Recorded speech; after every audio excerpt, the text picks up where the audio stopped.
Choconnichi bitches! FlaVR forgetful fanatic. Choco Minato signing up and actually bringing back A5 amateur analysis and asset appreciation. It's been long since I did this. I remember I wanted to do one for Chun-Li when she was first implemented in City of the Wolves, but I got so overwhelmed that I just didn't do it, which kind of sucks. I should go back and do that. I never specified that the A5 streams have to be for upcoming characters. They could be for who the fuck I want. I also need to. But now I'm thinking I need to come with like with a. I have E3 and I have A5. I need something else, like a U4 or something. Or wait, no, fuck. I always So I always mess up my Interbrain Encephalon expansion title because I always forget whether or not I want to put the experiment at the end of it, like the Interbrain Encephalon expansion experiment. So sometimes I call it E3, sometimes I call it E4, but I figure I might as well officially rebrand that to E4. So I get A5 and then E4. And then I need to come up with, and I have S3 for Shining Soul Sunday. I mean, I call it Shining Sunday, but I like to call it Shining Soul Sunday, but I don't want to call it that because Shining Soul is an actual game in the Shining series. So I was like, so I've defaulted to calling it Shining Sunday, even though I want to call it Shining Soul Sunday. So I get S3, E4, and A5. Unless, wait, hold on. Unless I keep Shining Sunday as S2, and then I come up with a different thing for D. I need D3. I need a D3 because I need to somehow cram in a D3 reference because who the fuck knows what D3 is? Oh, I gotta write that down. I'll write it down later when the stream ends when I'm doing timestamps. Okay. Okay. Good start. Good start, me. All right. So, welcome to A5 Amateur Analysis and Asset Appreciation stream, where I look at a fighting game character and I try to piece together. Actually, I don't even know what my goal is here. Cause for like Elena and stuff, because like when I was doing the other ones for like like Elena or God, who did I do before that? I'm blanking. Because like, oh yeah, Chun-Li, but I never actually made that one. So before that, it was like Elena, and I didn't do one. Did I do one for? I did not do one for Alex. I know I talked a lot about Alex, but I never actually made a A5 stream for it. Well, whatever. I used to do this as a way to kind of like theory craft how I think a character is going to play like, while also just dumping some random trivia I know about the character. And sometimes lore or history of a character. But because Yasmin is completely new, I can't really do anything with that. And it's not like I'm super hyper focused on like, I don't have martial autism. So I couldn't tell you a single thing about Eskrima. Uh, so I don't really have anything to go off here. But I can still theorycraft, I can speculate, and that's part of the fun of when a new fighting game character comes out. Now, I wanted to do this way back when the initial reveal trailer started coming out, but I figured I would wait until after the character breakdown comes out so that I could use it to confirm or deny like I could use confirm or deny my speculation of the character, whether it was correct or not. I have not watched the character breakdown yet. I have not watched it. I have not watched anyone's reaction to it, so I still have no idea what Yasmin would play like outside of the reveal trailer. I didn't even watch the Steam page. Like this whole thing where it explains all her moves and stuff. I didn't even read that yet. So I'm going to be doing all of this in the middle of the stream. Now,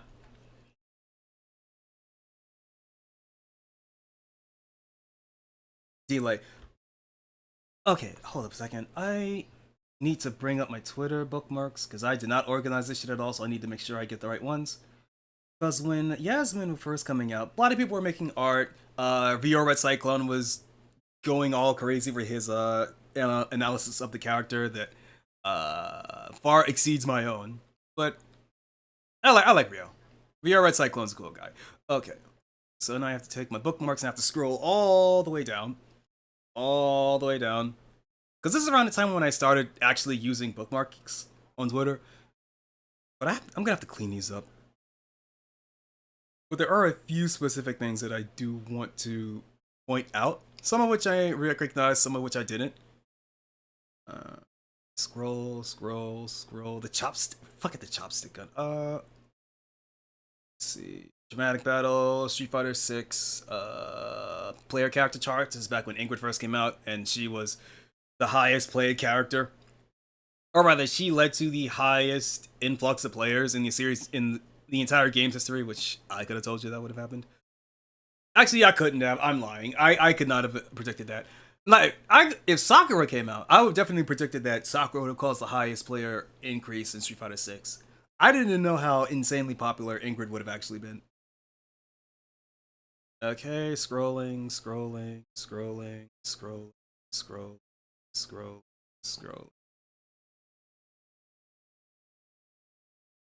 Oh, I didn't actually save most of these bookmarks. Wait, I think. Well, I saved one bookmark, and this one's kind of this one's really interesting. I'll put this here. I'll save this for later, so I'll get back to that. Actually, I'm gonna take this tab and I'm gonna move it all the way down. I'm gonna move it all the way down. Yeah, no, this specific bookmark, I'm gonna take this. I'm gonna move this right here, right next to the really next to the Yasmin Steam page, so it's easy to access. What?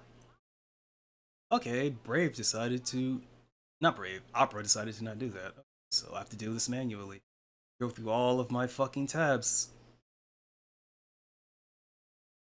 In hindsight, I'm stupid. I'm fucking retarded. In hindsight, what I should do is just create a new window and just have this be my Yasmin window.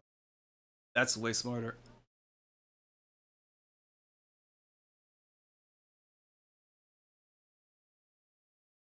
Alright, so I'll put this over here. So it's going to be these three tabs over here. I really should have done this before the stream started, but I didn't think about it until now. Okay.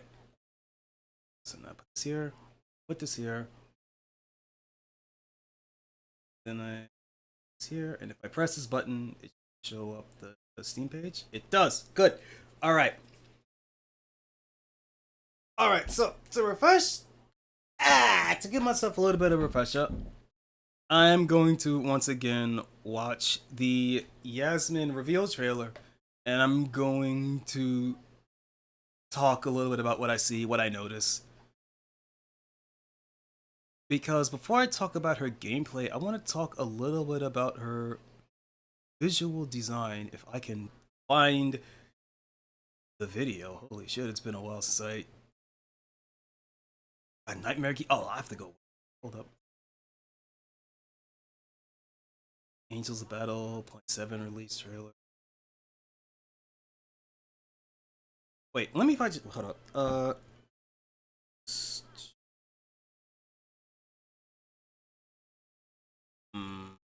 Wait, let me just search Street Fighter. Street Fighter. Gameplay trailer. Okay, here's gameplay trailer.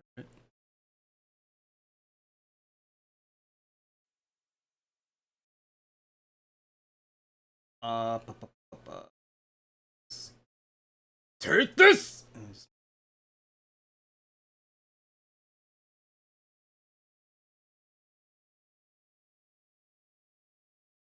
Oh, wait, hold on.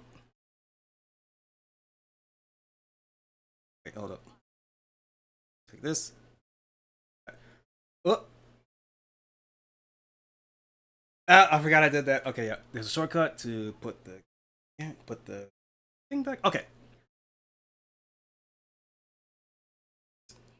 Now I'm going to open up this new tab. Actually, you know what? First things first, I'm going to let the trailer play out normally, and then I'm going to do the react slot after that. Because I need to queue up a couple of things, like her official art, and some art of other characters, because I think they will be incredibly relevant to the... How do I explain this? I almost said, let me push up my glasses a little bit. The etymology of this character design concept. Like, yeah, no, fuck out of here with that shit. But no, Yasmin is a Street Fighter character and has a lot of tropes that have been assigned to other Street Fighter characters throughout the years, and I wanted to point a couple of those things out. But until then, right now, I just want to play a trailer, and I'm gonna be queuing up stuff in the background, and then I'm gonna watch the trailer again and talk a little bit more about what I see. Also, I haven't seen the character trailer since it came out, so it also serves as a refresher for me as well. So over here. I hit the streets. You know what? I like it. To prove that I'm a fighter. Keep up, if you can! Round 1. Fight!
Sounded kind of cool, right?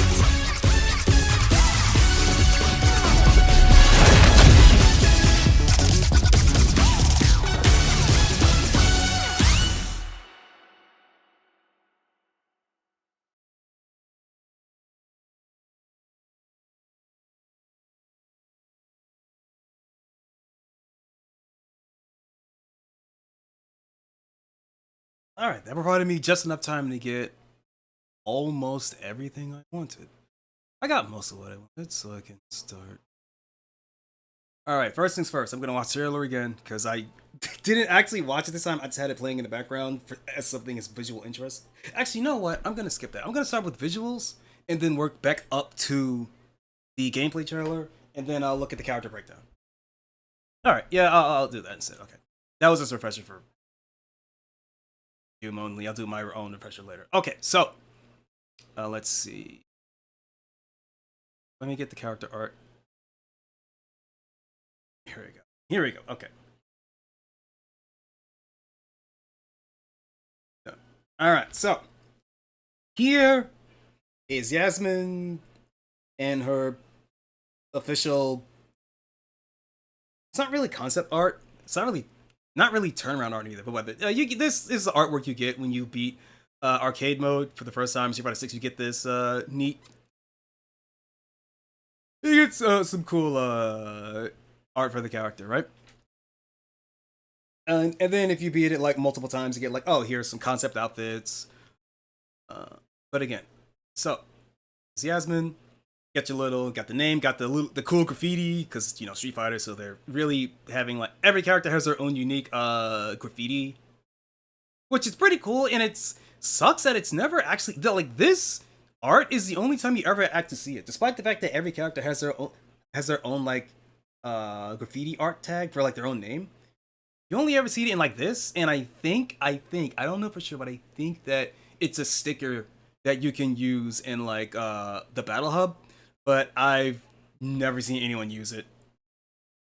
I've never seen anyone use it. The Battle Hub is just basically like 5K server light edition. Not nowhere near as unhinged as like getting called a culero because you beat some Mexican beat up fucking fucking Miguel Iori. But whatever. No, Miguel Yagami. It's fucking 32 on Bugen and calls it culero. It's like, you know, it's never gonna be at that level, but reading the Battle Hub chat can get pretty fun sometimes. Okay, so Yasmin. Key features being obviously the little karambit here, which is her main weapon of choice. Which is, I will say, karambit has been getting quite a bit of a play recently, right? Obviously, we have Yasmin here, but also Smoke, for some fucking reason, has a karambit in Mortal Kombat 11. I'm not complaining, it's just weird. Because, like, I mean, I'm not saying that, you know, Smoke can't learn how to use the karambit, but, like, he's fucking Czech. Why does he have a Filipino? Why does he practice using Filipino martial arts? But whatever. Just a minor thing. That's kind of weird, but whatever, it's fine. I guess they wanted Smoke to have his own. I guess they wanted Smoke to have his own weapon, like how Scorpion has the finger quote spear, like has the rope dart, even though MK11. I should save MK11 for its own stream. I could talk a lot about that. Oh, not MK11, MK12. I could save that for its own stream, but like whatever. So right, Yasmin, Filipina, karambit, wearing the flag. Very common when it comes to Japanese developers and artists making a non-Japanese character. Especially when it comes to fighting games and like action games, you just make the character essentially wear your country's flag, right? Sometimes literal in a sense of like Guile, who has the stars and stripes tattooed on his arms. But a lot of times it's more subtle. In the case of like, you know, Terry Bogard, his colors are red, white, and blue. And he has a star, a big bright star on the back of his jacket. And also when he does his Banaku, he spreads out his arms and legs to make himself look like a star. So I think, you know, I'm gonna shut my mouth. I was gonna say, does Terry actually have like red, white, and blue on his drive when he does the driving pack? Like, no, I don't think he does. I don't think he does. It's been a while since I've actually watched Street Fighter 6, so I'm just gonna keep my mouth shut on that one. But yes, Yasmin is very blatantly wearing the country's flag as her outfit. Again, very common when it comes to Japanese character designers making non-Japanese characters. And even sometimes for Japanese characters they do that. Like Ryu, for a long time, was just a walking Japanese flag. If you paid attention to what his outfit looks like and how it's laid out, where it's like he's all white, but he's got the red in the center being like, you know, the gloves, the red gloves, which is where his arm is positioned in his battle stance, is like right in the middle of his chest, which is around where the, but whatever, you can see it. Like its color scheme is all red and white, so like it's there. But one thing that I find interesting about the visual design of Yasmin and her outfit here, and even her knife, is another Street Fighter character called Ibuki. What's a good art piece I could? What's a good art piece I can use? I'll use this one. So here's Ibuki, who debuted in Street Fighter 3 New Generation. And as you can see here, I'll go for this one. There are quite a lot of superficial similarities to Ibuki and Yasmin. Right? Wrong one. This one. Move this up here. Yasmin, big pants, hand wraps, foot wraps. What? Something also quite particular. I'll have to see if it's in this piece of art. Is it in this art? I mean, I guess here. Something also quite noticeable are when Yasmin is in her. I don't know. I don't know if like her two modes have like names attached to them. I don't know if this is like a Tira Soul Calibur situation where she's like fucking bipolar and her personalities have like their own names. But when she's in her more like innocent, normal schoolgirl mode, Yasmin's eyes actually, they get larger, obviously, right? But they look a lot to me like Ibuki's eyes. Not in this art specifically, but like they're like noticeably really fucking huge. Like big doe eyes, right? Which again is meant to I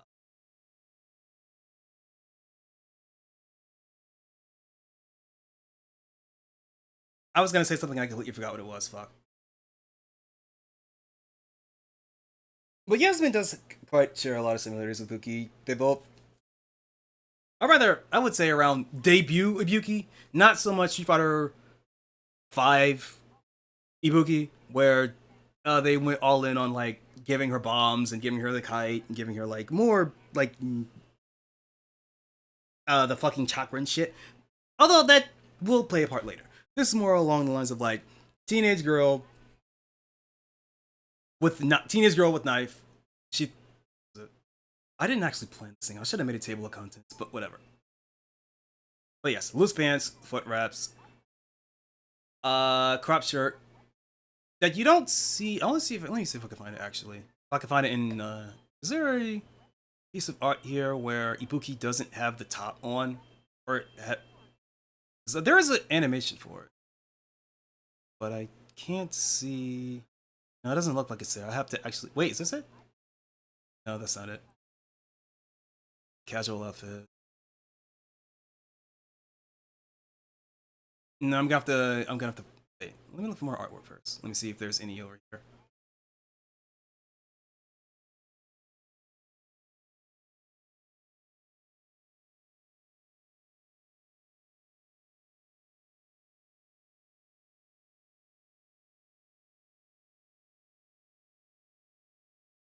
No, that's not it. No, okay. I'll have to go for animations then. Yeah, yeah, this one. Actually, wait. Gift scrubber.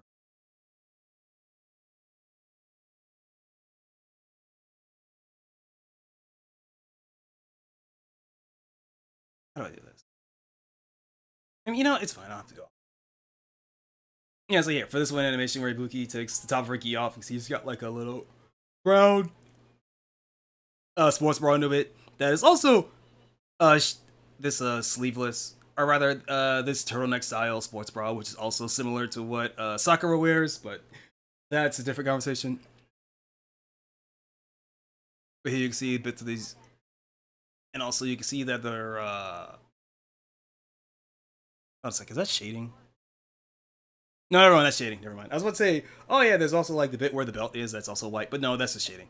But yes, you see the knife, you see the hair, you see the sports bra, and I go back to here for Yasmin. Even though the sports bra is not an actual turtleneck, that's not what I want to bring attention to. I want to bring attention to the uniform being the same color, cropped, cropped shirt, sports bra under it.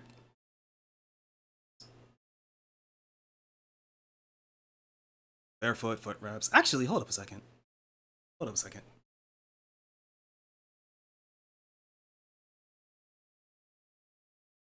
Let me go to the Ibuki art. I think I never actually paid attention to this. I think Ibuki and Yasmin actually have the same proportions.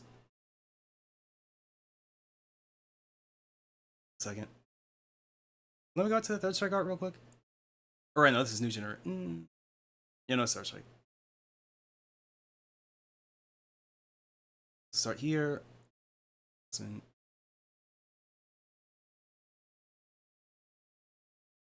Where's Ibuki? I can get rid of that one. Save image.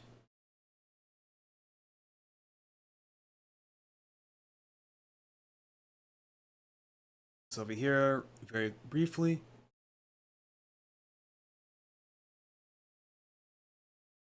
Take the Ibuki, shrink this down.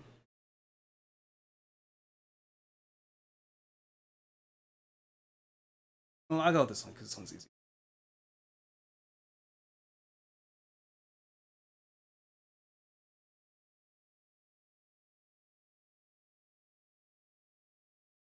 Well,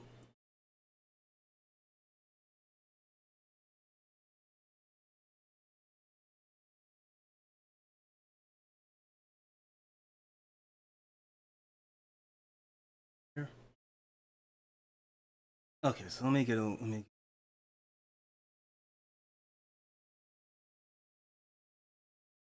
Yeah, no, it actually looks like Ibuki and Yasmin are proportioned the same way. Even in like, you know, basic silhouette with like the baggy pants, that gets down to barefoot foot wraps. But even like the shape of the head is similar. Eyes are about the same size. Ear are the same size. Yeah, like Yasmin arms are a bit thicker. So that's on there. Her torso, or rather Yasmin's torso also seems to be a bit longer. Not that important, but again, for I forgot what I was going to say. Oh, this is terrible.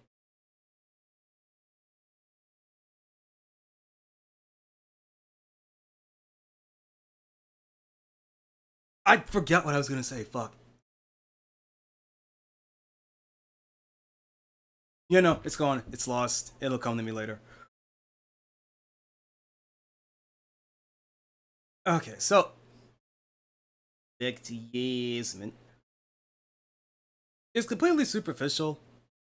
A completely superficial thing, but also uh you know, I'm not gonna no, that's nothing. That's nothing. The other hair, that's completely since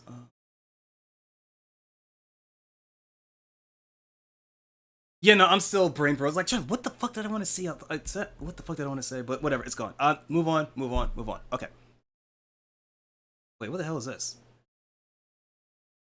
Is she slipping and falling, or is she trying to do a backflip? She's trying to do a Paul Phoenix and stuff flat on her ass, flat on her back. I don't know.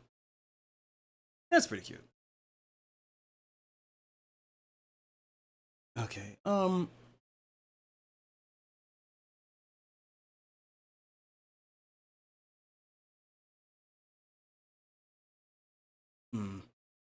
Oh, I didn't even know it's a star earring.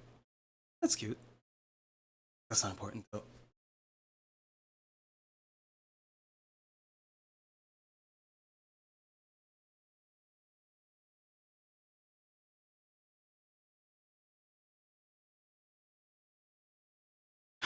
All right. Oh shit! Wait, I remembered something. Something different.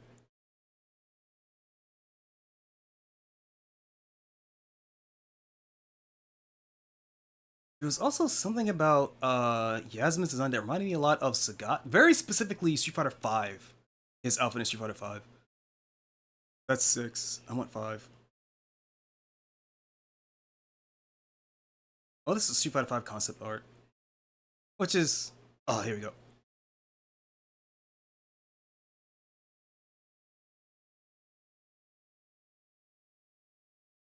You know, we'll go with the concept though, right?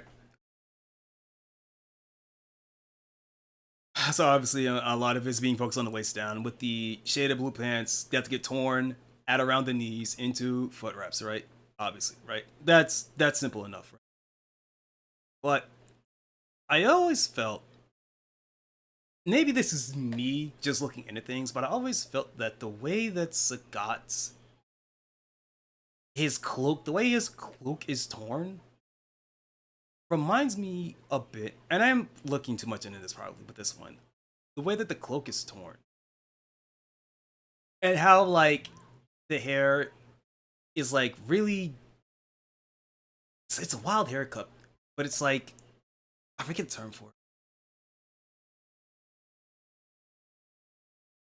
it. The way that Yasmin's hair when she's in battle mode is like all over the place, and it's unkempt and spiky in a way that like to me kind of resembles like a really tattered cloth, or like, I guess maybe it's meant to be like feathers, I guess. But it reminds me like tattered cloth, or like really one of those like one of those cheap like what do I call it? Boa scarves? The feather scarves, right? Reminds me of that actually. Actually, the way that her hair is shaped actually reminds me a lot, or rather, the way that all of her hair has like this curve. It makes it look feathery. So I guess it actually is meant to resemble like the actual feathers of a hawk. Because I saw a piece of art by Quasimodo, or Quasimodox, that I managed to save here, where Yasmin has her Karen bit here, and has a Karen bit here, and I noticed that the silhouette, if you pay attention to the silhouette, especially like the way the eyes shape to the hair, it she looks like, yeah, she looks like an eagle. It's like, that's really fucking sick. Oh yeah, Soul Sanctuary, yeah. Philippine Eagle says Haribon. Oh yeah, that okay. This one I didn't actually notice, but I can see it now. Yeah, no, the eyebrows, the way that the eyebrows are shaped. Eyebrows shaped, the that one that one chunk of hair going down the front. It's kind of meant to resemble a beak. Yeah, I could see it. I never even noticed. I didn't even notice this. I was paying more attention to the actual art than this. That's really cool, actually.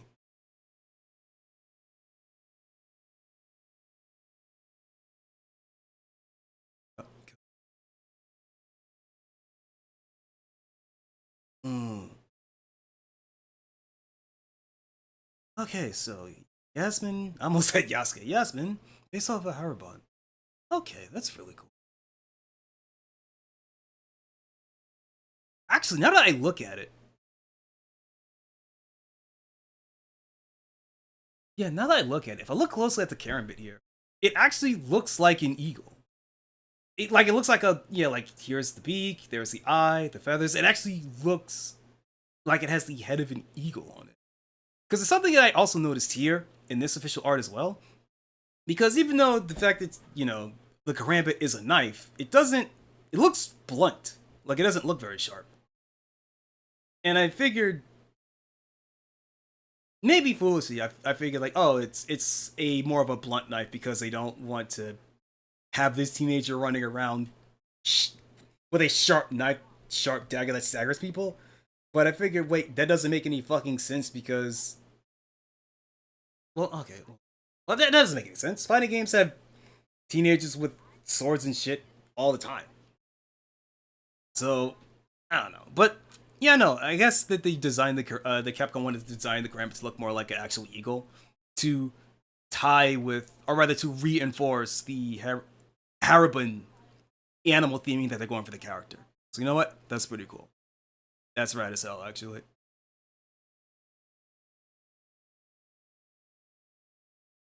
I'm guessing that the little feather attached to the, I'm assuming that this little feather attached to the end of the handle here is also is probably a Haribon feather. Maybe. I don't. Hold on, let me go back to this here. What is? Hmm. Doesn't look like a hairband feather, actually, so it's a feather of some sort. Or maybe it could be like one of these off the head. Yeah, because the body feathers are all purely white. So it's probably not that. That's for later. That's also for later. Yeah, I don't know what kind of bird that this feather came from. I wonder if it has any significance to her lore. Probably. But again, this dichotomy between like battle mode and I guess like battle mode on and battle mode off again reminds me quite a lot of bit of Tira, Soul Calibur, whose entire gimmick is that she's bipolar and that her fighting style actually changes depending on which mode she's in. Obviously, Yasmin won't go that far, obviously, but the extreme dichotomy of like how different she looks between the two forms reminds me a lot of that. Like her face shape physically changes, which again is meant to play up that extreme dichotomy. What's the word I'm looking for? But the extreme split between the two. And something about I wasn't watching her, but when I was hearing it earlier, something about the way that she sounds when she's fighting, she sounds really fucking angry. Like overtly angry for like your spunky tomboy character. So I'm assuming that she is dealing with some shit. Yeah, that she's going through some shit. She's going through some shit that's being not revealed. That's being referenced, I guess, in her backstory that bleeds into the voice direction of the character. And even in the battle theme, like even her battle theme, like when it gets to like the losing round and like the song warps, like it physically like the song sounds like it's about to like it sounds like it's going to fall off the record. Like it's playing, and then it starts, and then the health gets low, and it's like the song just is breaking apart. Oh, Darren, Choconnichi, how are you doing? Giving off Sister 7 vibes, so she's Remla. I am going to believe you. I don't know what that means. I don't know who Remla is. Yugi? Oh, Yugi. Yeah. Well, thing is, I don't think Yasmin's being possessed or anything. It's the same character. She just has two settings, I guess. War mode and peace mode, I guess. War mode and peace mode, I guess. I don't know, maybe it's just schizophrenic. I don't fucking know. Wait a minute. Oh, that's her hair. Oh, let's see. What is this thing around her? I was about to say, what is that around her neck? And it's like, oh, that's her hair. That's her hair tie. I thought it was like a regular hairband. It's not. It's like it seems to be like a piece of string. It's actually a piece of string that she ties her hair with. You can see it right here. Like right here. Okay.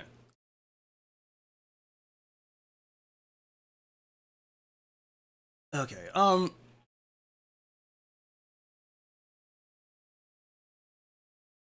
There was something I wanted to say and I completely forgot. A second here. While I'm talking about that, we'll talk about this. Well, I can get rid of this. I can get rid of this Sagat. That doesn't matter much. I just felt that this was kind of funny. That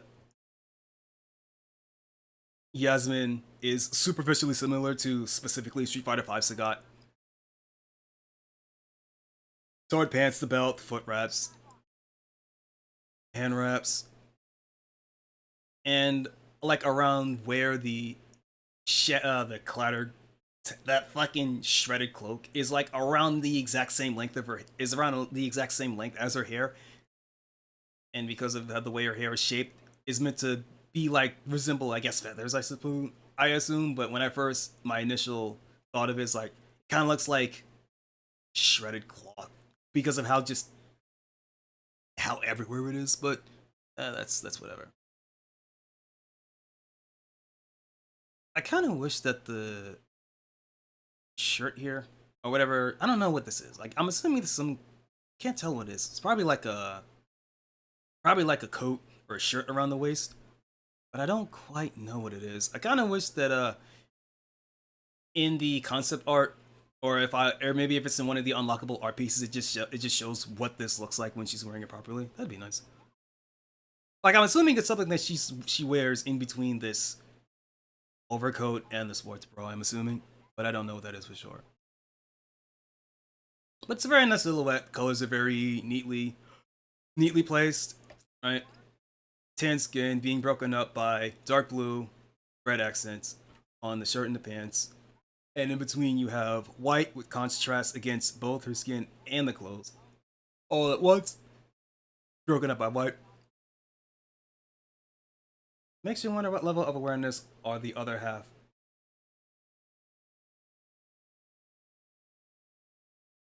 Based on what little I've heard of her personality from the character trailer, she's completely aware of who she is at all times. It's just that it seems that battle mode, war mode, is when Yasmin takes off the mask. Yasmin seems to be like, she's pretty shy and reserved normally, and then when she gets her knife, she becomes more who the kind of person that she not wants to, maybe you could say what she wants to be, or maybe you could say that it's fucking tuning mode or something. I don't know. But it doesn't seem to be like actual bipolar or schizophrenia. It's like, it just seems to be like a basic confidence thing. Like, she's only truly confident in battle or something like that.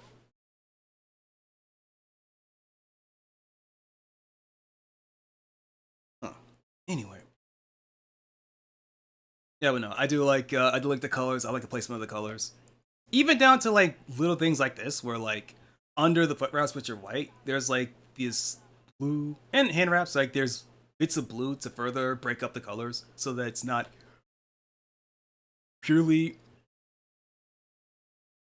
because it's not purely white. Because again, her hands are going to be in front of her torso throughout most of her animations, because that's how fighting game animations work. And having that little bit of blue there, breaking up the color of her skin and the hand wraps, makes it so that her arms are always going to be easier to spot. Like, in a lot of ways, Yasmin here is designed like a 2D character. And I don't mean in terms of gameplay. I mean like she's designed in like a... Like, the way that she's designed, the way that her colors are separated, makes it feel like she was designed for like was designed for like traditional pixel art. Because nowadays you can cleanly separate like body parts with like textures and such. But back in the day when it was all pixel art, you would do it by colors. So is there any art of here with her? I mean, I guess there's this at the bottom. So I need you to imagine that like this is colored, and you can clearly see like, yeah, skin color. Right here, arms and fingers, skin color, torso, skin color. Then you have the white undershirt and the white wraps, but also this little bit of blue here, this little bit of blue here, and this on this end, and the skin color on the other end. Keep it so that even though both her torso and her little forearm here are both white, and also the added texture of like them being bandages, keeps it so that you can still cleanly separate her arms from the rest of her body, despite the fact that you're probably going to be seeing this angle quite often. It's one of those like understated things when it comes to fighting game character design specifically. You always want to make sure that not every part, but like the most important body parts when it comes to how your character fights are always going to be visible. Which is why, you know, hand wraps, foot wraps. Hand wraps, foot wraps, dagger. She punches, she kicks. Those are going to be her main things, but the most important part is her dagger. Which I'm actually slightly... Like, despite here, this art making the dagger really important because it's key to her gameplay, when it comes to, like, the actual in-game model, I'm actually a little bit surprised how small the camera bit is Because I figured it would be like, well, actually, if I could bring up another Filipino, where's Talam? So Caliber 3. Even though Talam's weapons are basically like just bladed tonfas, like they're like, this right here just says it all. Despite like Talam's weapons being basically just tonfas with bladed tonfas, they're the size of her entire fucking arm and then some. Like they're absolutely fucking massive, which makes a lot of sense because Soul Calibur is a maybe that's why because Soul Calibur is more of a weapon-based fighter, so the weapons take more of a priority to make sure that a character's weapon is always visible. And then when it gets to Street Fighter, since it's more limb-based, and also with the over-exaggerated hands and feet of the characters, because that's how Street Fighter's out style works. I mean, I'm sure that compared to a actual Karambit, that or Karambit, I actually don't know how to pronounce it. Whatever, Karambit. I'm sure that in comparison to a real Karambit, it's nowhere near as big as what Yasmin uses. Like, I'm sure it's bigger than an actual Karambit, but like in comparison to the rest of her body, like in this image right here, right? It's pretty small, pretty shockingly small, actually. But again, I'll pay more attention to it when I watch the trailer, when I watch the gameplay trailer again, or when I watch the character guide. Just one of those things that just struck me.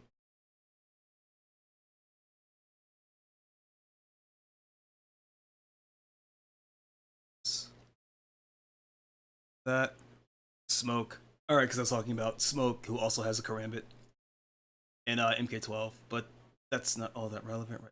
Actually, hold up, Ibuki. Actually, hold up. Let me.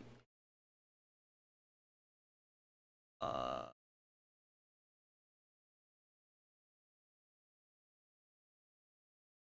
Choconnichi, what's up?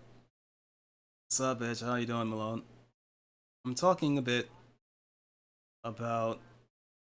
I decided to bring back my A5, and you get to see just how bad of a job I do at analyzing a character when I have literally nothing to go on, or when those characters are hold-ups. But there was something I wanted to bring up really quickly. Where's Makoto? I need two of these actually. I need one for Makoto. I need to make another one for oh,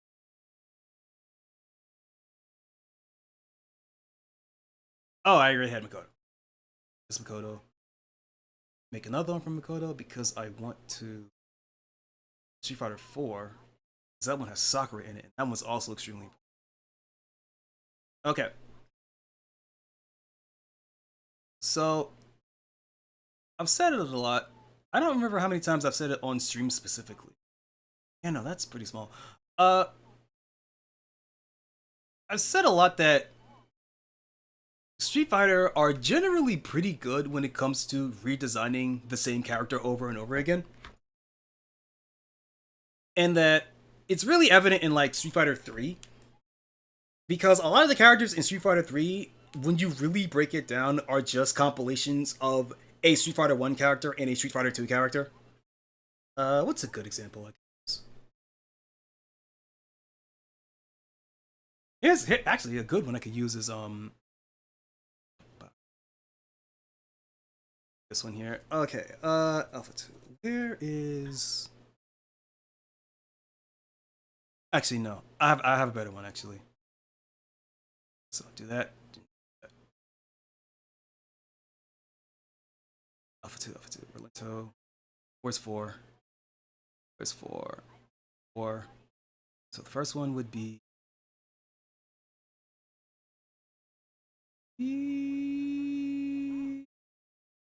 Dudley and Rog. Bam. And then I will not go to Ryu. Street Fighter 1.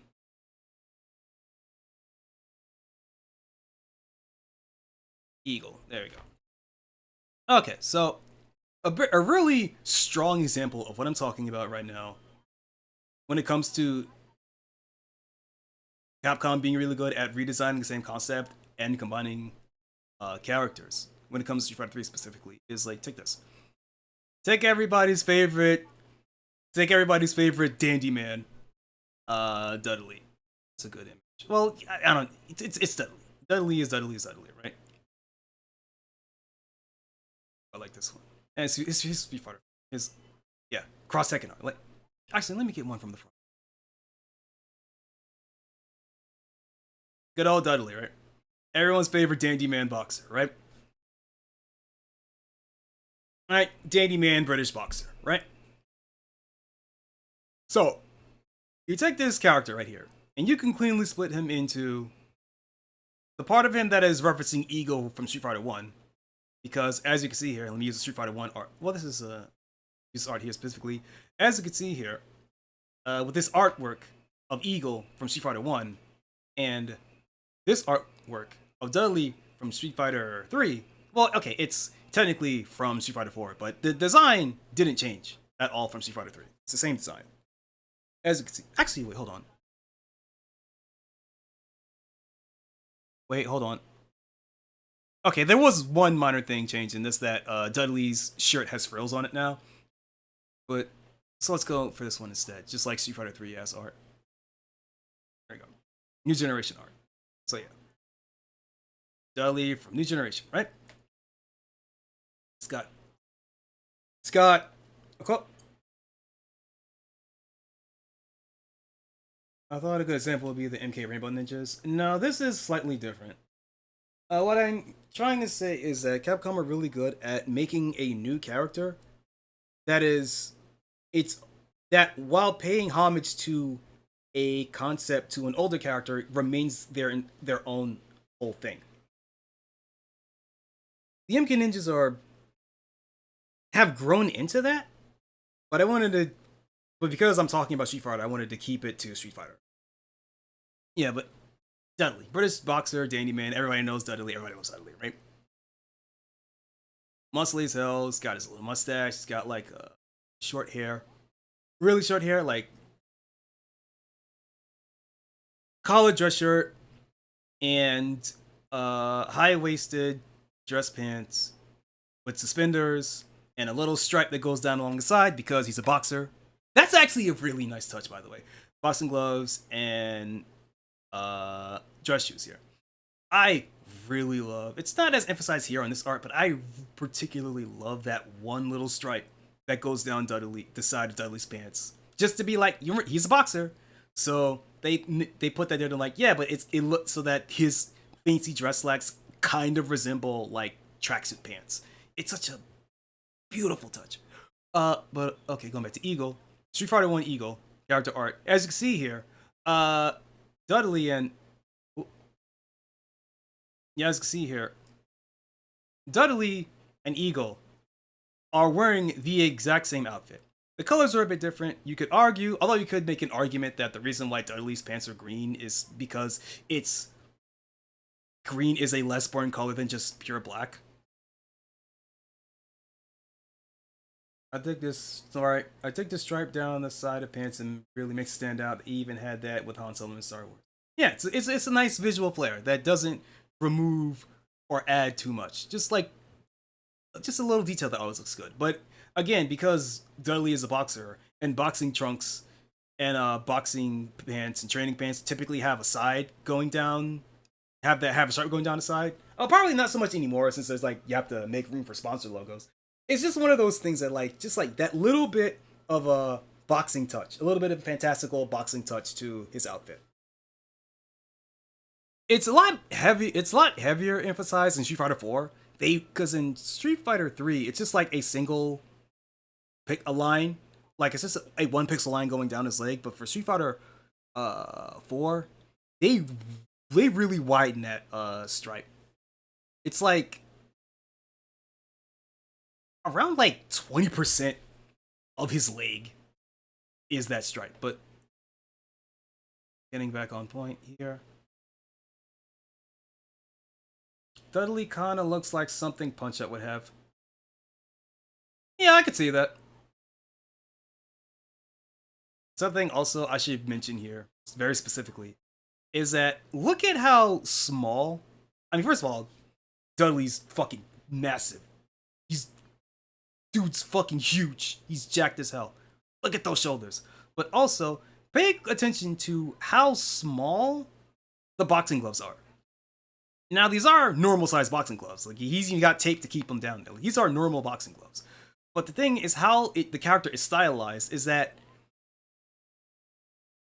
the size of the boxing gloves, if you were to completely ignore these, and just like, if you were to pretend that these were like normal gloves, like, these are on the same size as like normal hands and as his normal hands, right? Instead of being like super oversized padded boxing gloves. Even though it's meant to be that in universe, due to how the character is stylized, the way the boxing gloves just look like the size of normal hands. It's a really basic way of what I'm trying to describe, because I'm really bad at explaining things. Is actually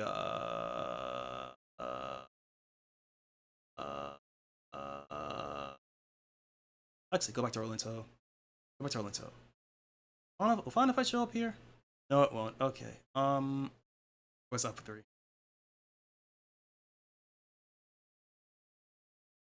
Cody. A good example is what I'm talking about here is Cody in Alpha 3, right? Cody, jailbird Cody, he's in prison, he's got prison garb. Like the old prison garb too, like the striped white and black prison guard, although it's blue here because blue is a more interesting color.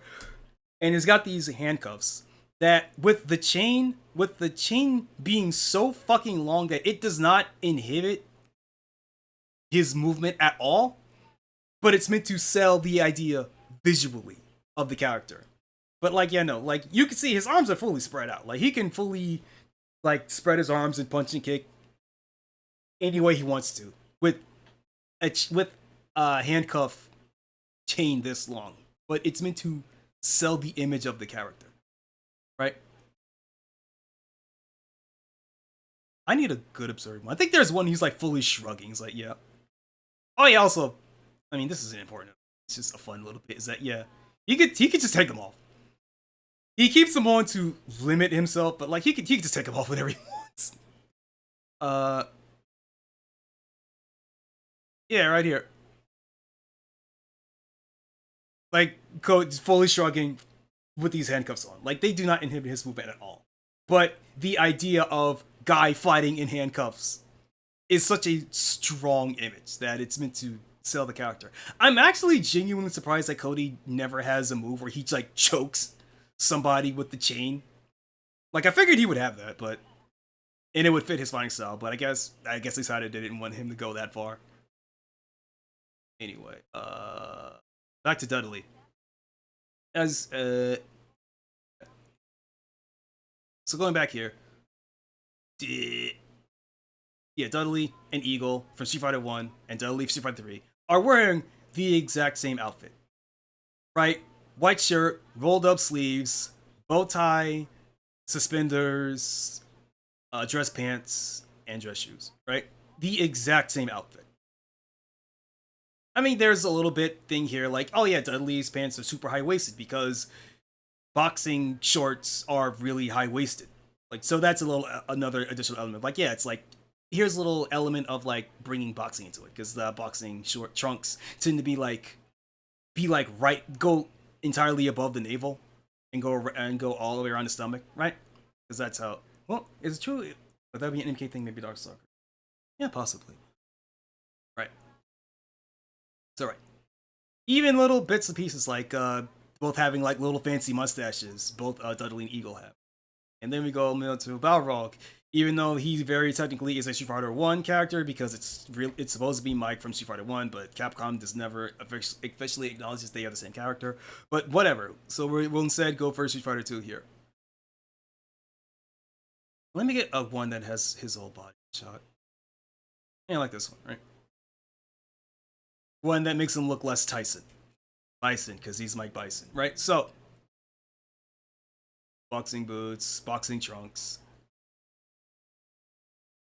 Tank top, and under it is a workout shirt that's just that is struggling for dear life to stay on his massive frame, right? Again, boxing gloves that are taped up so they stay on no matter how hard he punches, right? Obviously, black guy, right? Like, I don't really need to visually explain this. Like, boxer, absolutely massive, swole as all hell, taped up hands, boxing gloves that are taped on so that they always stay on. And you know, I can go for like, yeah, he's got the stripes down the side. I guess I can add that as well. But like, very obviously, your Dudley here is a amalgamation of Eagle and Balrog from Street Fighter 1 and 2. Like, they took elements of both of these characters and made a whole new character out of it that, while playing some indirect homage to both of those characters individually, Dudley is his own character that is completely separate from both Eagle and Balrog. And Capcom's really good at that. Ibuki is another good example of that, actually. Ibuki is a combination of it's a combination of a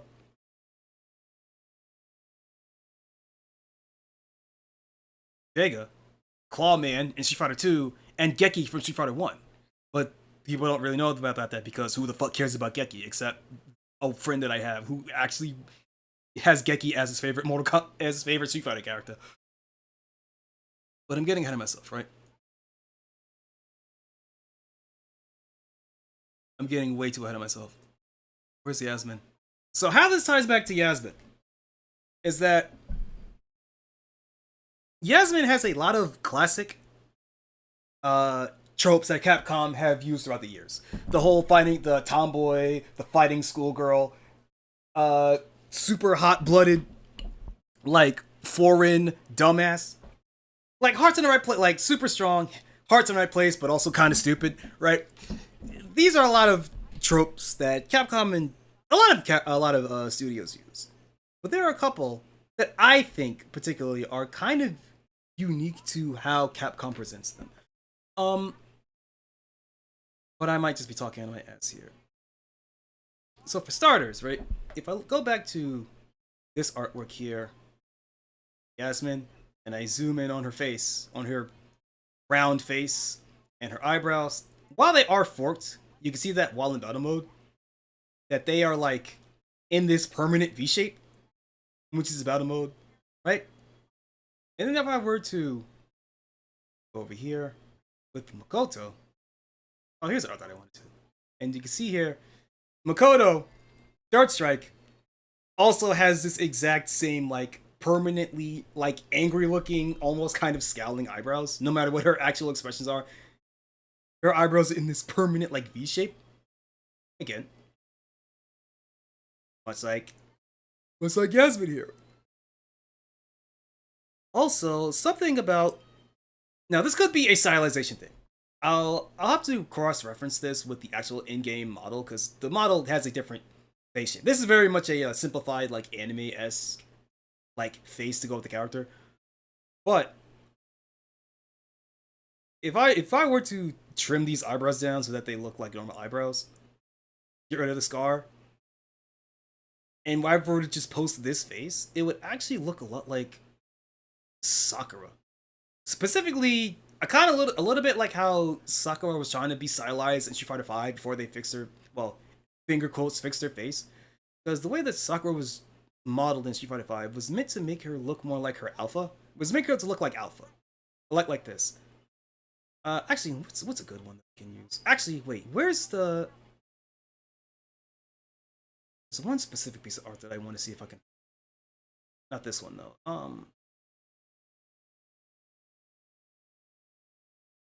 That's not it.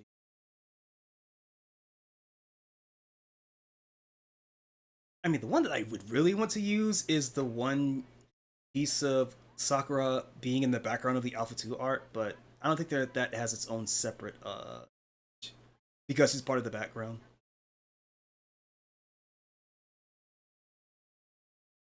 Sounds alright.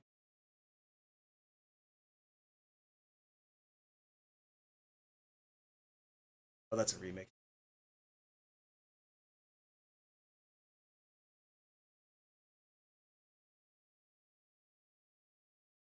Whatever. I'll just use this. Not that one, actually. I guess I have to go for 4. This 5 doesn't... Shit, what's her 5 render, actually? No, 5 render had... No. Does she actually have an official 5?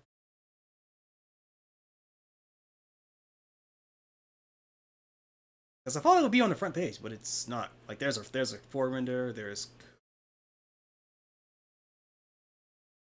I forgot the Sakura had different renders for Vanilla 4 and Super Street Fighter 4. I completely forgot about that.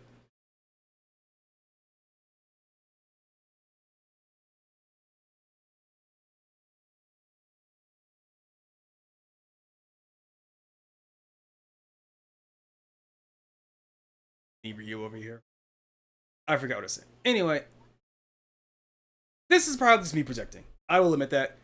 But I think that if you take away like some of the embellishments of like, the eyebrows and the scar, I think that Yasmin's face, like the proportions of her face, at least in this artwork, is very much like reminds me a lot of Sakura.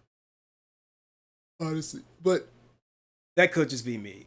I could just be seeing things because I want to see things.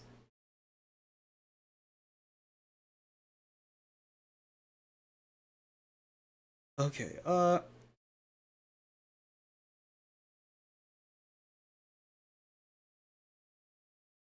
I'm blanking. I'm blanking.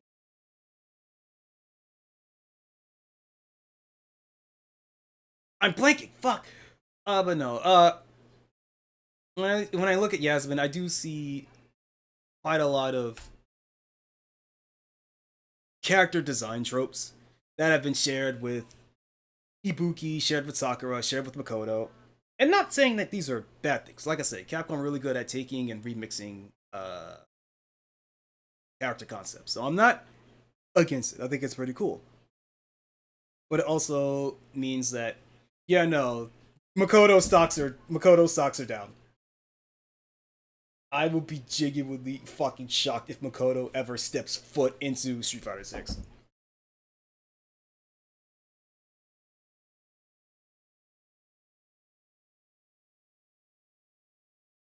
Also, one little thing here.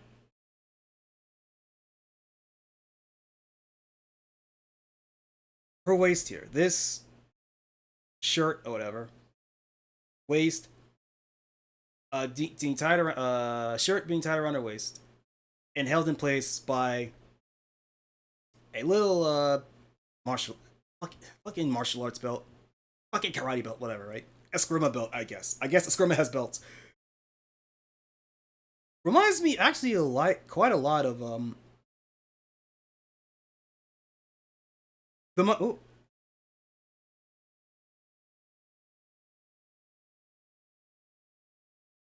Or because she's too simple that she gives off a generic Dojo Fighter character instead of having a fighter that stands out. No, that's Street Fighter.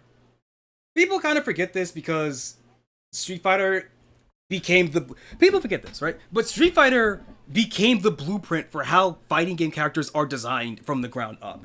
And what Street Fighter has done, and what Street Fighter, or rather, what Capcom has always done when they make a character, is that take character concept, take Karate Man, or Army Man, or Chinese Girl, or whatever, and you design an incredibly generic version of that, and then you add small personal flourishes that stand out.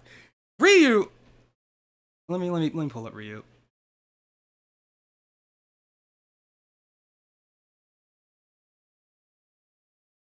Ryu, what's a good image of Ryu? This, yeah, Shinkiro. Ryu is like the most recognizable fighting game character in the fucking world, and it's guy in karate suit, but he has small personal touches that make him stand out. The torn gi, the striking red headband in comparison to the red headband and the red gloves, right? But in a vacuum, this is like the most generic fighter character, most generic combat man you could ever design. But there is just enough small personal touches that it makes him stand out a little bit. And then this guy ends up becoming a blueprint for an entire genre of character design. Both in terms of, actually in three ways. One, visually. Two, his moveset. And arguably third is, well, Red Bandana stood out because of Rambo. Well, here's the thing though. Where's Street Fighter 1 Ryu? I mean, there's Alpha, which is... No, I want Street Fighter 1. I want Street Fighter 1 as Street Fighter 1 Ryu. But here's the thing. The red headband didn't become a thing until Street Fighter 2. In Street Fighter 1, Ryu looks like this. This actually makes him stand out more because he's got bright red hair, white headband, karate gi that is not like torn up. It's like a normal gi. And he's got of note, he's got kung fu shoes on. Because this was back when Ansatsuken was more than just being fantasy karate, and it's like, no, Ansatsuken is actually a hybrid of a bunch of martial arts, which is why Ryu, despite wearing karate suit, also has kung fu shoes, and he's got like these like arm guards, like kind of like kung fu arm guards or kung fu shoes, because it's a mix of many styles. But over time, it just became Karate Man because Ryu's design aesthetic is Karate Man. But no, Ryu started off with a white headband. Just a white headband. Now, the reason why the headband is red is actually really interesting. Because you can see here, Ryu is two colors, white and red.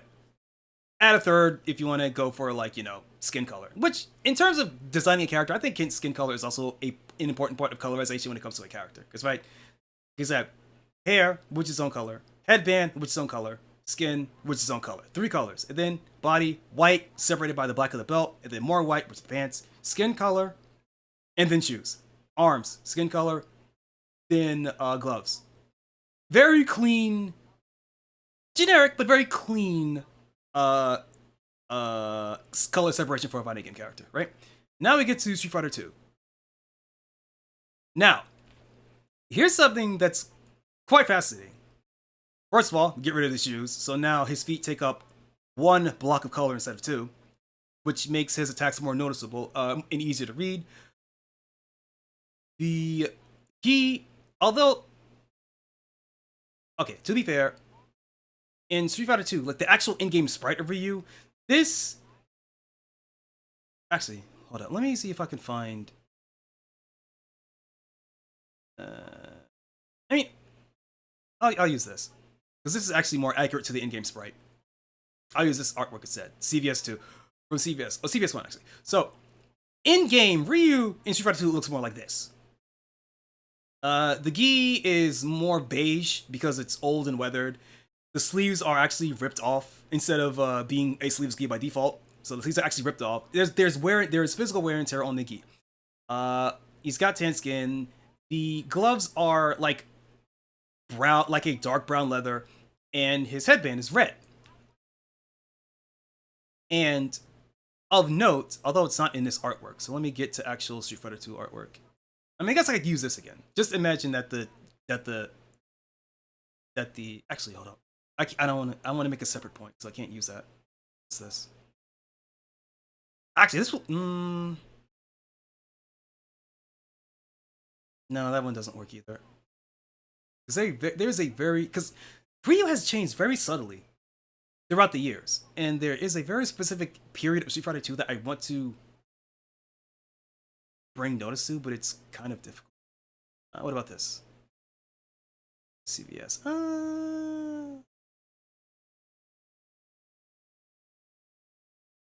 Actually, I'll use this. I'll do this one instead. I'll use these two as the one I'm talking about. So, Ryu Portrait in Street Fighter 1, Ryu Portrait Street Fighter 2. So, because the thing is that a lot of modern games have Ryu cut his hair like really short. Like it's really short and a bit spiky, a bit unkempt, right? But in this one, because it's referencing Street Fighter 1, like you can see that he clearly has like the bangs going down into the side, like bangs going down the front to the side that they kept for this version of the game. But the thing about it is that if you pay attention here, Ryu's hair is brown. In later games, it's also just black. But in Street Fighter 2, his hair is like just brown, right? As opposed to the bright red hair that he had in Street Fighter 1. And what Capcom does here, which I think is actually a mark of genius, is that they they make his hair brown, like a more like generic protagonist brown, but they change the color of the headband. Instead of being white and blending in with the rest of the outfit, it actually makes it bright red. And in Street Fighter 2, this red, this bright red, is the only splash of color that Ryu's entire outfit has. Everything else is like the beige of the gi, and his gloves are the same shade of brown as his hair, so they share the same color data.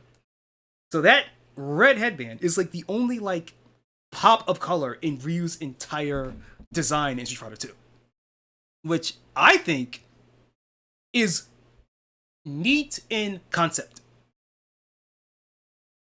but not so much in execution, because it kind of just makes Ryu look sepia. He just kind of looks like a bit like monochromatic sepia tone, kind of washed out, despite the headband. And even if you see in some of the art for Street Fighter 2, you could see that even some of the art here, the gloves are also supposed to be red instead of brown. So I'm guessing it was probably a time issue, an issue with time constraints, which is why Ryu's gloves are brown instead of being red. They probably just didn't have enough time to separate the color data. Because Street Fighter 2 was put out the door pretty fast. Yeah, like in a lot of this artwork, like yeah, it's easy that the gloves are meant to be red, but they weren't. But in the actual game, they're not. And then, so the thing with Ryu and his hair does not stop here, by the way. Let me see if I can find a really good, what's this? That's MVC1, not what I want. That's EX. What about this? No, that's not work, because that's Alpha 3. I'm looking for like Alpha 1, Alpha 2. Because this is going to be extremely important.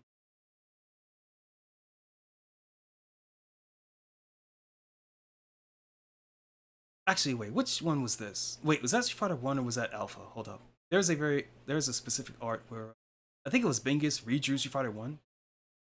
This is Bingus redrawing Street Fighter Alpha characters, so it's like, look at how cool that is. But I'm looking for something very specific here. Something very specific here. Marvel, that doesn't work. These are all Marvel, so they're close, but they're not what I'm looking for. I'm looking for a specifically Street Fighter Alpha artwork.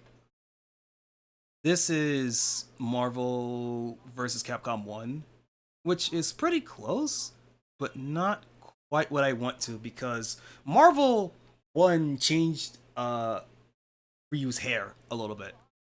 What I'm looking for is Alpha 1 for a very that's pretty cool.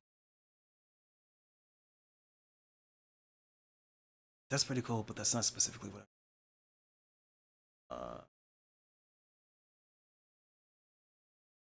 Alright.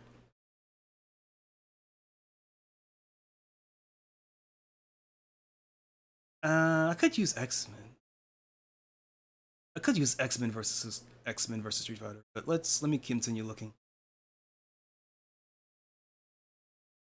Alpha 3.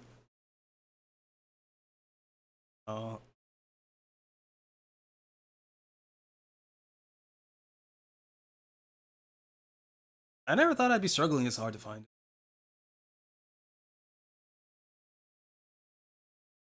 Actually, I'm saving this.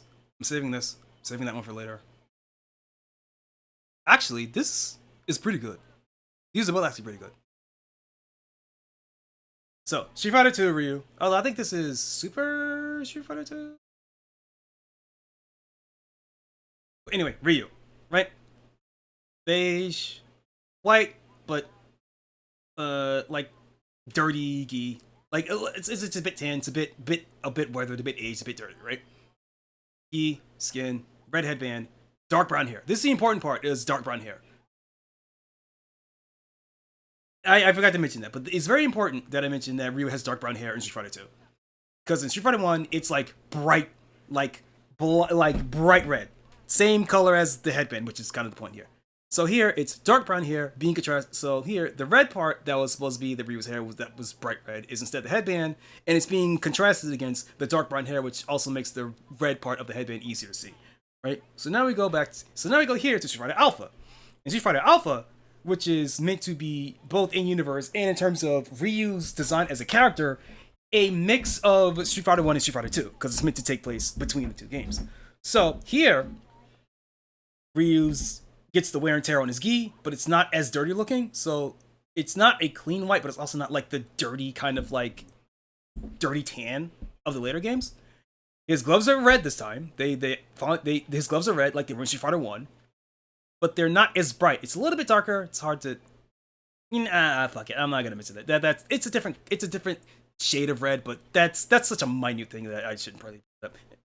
But the important thing that I want to mention here is Ryu's hair. First of all, they also brought back the white headband because Street Fighter 1, right? But pay attention. Ryu's hair in Street Fighter 1, or rather in Street Fighter Alpha specifically, is a light brown, like a reddish brown, because it's not as dark. It's not the dark brown that was in Street Fighter 2, and it's not the bright red that was in Street Fighter 1. It's in between. It's a light brown. And when he gets to Street Fighter 2, his hair darkens. His hair is, dark brown. And then, that's X-Men vs Street Fighter, which is based on his alpha. Hold up. Okay, now we move on to Street Fighter 3. Because this is like my favorite bit of trivia about shit that doesn't matter at all, but I think it's really funny. Actually, hold up. Go back to...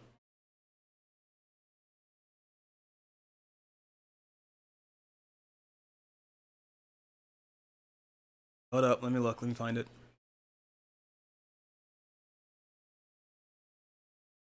Come on, let me see if I could find it. Actually, I'll have to double check. I don't actually know if... Hold up. I'm gonna save this image. That's gonna be... Okay, I'm save that for later, in case I can't find it. To activate one. Let's see. Street Fighter 3 art I'm looking for. A very specific Street Fighter 3 art. Because I want to see if it's... I don't think it's in any of the artwork. Well, I guess I can go with this.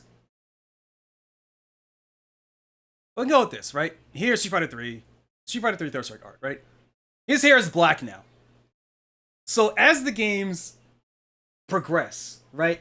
Ryu's hair goes from bright red to light brown to dark brown to black throughout the course of the games. And now modern games, it's just like, his hair's just black. But the thing that I want to mention specifically is, where can I find it? Right here. Not here. Get rid of that. Here. So this is Ryu's sprite in Street Fighter 3. As you can see here, his hair is not only black, but it's so fucking black that it has a blue highlight. It's that very specific midnight black. That when you put it under a light, it gets like a blue like a blue tint to it. It's that level of black, just pure pitch black hair. Now in the modern games, it's more like normal black, but I love that little bit of blue, because also it makes the red on his headband pop out even more, because bright red and dark blue are complete opposites on the color wheel, so it even makes the red pop out even more than it normally does.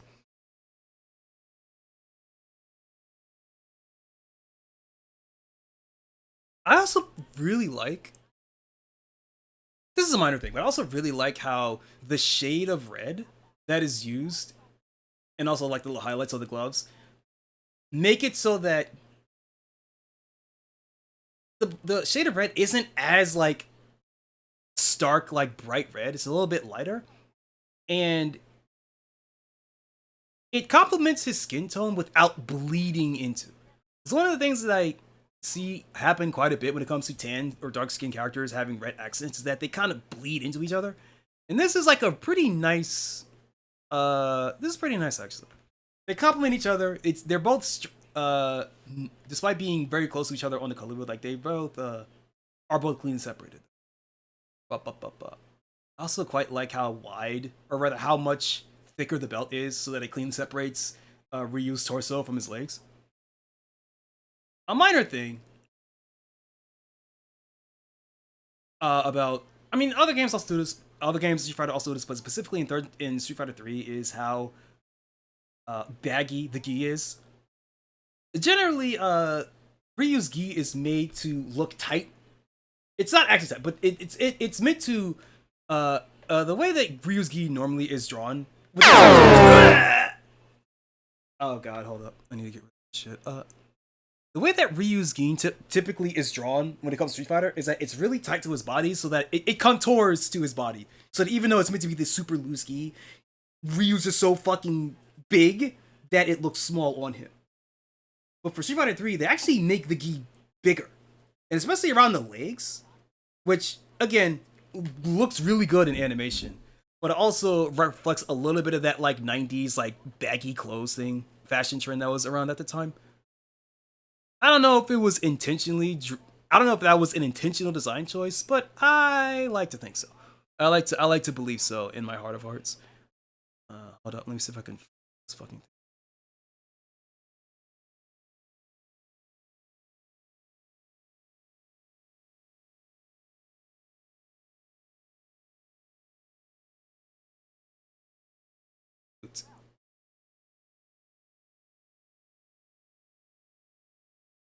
Okay, let me scroll back up.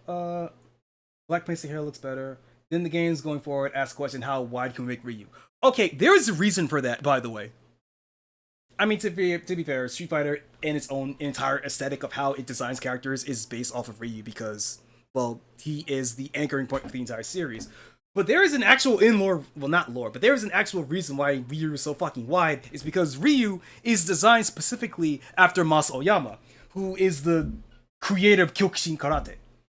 Who is, I forget his real name. I know that he was a Korean immigrant.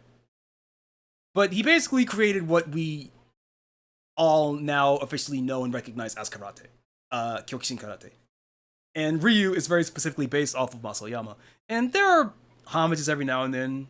I mean, the biggest one is being just Ryu's fucking body shape. Because Mas Oyama was a short guy, but he was... Hold up. Let me show some pictures of Mas Oyama.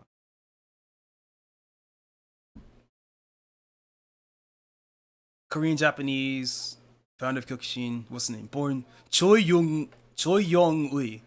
Or Ue. I'm thinking it's Ui. There's a specific image of, like... I mean, there's this, but that's not what I'm looking for. There's a image of Mas Oyama with, like, no shirt, and you just see how fucking wide he is. That's not the one I'm looking for.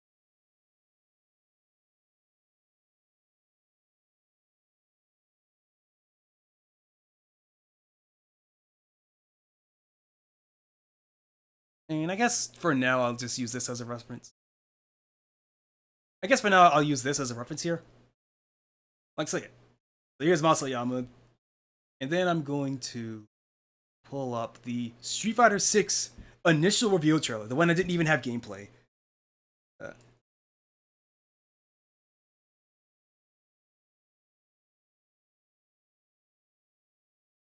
Reveal teaser.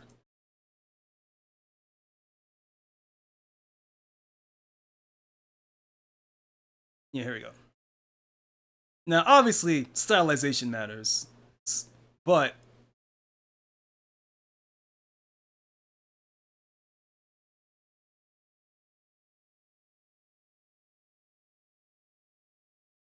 so here, good old wide Ryu, right?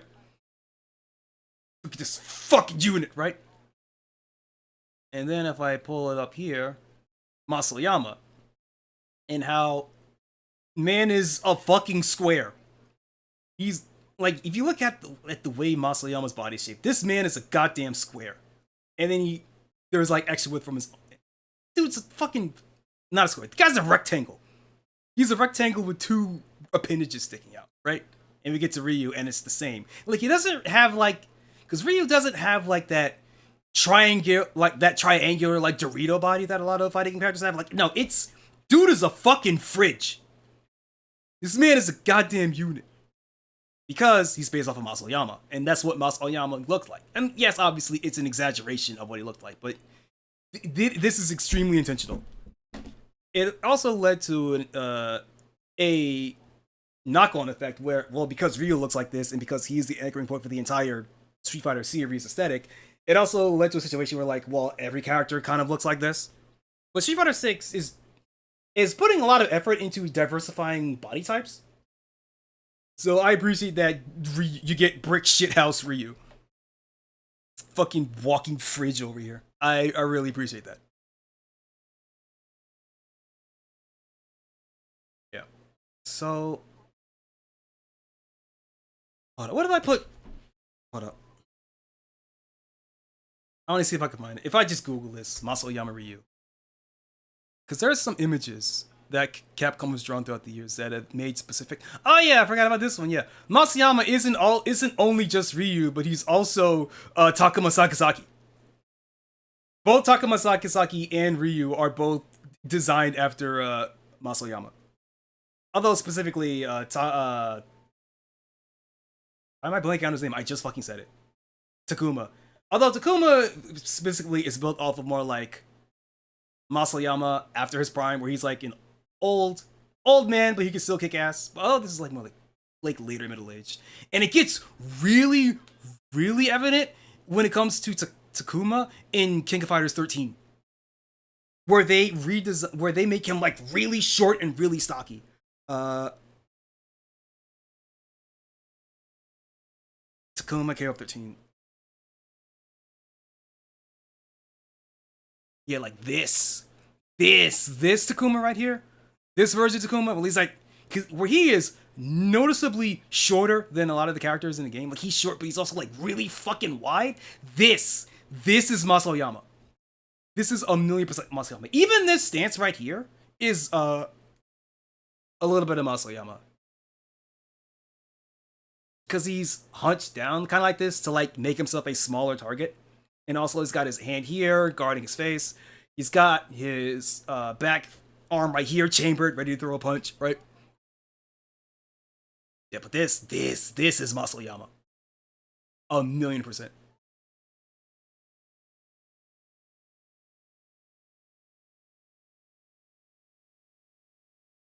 I'm about to debase myself. Give me a second here. I'm going to look up Street Fighter Wiki.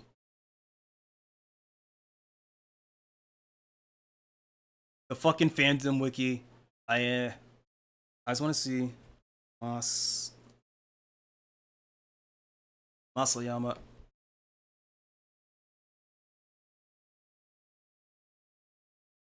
Archive from the original. Yeah, we know it's what. Yeah, okay.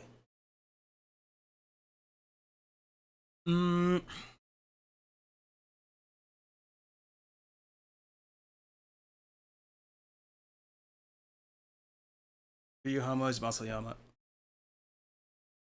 Man, could you really tell that I've been wanting to talk about Ryu and Masayama for like a long time, and I just didn't do it? Yeah, this art that was used for Ryu in CVS 1 is a direct reference to this photo of Masayama. There's also a little chibi image of Ryu that is directly reading Masayama wrote a book, by the way, because of course he did. And not to be disparaging, but yeah, he wrote a book about like how to fight and stuff, his philosophy when it comes to fighting and stuff like that.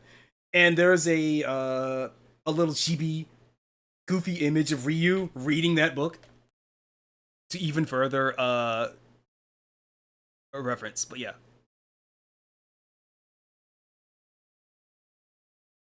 Very nice.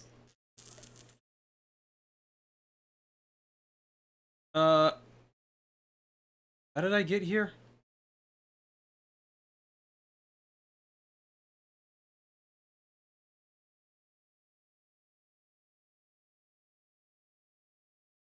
Get rid of all this bloat. Okay, how the fuck did I get here? Teenage girl, fighting schoolgirl, same proportions as Ibuki, pretty much. Baggy outfit like Makoto, eyebrows like Makoto. I genuinely forget what I was talking about. This was supposed to be about Yasmin. I end up gabbing about fucking Ryu. I remember something waist, something about the waist here.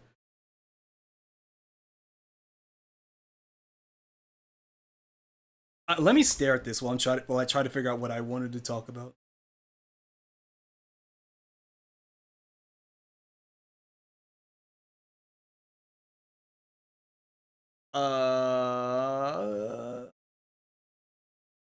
Okay, so I know that there is concept art of Ryu in Street Fighter 6 where he has super long hair, no shirt, and he's got like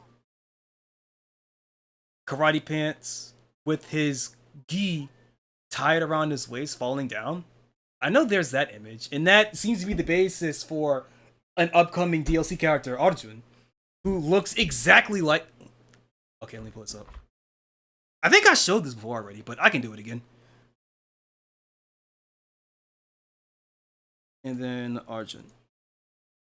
Because other people people also brought this up. But I'm just another one among many that also brought it.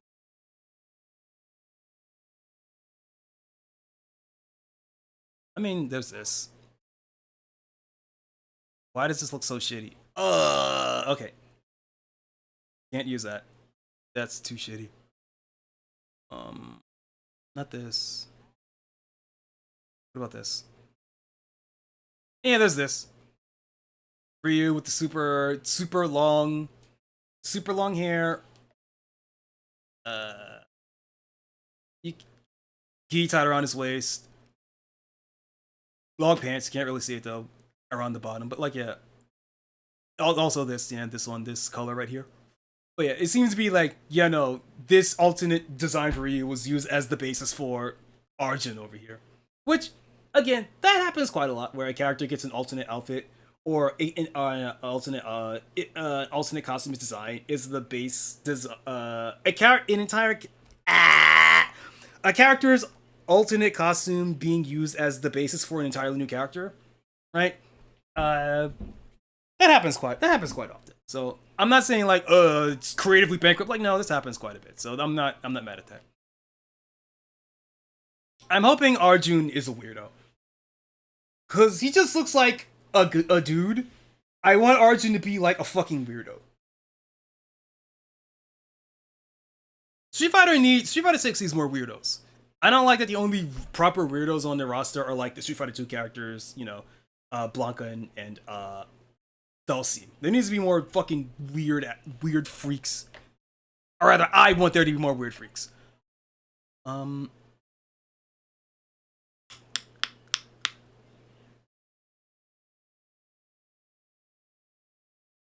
Oh right. I have an article. I know, article bracket derogatory close bracket. But I did manage. But back when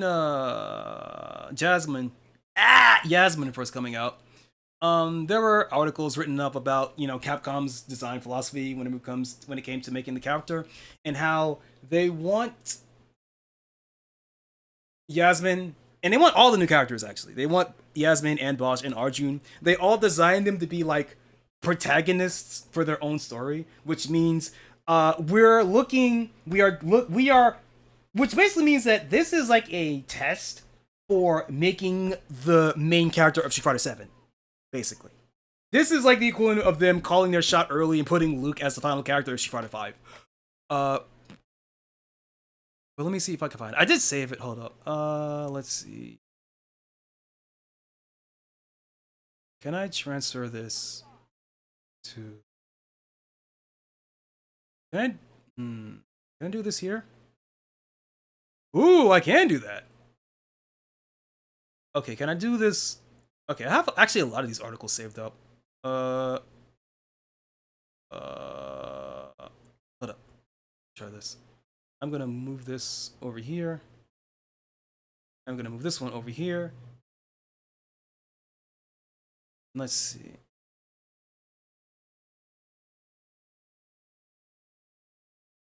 Oh, I can. I can move multiple tabs at the same time. Oh, that's sick as hell. Why didn't I know I could do that earlier? Move tabs to... what about this one? Yep, move this tab over.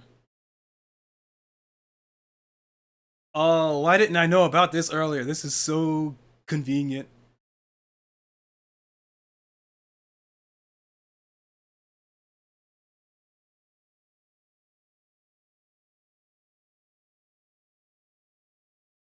Hold up. I heard the TTS go off, but I didn't see the message. Hold up.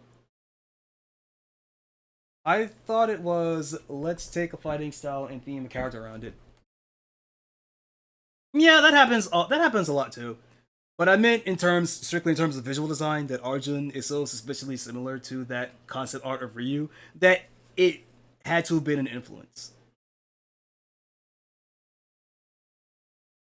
Like a fun style. But yeah, no. A lot of times it's like, all right, pick a martial art on this dartboard. Bam. All right, you have chosen fucking Chinese Kenpo. And it's like, and then you design the character around this. Like, okay, well, Chinese Kenpo, he should be a Chinese guy. What is a what is the average look for like Chinese guys? Like, okay, Chinese outfit, the kung fu shoes, chunks on the pants, or sometimes it might take it from a specific source. Like, oh, Chinese kung fu guy. Oh, let's design them after like the Shaw Brothers movies. What is like a compartmentalization of like Chinese Shaw Brothers kung fu villain tropes, and you just put that into one character. Or sometimes you just be like, uh, hold up, hold up, Lao Chan, hold up, Lao Chan Virtua Fighter. I spelled Virtua Fighter wrong. Virtua Fighter. I'll go Virtua Fighter 2. Everybody knows Virtua Fighter 2. All right, right here. I'm fucking tired. Okay, I want VF2 specifically, or rather, I would choose VF2. But I'll go and pick. Okay. Fucking shitty and green. I'll go with this VF3. No, actually, let me go for. I just want young Lao.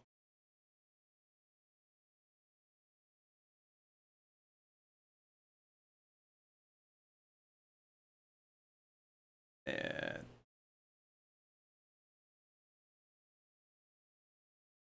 no, that's four. I need something before that. Before he had the. I guess I could go with this. No.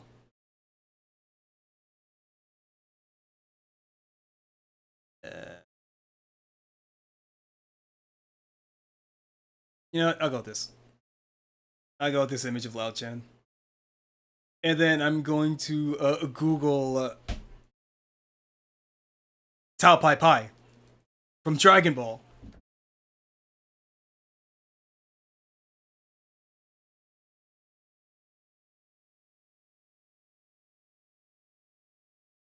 And it's like, oh shit, it's the same guy.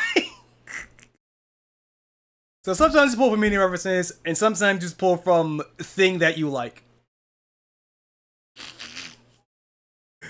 Uh, Fun stuff.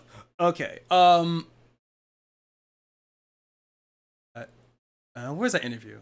Is this one? Okay.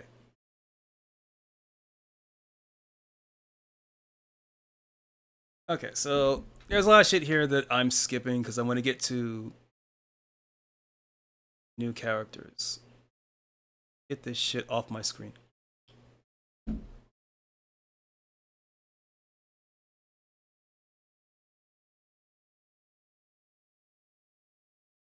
Okay, down here. Street Fighter 6 producer explains why Season 4 has so many new characters.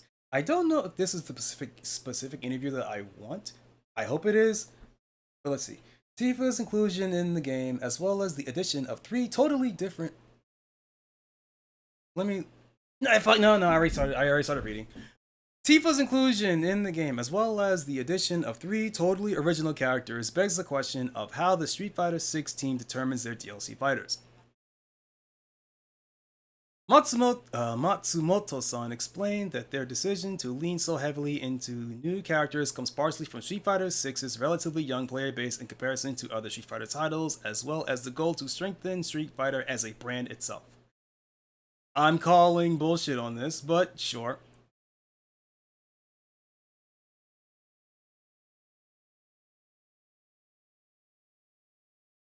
First, we hadn't realized any completely new characters since the autumn following the game's launch. Autumn following the game's launch. I'm assuming that means Aki. And you could argue whether or not you want Aki as a new character or not, because it's just Fang but girl. The time-honored tradition of, oh, did male character not work for people? Okay, bring back male character and turn him into make a hot female version, hot younger female version of previously established male character, and people will like her. And I haven't been proven wrong since.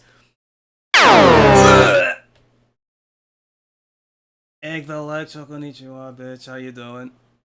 I'm talking about Street Fighter and character design, and reading this article from months ago. Let's see. First, we hadn't released any completely new characters since the autumn following the game's launch, so adding new characters was a priority, he revealed. Secondly, to strengthen the Street Fighter brand, not just Street Fighter 6 specifically, but the franchise as a whole, we felt that introducing new characters was essential. I still say that peppering in a new character every season pass instead of having a season pass of entirely new characters would have been a better choice, but I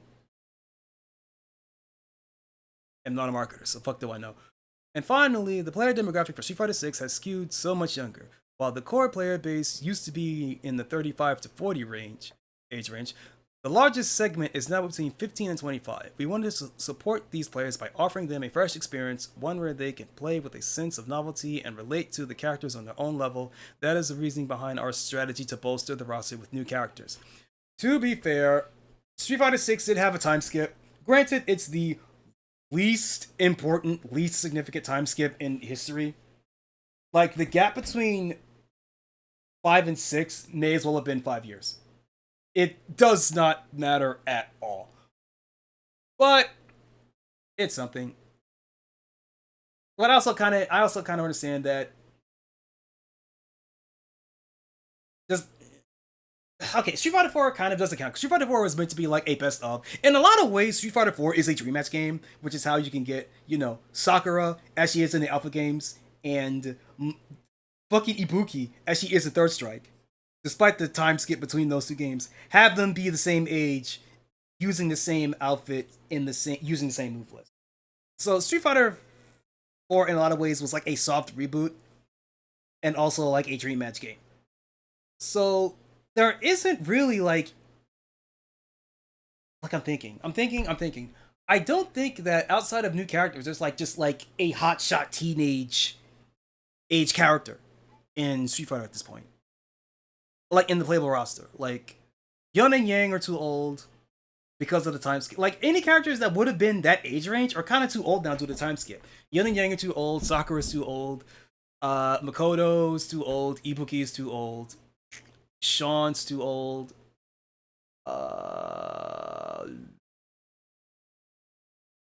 Ed is a clone. Is a clone and has hyper fast aging, so he.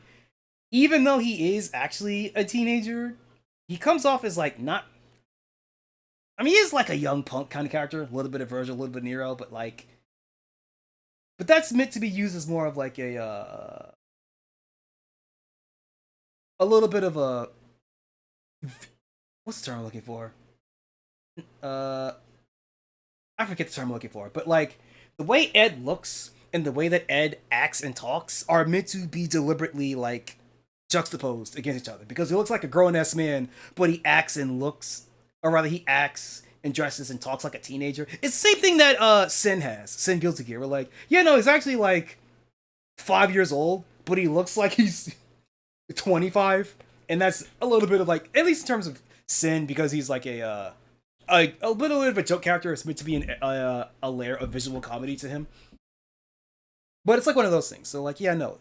Street Fighter right now does not really have like a teenage protagonist type character in their roster right now. I mean, okay, well, there is Kimberly, but I fucking despise Kimberly. I despise Kimberly so much. I would rather she teleports out of the roster entirely. But there's her.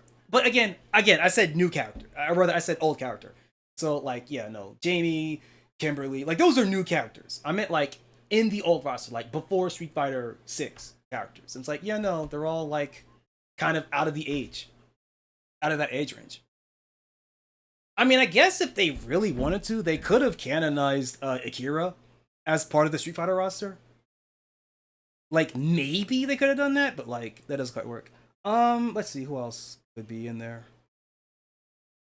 Manat from Street Fighter 5 would be too old because she's a teenager by the time of Street Fighter 5. And Lee Fin is a fucking child in that time period, and she's like a teenager now.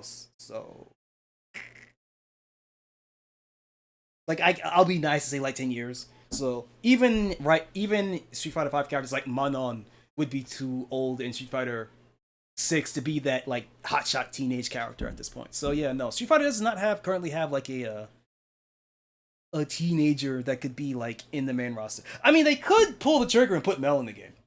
They really could pull the trigger on that and just put Mel as a playable fighter, but they don't seem to want to do that. So that's crossed off the list. Anyway, yeah, which is why I said when I mentioned earlier that yeah, no, Yasmin in a lot of ways is like this compilation of like a lot of teenage spunky tomboy tropes that debatable if Dan being the youngest one. Dan is not a Dan's not really a teenager though. And even then, Dan debuted in Alpha. And Alpha takes place before Street Fighter 2 in the timeline. So even by the time of Street Fighter 6, Dan would have aged significantly. So even he's aged out of that like teenager character. But no, I said it before that in Yasmin, I see a lot of character design tropes that Capcom used before when it came to like fighting schoolgirl characters like Sakura and Elena and Makoto and Ibuki. Like it is yes, Yasmin is still like her own character that's completely separate from those other four, but she carries in her a lot of those like stylization character design tropes because Street Fighter currently does not have that type of character. Well, okay, I mean, does not are still experimenting with trying to bring that type of character back into the series. Because even with Kimberly, despite the fact that I hate her, Kimberly, despite being like a teenage fighter, isn't Kimberly stylized more? I mean, to be fair, I think Kimberly, if I had to be honest, as much as I hate Kimberly, I do feel like her character archetype like completely shifted, was changed mid-development, because a lot of things about Kimberly make her feel like a preppy cheerleader kind of character, like preppy high school cheerleader kind of character. And then I felt like, oh, she needs a gimmick. Slap this Bushinryu shit on her. And like it kind of had to change her character archetype, both in terms of her game plan, but also in terms of like her visual design. It's quite weird to me. I don't know. But again, fight it. Actually, wait,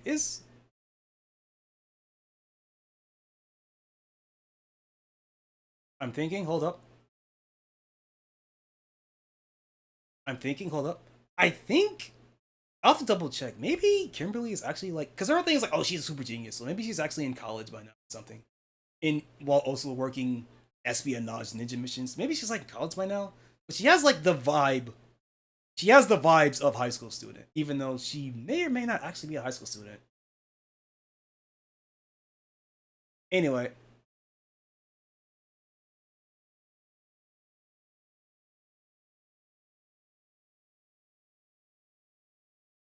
Is Lily a high school student? Because people like to think that Lily is a fucking child, but no, she's just short. She's just tiny. Huh. Whatever. She's small and cute, so people assume her as a school. Okay, whatever. Yep, bolster roster of new characters. Yasmin art. if I still wish the karambit was bigger. Like I understand that the karambit in real life is like a small dagger, but like with how hyper exaggerated Street Fighter is, and especially how long and how big the Street Fighter character's hands are, I wish that the karambit was made even bigger. I mean, it is bigger than a normal karambit, but I wish it was made even bigger, like noticeably, extremely bigger. Like I wish it was like around the size of her fucking forearm in the in-game model. But whatever. The response to the upcoming DLC fighters Arjun and Yasmin have been mostly positive. The Filipino fighting game communities specifically, that is a I hate how people use the word community. Shit. I need to go about slang for a second. Hold up.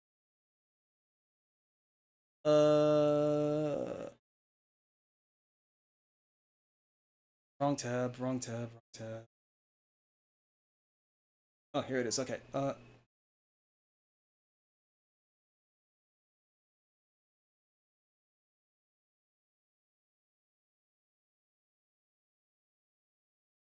Okay. Back to the article. Man, I really wish that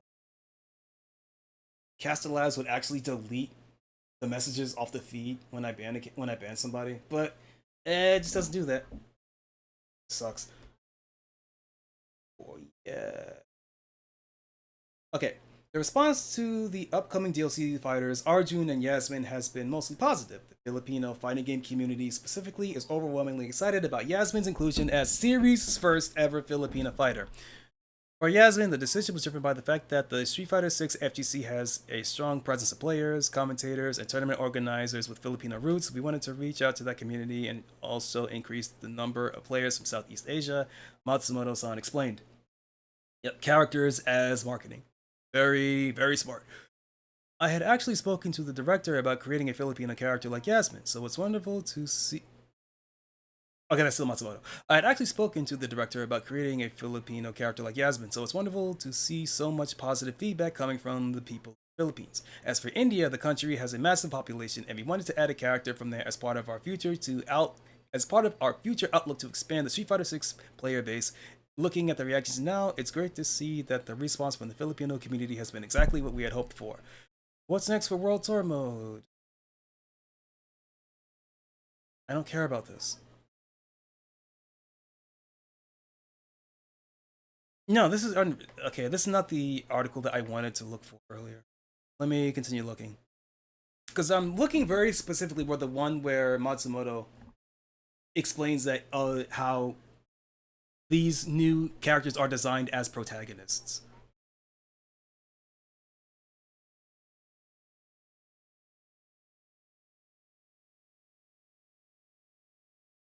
Okay, Street Fighter 6 reached a level of success and recognition that the series hasn't seen since the early arcade days of Street Fighter 2. I keep saying that, by the way. The popularity of Street Fighter 6, specifically in Japan, but in the world, but especially in Japan, is a fucking is to the equivalent of what Street Fighter 2 was back in the day. And I know it's kind of hard to fully recognize that because, well, it doesn't feel that big. But trust me when I tell you that like Street Fighter 6 is so incredibly, insanely popular, and Capcom are scared of touching that game. That game is an ice sculpture. It's why that game hasn't had any like major balance changes. That game is an ice sculpture. Any small change could crack the foundation that game was built on. Okay. Street Fighter 6 reached a level of success and recognition that the series has not seen since the early arcade days of Street Fighter 2, but that popularity is going to bring about changes and different considerations. One big thing is the reason for a reveal for Street Fighter 6 that contains Tifa Lockhart and 3 newcomers instead of legacy characters, and developers are starting to talk about that decision. Director Takayuki Nakayama and producer Shuhei Matsumoto have been conducting various interviews lately, including with our friend Virginia Glaze.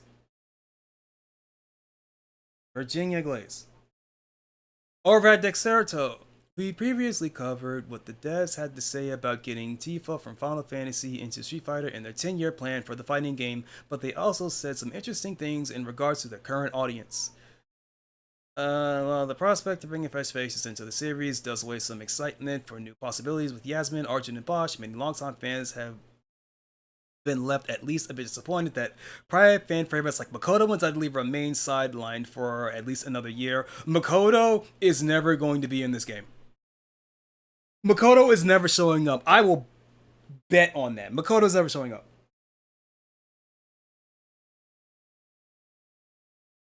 A lot of noise likes to be made about Makoto, but like, make no mistake, if you hate how Street Fighter 6 plays right now with all the drive rush shit, Makoto is literally the worst character that you could ever put in this engine. Makoto's entire kit revolves around her jump scare forward dash. And you're gonna give her green slime on top of that. You're out of your fucking mind. Fucking imagine, dude. Fucking imagine. Makoto drive dash forward, medium punch, take into command grab, take throw. You fucking crazy if you want that character in this game. This was apparently a deliberate shift by the Street Fighter team because of the influx of new players they're seeing are skewing heavily toward the younger side compared to what it used to be. First, we hadn't really repeat. We have already seen some of this with how hard Capcom has tried to push the current lineup of SF6's new generation between Luke, Jamie, and Kimberly, especially alongside Aki, Manon, JP, and Marisa. Yeah, I don't really like a lot of the new characters in SF6. I like Jamie a lot. Even if I can acknowledge that, yeah, Jamie is like Yun and Yang composite, but like, I do like Jamie. Luke is okay. The most generic protagonism, man. And I feel like people only really like Luke because of Alex Lee being a shit poster on Twitter. Like, if it was not like I'll say it a million times if I have to. Alex Lee saved Luke. Without a doubt in my mind, no one would give a single fuck about Luke if Alex Lee did not just have charisma and was just being a shit poster on Twitter. Jamie's alright. Kimberly, I hate Kimberly. I hate her so fucking much. Aki is like Taiwan's edition of make younger, hotter female version of previous male character to, right? Always works. Manon is also that, but for Abel, but she's also less interesting than Abel in like every conceivable way except for her outfit. JP is fine. He's alright. Marisa, I keep waiting for Capcom to pull the trigger for Marisa and like the whole Illuminati shit. Even if Marisa is not directly involved, there is so much about Marisa and her design that is very deliberately paying homage to Urien and Gil. But they never really pull the trigger on this. And it's like, are they ever going to do anything with that? Or is that just a completely dropped plotline? Because even when it comes to like the lore of Street Fighter in the World Tour mode, it's never brought up. It's just something that you're supposed to know, I guess. Like, you're supposed to notice, oh yeah, Marisa has like a lot of things that are like kind of similar to like, I mean, first of all, her fighting style is Pankatsun, which is the actual fighting style of Urien and Gil. Her whole thing of like her armoring up and the way that she gets like this sheen, like this like sheen around her, like this shining effect on Marisa when she armors up is similar to Urien and how he literally bronzes himself, like turns to a bronze statue before he fights. There is a connection there. Let's see. And while it may be hard to hear for fans who have been around for 30 plus years, their decision makes sense on the business side of Street Fighter 6 as a product. The average 18-year-old picking up Street Fighter 6 for the first time is not going to give a crap about a middle-aged Vega since they have no attachment to the past. For a more frightening perspective, these 15 and 16-year-old players weren't even born yet. Okay, there's supposed to be a comma here. For a more frightening perspective, these 15 and 16-year-old players weren't even born yet the last time Makoto and Dudley were added to a game in Super Street Fighter 4, so let that sink in a bit. Now the younger characters like Yasmin and Bosch were made to look cool for them and get their attention. And this does importantly give Street Fighter its first Filipino World Warrior, blah blah blah. But fuck it. And it does importantly give Street Fighter its first Filipino World Warrior too, after nearly 40 years and a strong community in the country. Yasmin, da da da da. I read that already. I spoke to da da da. I read that already. Obviously, there could have been a compromise to split year 4 between newcomers and classic fighters to try and please both audiences, but after the last 2 seasons focus on returning characters plus guests and Ingrid is a returning character. I don't like Ingrid being this outlier. Like, Ingrid is a returning character. I mean, I guess technically she's not because Capcom Fighting All-Stars never got out of location tests, but she is technically a returning character. The pendulum has swung in the other direction for now. Capcom is going to need to work towards finding a balance between young fans and the ones who have stuck around for decades, which may lead to more experimentation and concessions made for each side. But those of us over 30 have to also accept the reality that we are not the majority anymore and not necessarily part of the main target demographic. That's part of the double-edged sword for blowing up in popularity, and I'm seeing more and more that it's just part of aging and the shift in generation/culture in general. It's cool that new people are finding and enjoying the thing that you like, but it's also going to shift the audience usually toward younger people/a new generation. Capcom already has our money for Street Fighter 6, and they know that a lot of players who have stuck around for the full 3 years thus far will probably continue to buy their DLC to keep up with the game no matter who is in it. Now, the company has its eye on a new generation of potential consumers who are proving more eager to hop on board the train, so that they're not going to leave that money sitting on the table. And we can just hope they don't go too far as to alienate those who built the castle in the first place. Being around longer doesn't magically make us more important, but it also doesn't mean we are now unimportant either. Street Fighter 6 isn't going anywhere anytime soon, so there's still probably 6 or 7. Street Fighter 6 isn't going anywhere anytime soon, so there's still probably 6 or 7 years left to add more favorites to please old heads while evolving further for those coming into the scene fresh. We'll just have to see how Capcom handles this balancing act moving forward and try to make your voice heard in places like Street Fighter 6's current player survey asking for feedback. Okay, get rid of that. I disagree that on the concept that new players are going to inherently gravitate toward new characters. Sometimes it's true, but sometimes it's not. I mean, to be fair, let's be honest, a lot of the numbers are averaging lower just due to time, but also how insanely massive Street Fighter 6 is in Japan and how it managed to capture an entirely new audience that would not have been interested in playing Street Fighter past the curiosity. It is incredibly obvious that that Japan is carrying a lot of these younger numbers, which is fine. That's perfectly fine. But I've seen a lot of, anecdotal, sure, but I've seen in my feed, and when Street Fighter gets brought up, that there are a lot of young people that do also gravitate to old characters, right? Fucking hell, Ingrid was an explosion of popularity, even outside of Japan. Of course she'd be massive in Japan because it's fucking Ingrid, but even outside of Japan, people oh yeah, no, Ingrid's really fucking cool. I've seen people having fucking panic attacks getting projectiles spammed by Sagat, even though if his projectiles are nowhere near as good as they used to be, that's accurate. That feeling is accurate to Sagat. I've seen people, a massive influx of people playing Akuma because he's the coolest, edgiest guy ever, and teenagers really fuck with that. Akuma is like an evergreen character. I'm you, but stronger and evil and fucked up. That you can sell that to any teenager. All teenagers like that shit.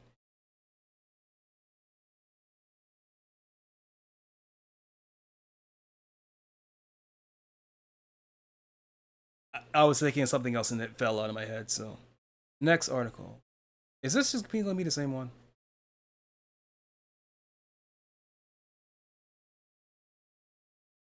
Yeah, it seems they're not that way. Let me just search for protagonist. Protag, it's not here.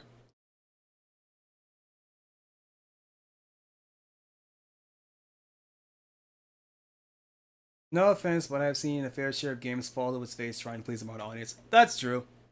Well, okay, to be fair, Capcom isn't trying to please the modern. Okay, actually, no. Street Fighter 6 is trying to please the modern audience in a lot of ways. Like, the fucking. I forget what it's called. Because I know Capcom also has one, like a fucking Western HR to make sure none of the girls are too hot. Like, every fucking major studio has those. And Capcom also clearly has those if you compare any female character in Street Fighter 5 and then again in Street Fighter 6. Like, it's incredibly obvious. Where's my. Whatever. So that's obviously a part of it. But the strings seem to be loosening if the last batch of costume DLC for Street Fighter 6 anything to go by. But including the Avatar costumes. But getting ahead of myself. The thing about time skip stories and like the thing about time skips and having a large influx of new characters is that a lot of times a lot of them are going to fail. And you're just kind of hoping that one of them sticks. This happened with Street Fighter 4, actually. Juri is incredibly popular. Like, she was a breakaway success for Street Fighter 4's characters. And even to the shock of Capcom, because when you go back and look at Street Fighter 4 and Marvel 3, Capcom thought that C. Viper was going to be the breakout star, and it turned out to be Juri, actually. And Juri's popularity throughout the years has only gotten stronger, despite being a relative new character since he was introduced in Street Fighter 4. For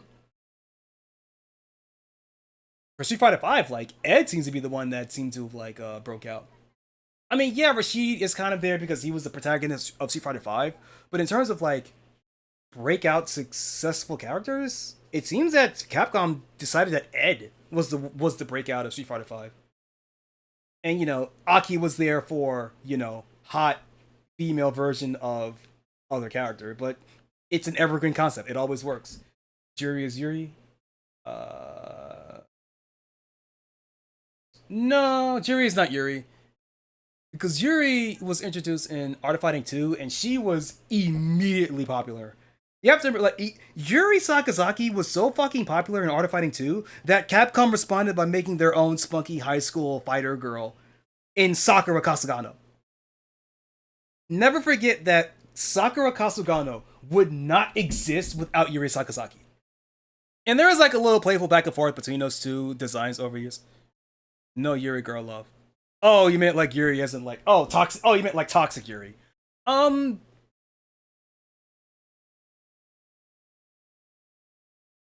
mean, sure. Although, to be fair, in Street Fighter 4, Juri was more of a toxic. Okay, it's not toxic Yuri. She's more of like a Juri in Street Fighter 4 specifically was more like sadomas. Was more of a sadomaso. She was more sadomasochist.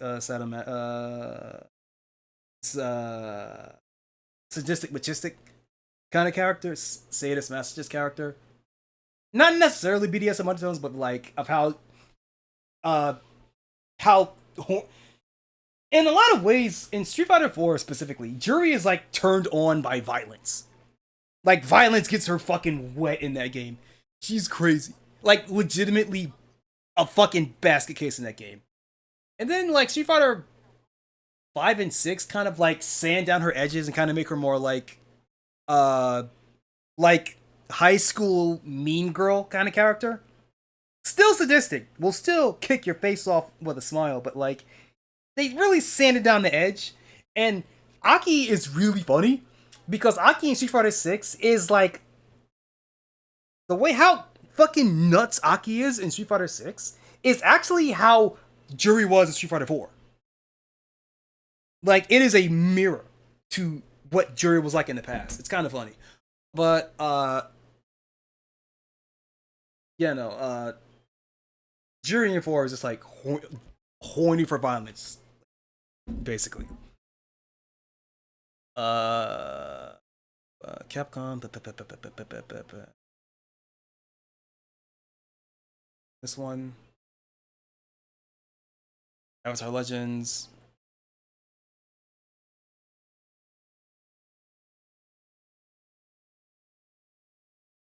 This.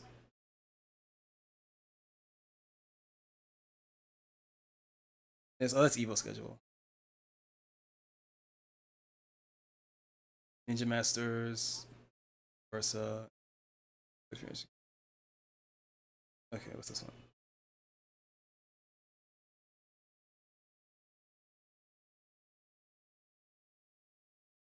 Okay, I need to go. Uh, Street Fighter 6 protagonist. Where's the article on this?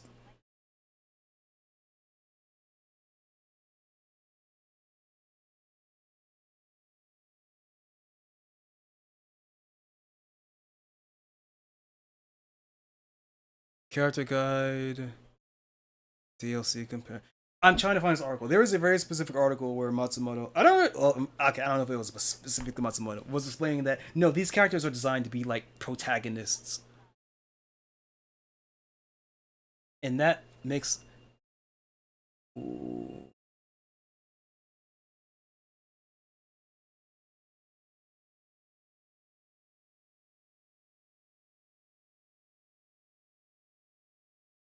Now to focus, fourth year.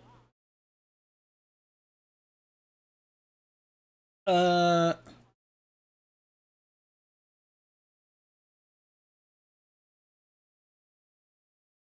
SF6 year 4 characters are treated as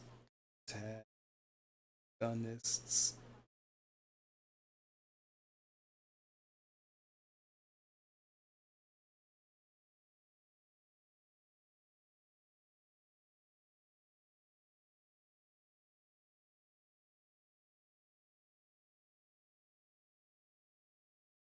Fuck, it's not here. Fuck, it's not here. Okay, never mind then. I should have saved it. I didn't save it. God damn it.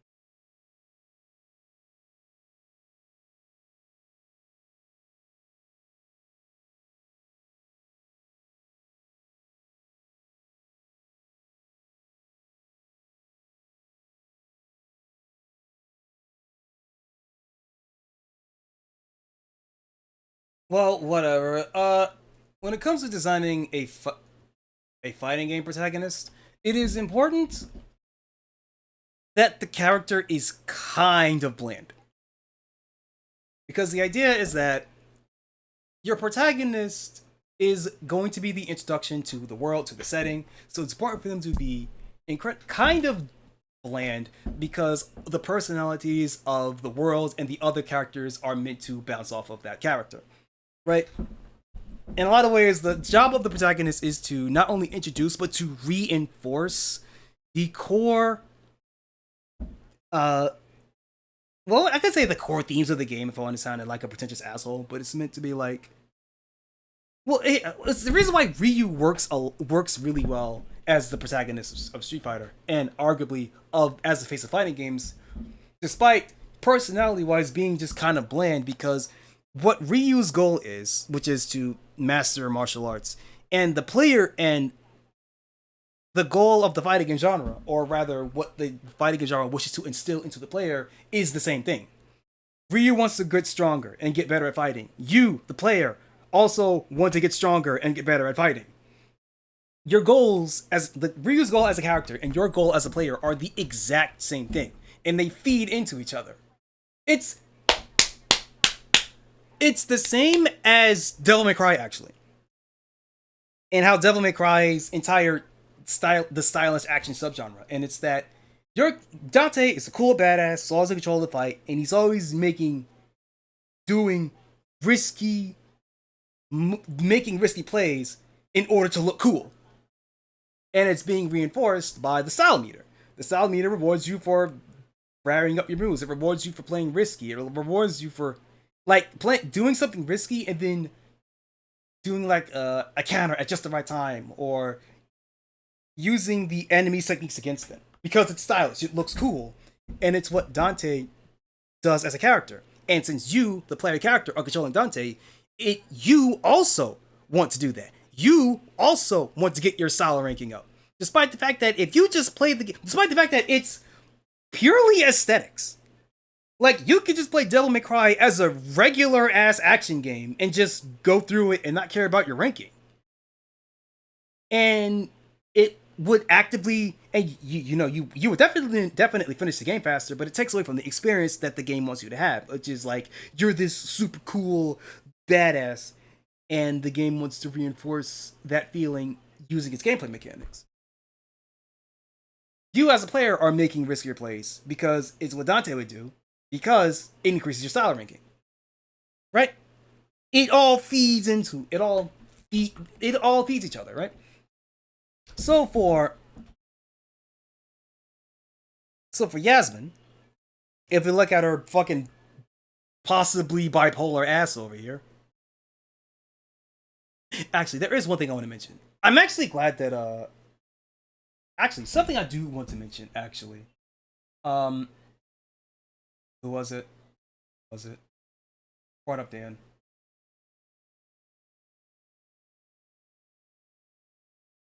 Darren, you actually made a really good call bringing up Dan. Because Dan is actually a quite interesting character in terms of his lore. Because if you were to pay attention to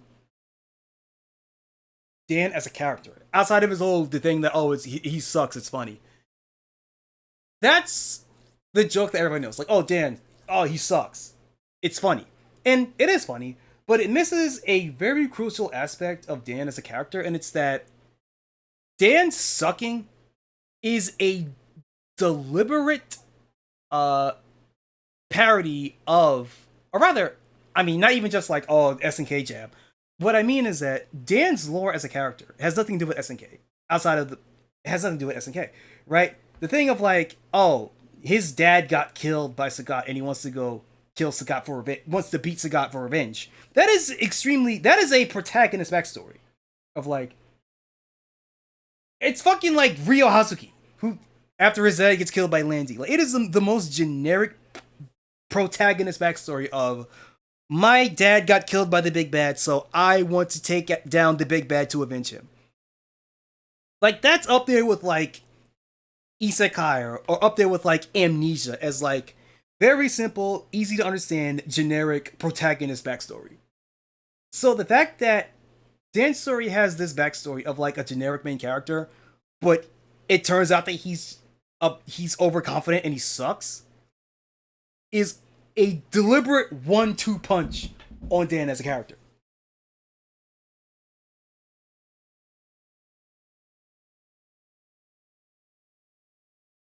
But I bring that up to bring this up, and it's that I don't know if this is a Street Fighter specific thing, but I've seen it a lot that for Japanese characters specifically, well, not our Japanese writing specifically, is that there is this specific brand of like character that has a sad, tragic backstory, but in terms of personality is like a goofy asshole, or a character masks the pain of their tragic backstory by being like a goofy asshole. Like, just, it's sometimes a deliberate joke character, right?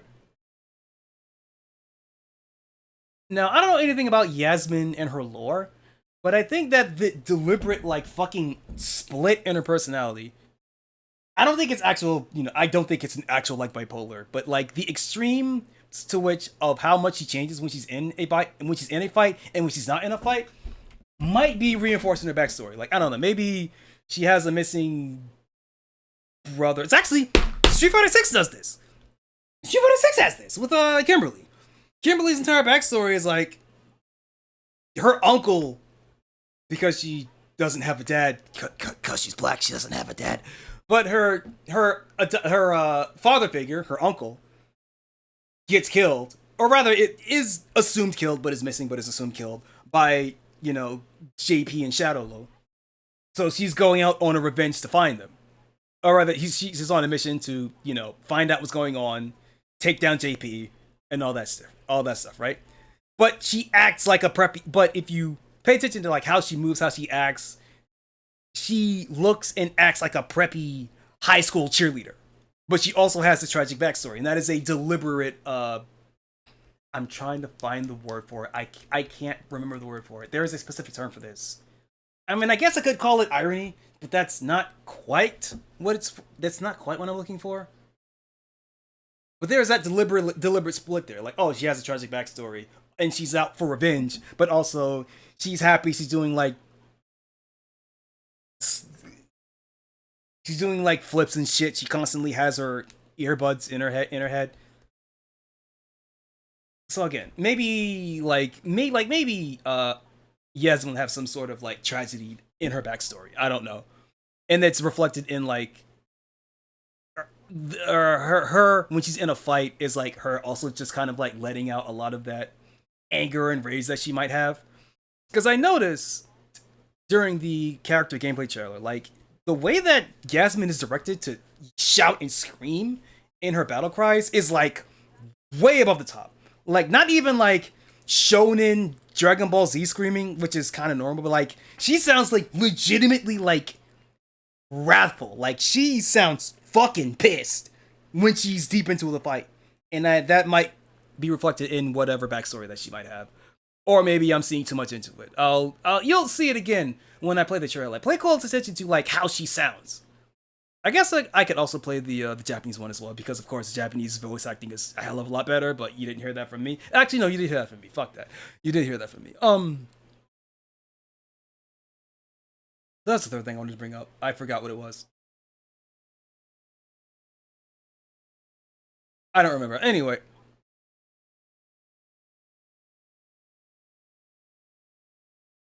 Actually, let me do this now before I forget. This stream has been a shit show, but anyway, let me pull the actually get rid of that. I forgot to get rid of that. So let me pull the up because I had it here the whole time.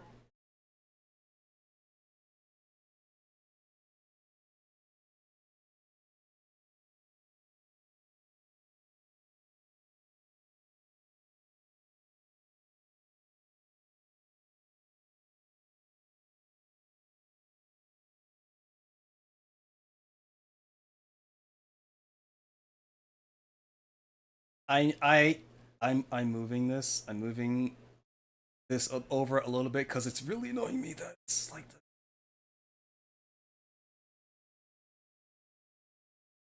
Okay, better. All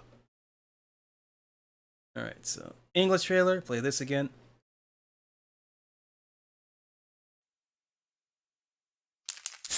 Oh, I forgot to talk about gameplay. I forgot to talk about gameplay. Shit. Okay.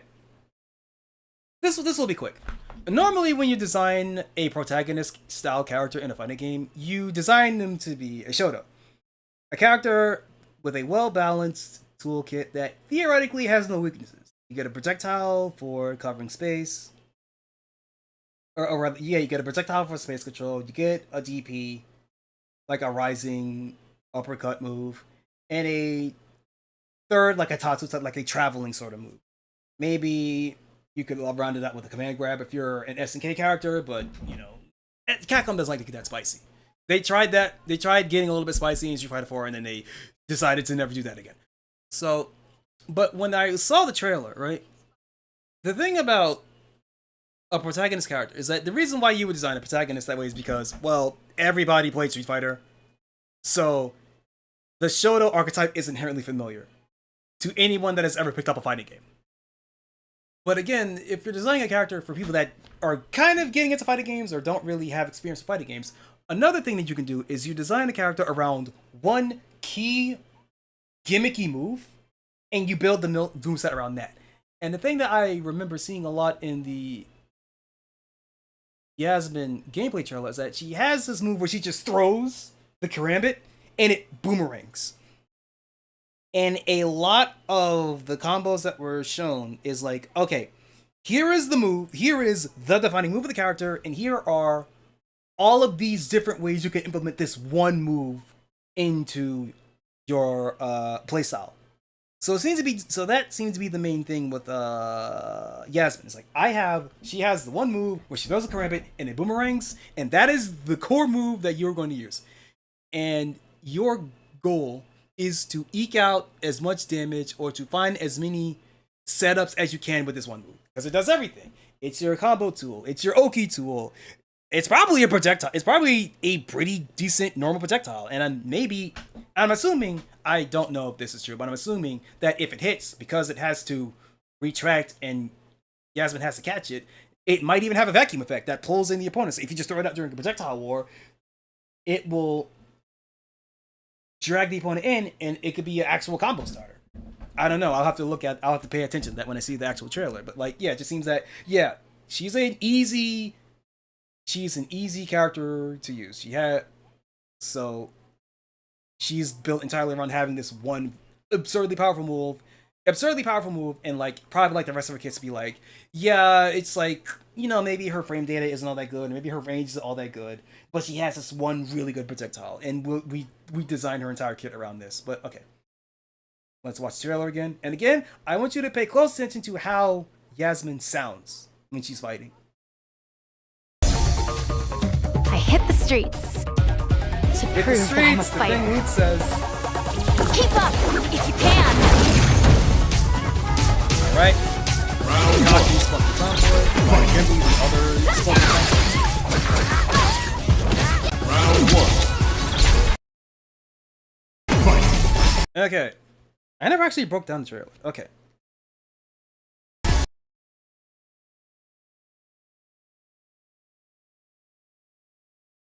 Fight talk.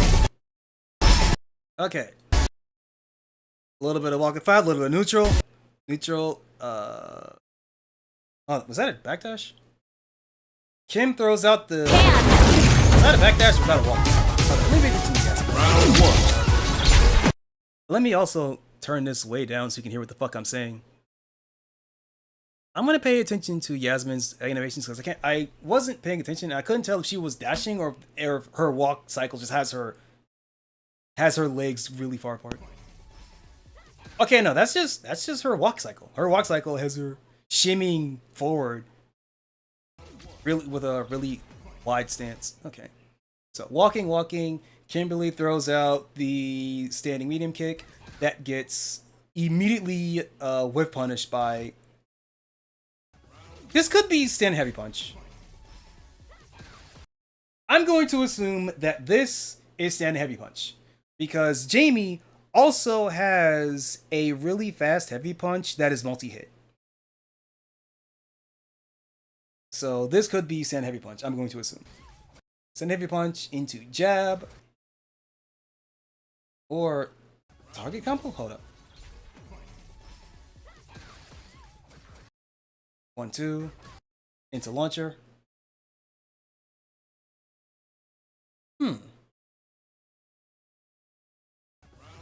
Target combos are also a way that easy target combos also how you balance a character for balance an easy mode character. So I'm going to assume heavy punch into wait, hold up. Well, it was a punish counter, so maybe it is medium punch. Bam, bam, bam. Okay. Inch forward.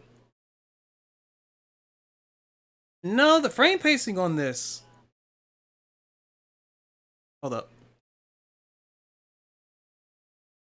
1, 2, 3, 4, 5, 6. 6 frames. Okay, that's medium punch. Medium punch. Medium punch and medium punch target combo. Okay, so stand heavy punch, punish counter into medium punch target combo. That launches. Well, it knocks down, but maybe potentially it will be special cancelable that final hit. So maybe it could lead into. It definitely will lead into a SA3, a Super R3, but we'll see if it's actually cancelable into like special moves. I doubt it. Medium kick. Medium kick.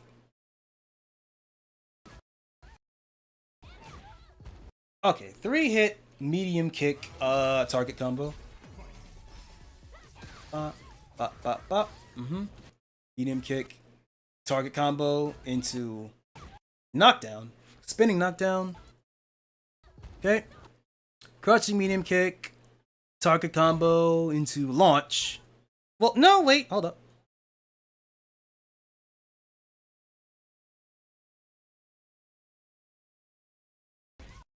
That's a pretty low launch, so it might just unless this is cancelable, I'm going to assume this one's cancelable. This one's a lot like Terry's fire kick target combo, like the low kick into launch, but the launch.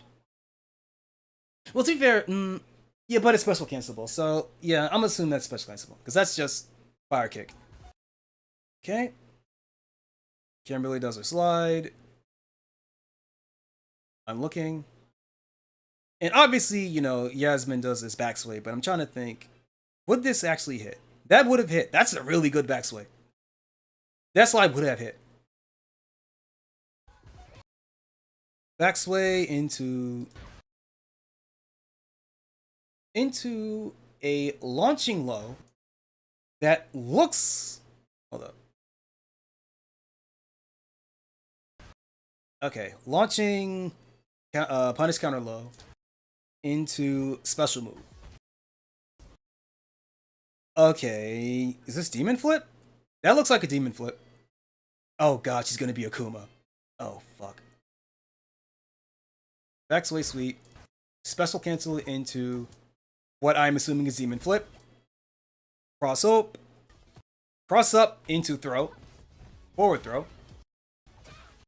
Jumping medium. Was that a counter? Wait.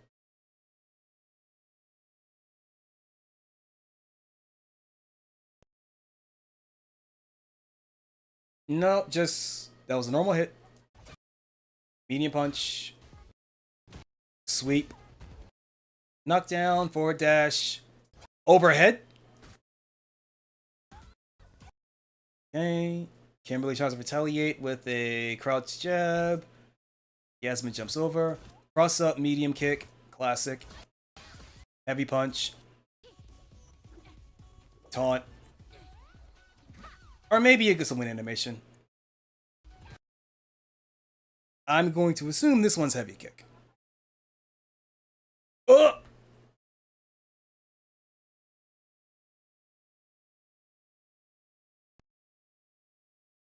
Yeah, that looks like a heavy kick.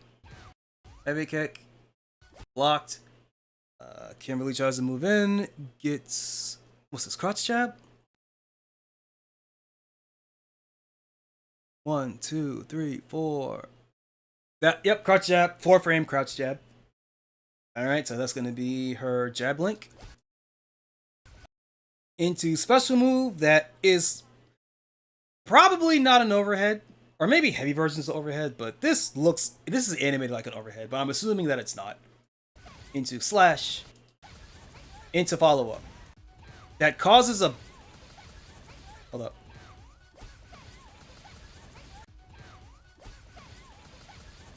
I'm trying to see if the follow up after the one slash is automatic or if it's manual. Like, is this a Rekka?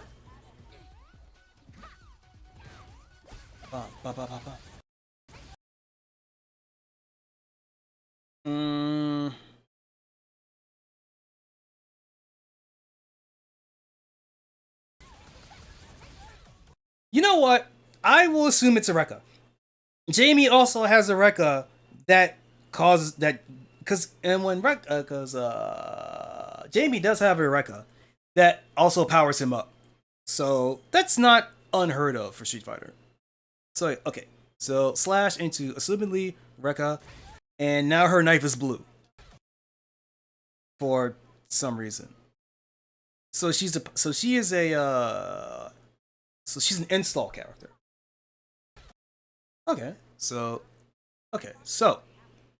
Yasmin's an install character. What does this do? Heavy kick again. Well, actually, wait, hold up.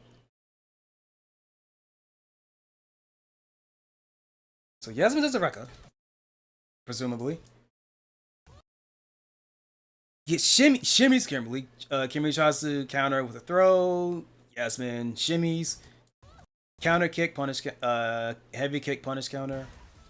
That launches into special move.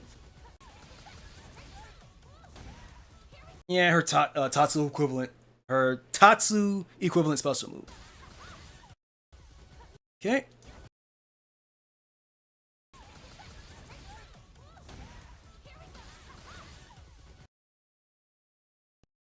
Okay, demon flip.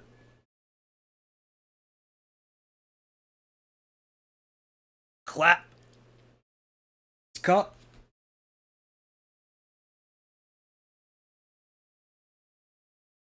Hold up a second.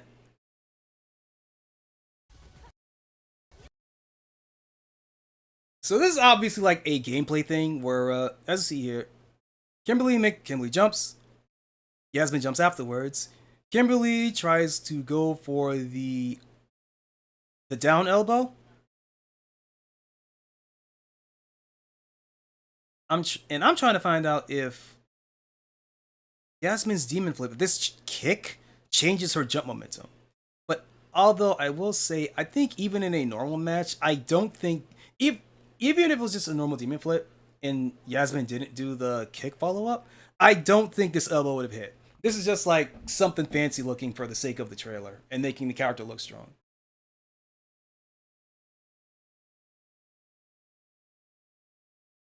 Uh, no, the charge up kick actually does change Yasmin's momentum.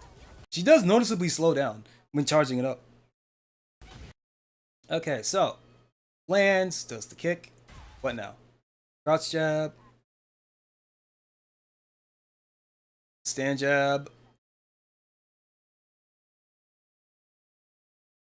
Something. I'm assuming this is a special move, honestly. Jab into some sort of special move. Unless, because I highly doubt that Yasmin has a target combo from her jab. That's exceedingly rare.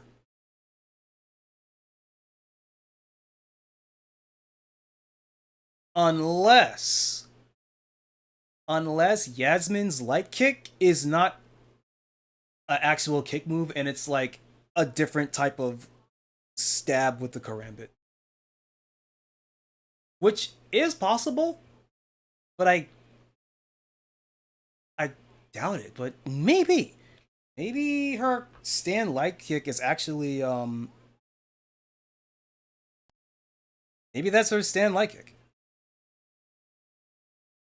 For whatever reason. And it gets into, or actually, her knife is glowing. So she's in her fucking install mode. So maybe when she's in her install mode,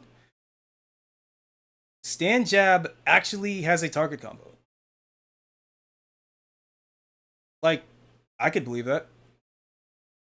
Actually, wait, no. Jamie, when he's when he's powered up, when he gets one drink, he does get a target combo from his jab. So yeah, I'll say that when Yasmin's in her install mode, she gets a target combo from her basic stand punch, her stand light punch.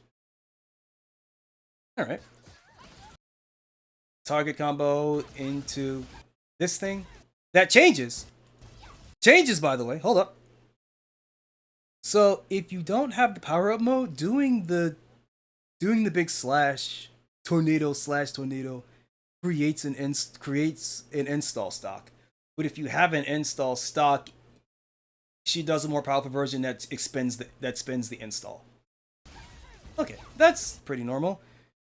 Fireball. Wait. There's her boomerang fireball. Goes fireball. Kimberly tries to charge us forward. Gets stuffed by. Never mind. That's it. That's her light kick. That's her stand light kick. Gets stuffed by the light kick. Into big slash, but she doesn't have the knife. But then catches a knife and does the follow up anyway. So it doesn't seem that. Hold up. I thought that when she did the projectile, she actually physically threw the karambit, but that might not be the case.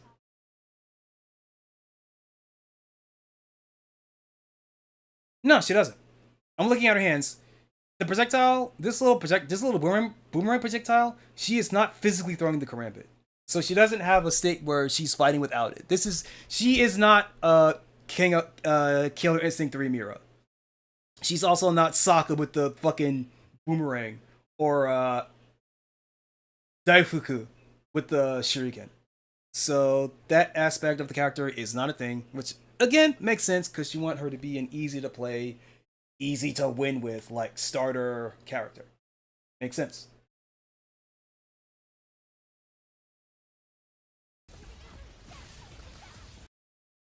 Ooh. Okay, slash into flurry into alternate ender. So it is a Rekka. It is a Rekka. You get to choose their follow up. So for this one, it's a slam down that may or may not be an overhead, but it does cause a ground bounce. A minor ground bounce, granted, that I don't know if it can combo out of anything, but if nothing else, it's good for Oki at least. So it's probably a hard knockdown. Hold up. Okay, Kimberly jumps from around half screen. Yasmin has her install. And she does something? Okay, so what it looks like what's happening is that Yasmin's about to do her use that like the Tatsu that she used from earlier. The Tatsu? But she faint, but it's actually a feint. She faints. Kimberly goes for a jump kick, and Yasmin does DP. And again, she's in her install mode, so maybe when she's in her install mode, her DP actually has iframes. We'll see. Because Street Fighter 6 and a lot of modern fighting games are like have gotten rid of like meterless DPs with invincibility because it's a scrub tactic or fucking whatever. It feels unfair or fucking whatever. I don't know. But that's one of the things that have been getting weaned out of fighting games. It's just meterless DPs that have startup iframes. So maybe she gets a meterless. Maybe her DP gets iframes when she has her install mode. Let's see. Okay, she does the startup again. She actually does the Tatsu this time. It's blocked. This imply. What did that was the counter? What did Kimberly try to do here? Oh, Kimberly tries a jab. So, okay, so this fucking Tatsu thing is minus on block. No, wait, hold on. No, it's plus. It has to be plus on block. Because Kimberly tries a jab, and I think her jab's like, I think her stand jab is 5 frames. And she gets sniped by this crouching medium kick. Which is what? 1, 2, 3, 4, 5. Which is also 5 frames. So that's what? Like what? Plus 2? 1, 2, 3. Yeah, so I'd say this is probably like plus 2 on block. Because it seemed to be like a heavy charge. Plus she has the install, so that makes this plus on block. Bam. Stand. Or rather, crouch, light kick. Into stand jab. Into target combo follow up. Into demon flip. The startup of this demon flip makes me think that she's going to actually do an attack. So that's probably meant to be a fake out. But she goes into demon flip. Cross up, dive, fucking claw shit over here.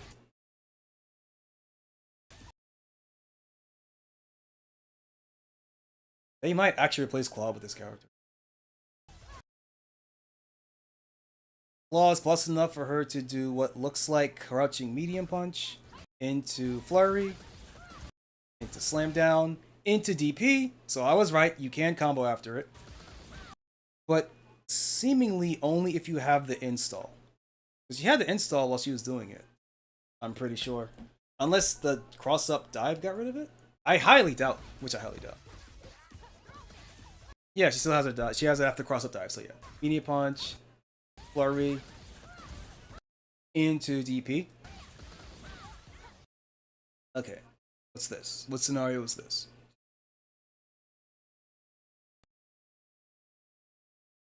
Okay, Yasmin's going to do her demon flip, and okay, so Kimberly's doing her sand heavy punch, a normal that is very notorious for its short range.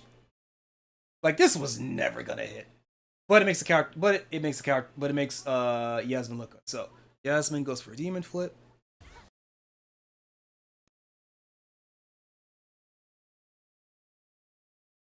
Uh, and Kimberly decides to use her fucking Tatsu, which can anti-air, but it's mainly used as combo filler.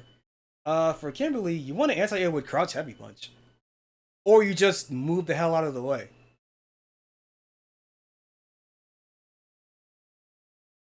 Okay, so Yasmin does her Demon Flip into kick, foot clap thing that puts her behind Kimberly, but neither character gets hit. I, to be fair, I don't know if, despite the animation, I don't know if Kimberly's Bushin Calc actually hits behind her.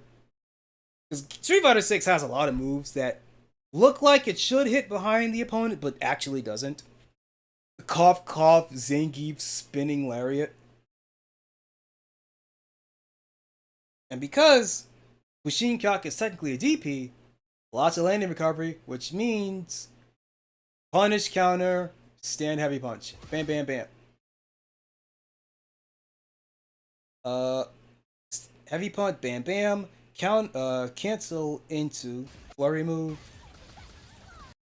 Into launch. But there is wait, did she have the did she have the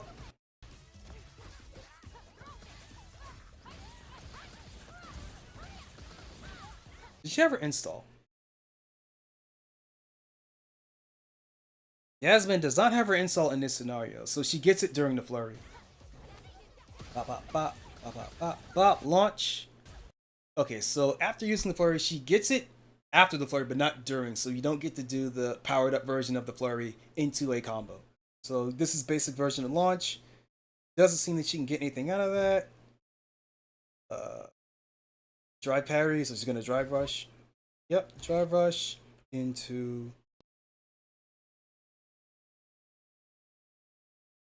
a rising elbow. That could be crouch heavy punch. I'm assuming that's crouch heavy punch. That sounded like crouch heavy punch. Okay, EX or rather OD, OD fireball, which this is interesting. A little bit of an easy bake, but it's also really interesting that the OD version of the fireball is actually, despite the fact that it's meant to be a boomerang that goes around, it's low enough that it combos standing. It hits standing, and it leaves Yasmin plus enough to go into light kick for a combo. Which means, which is actually pretty scary, which means that Yasmin could also, after the projectile hits, she could also use an overhead as a mix and still have it be dangerous. Oh, that boomerang's back really fucking fast. That was a standing light kick and it's still comboed. Okay. Projectile into Tatsu. Into stand heavy punch. Cancel into super 1.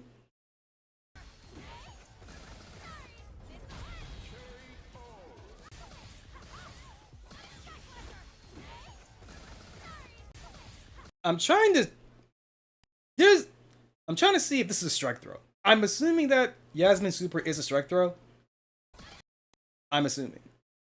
Because if it was a normal, because I kind of doubt that if it was a normal throw super that it would combo like this.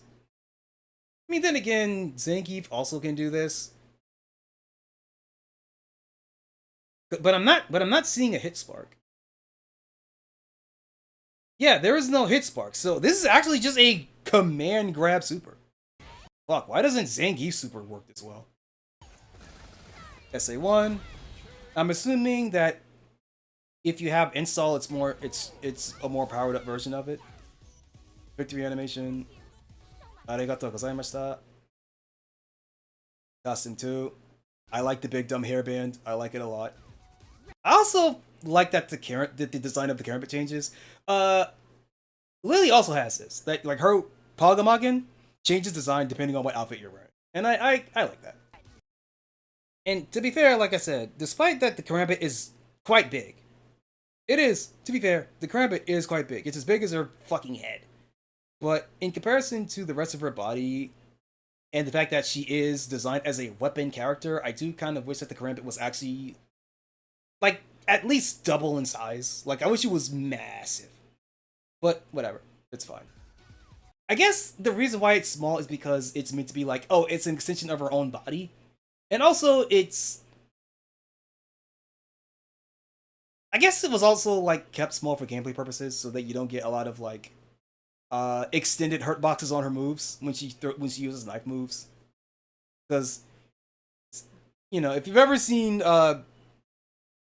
Billy Kane in King of Fighters, Billy Kane or Hamaru in KOF 14, and you see how absolutely those characters are like almost completely unviable due to their extended hurt boxes on their weapon moves. Like you can smack them from like half screen.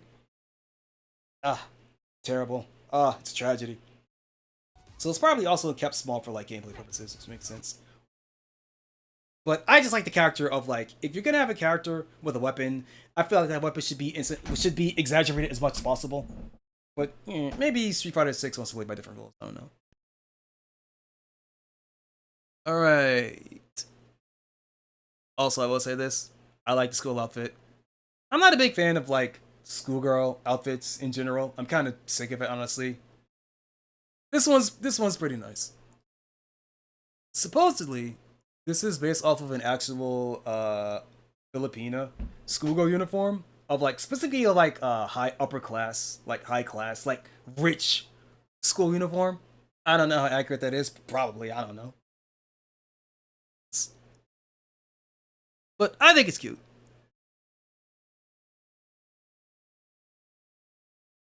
I quite like the color separation, by the way. Like, oh yeah, the torso is like white and teal, which is also the color of her shoes, being broken up by the bits of red and bits of yellow that is also the color of her hairband, and of course the pink sweater tied around her waist, which is the same color as her hair. Like very clean color separation. I like it.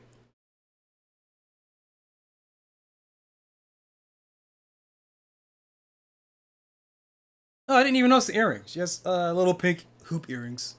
That's whatever. I am shocked that it took Street Fighter. You know what? I'm genuinely shocked that it took Street Fighter this long to have a character with the bandage with the bandage on the nose as a as it's been that is such a tried and true trope for a character, and it's like I'm shocked it took this long for a character to have that by default, or rather, okay, well technically it's an alternate outfit, so I guess it's not really default, but like I thought it would have shown up earlier, honestly. Although I think Sakura in her alt in Street Fighter 4 actually has it, so maybe I'm talking out of my ass. Okay. Ingrid starts off using Beam, and Yasmin jumps over it. Again, that's a hard read. This will not happen in the actual match. I'm assuming that's heavy kick due to how many fucking startup frames it had, so I'm assuming it's jump heavy kick.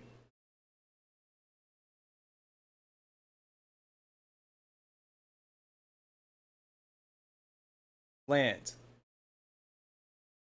Crouch heavy punch. EX Tatsu. Or OD Tatsu. I should start saying OD. OD Tatsu. That goes into a launch. Grounded launch. That's pretty good. That's pretty fucking strong, actually. And she gets a install stock out of that too. Flurry. No follow-up though, just one flurry. Okay. Yasmin jumping forward. Ingrid looks like she's gonna do a drive rush. No, it's a parry. Why did you do that? What move was that? That looks like a.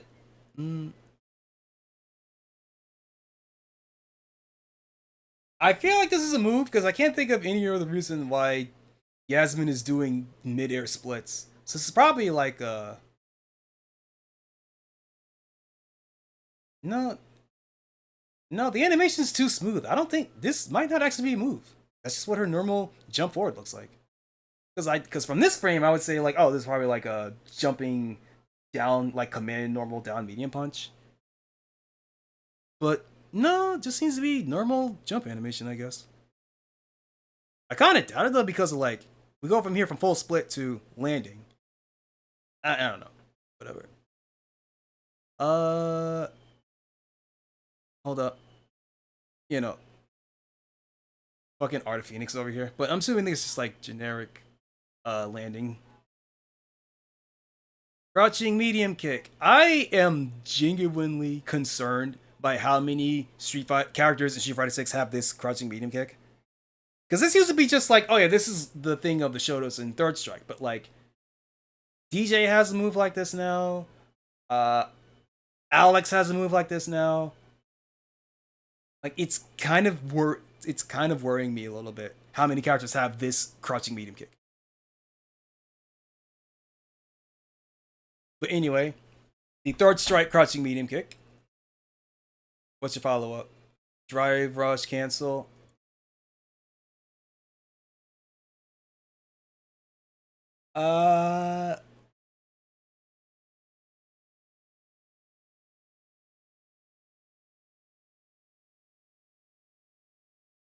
One, two, three, four, five, six. 6 frames. So yeah, this is incredibly likely to be crouching medium punch. I thought it was more like a. I guess I was wrong because I did see her use this move beforehand, but I thought that the start of animation was different. But yeah, that is her crouching medium. Looks like moves for competitive mode. It's a competitive game, so yeah, that makes sense. I feel like there's context that I'm missing from what you said, Malone. Okay, crouching medium punch.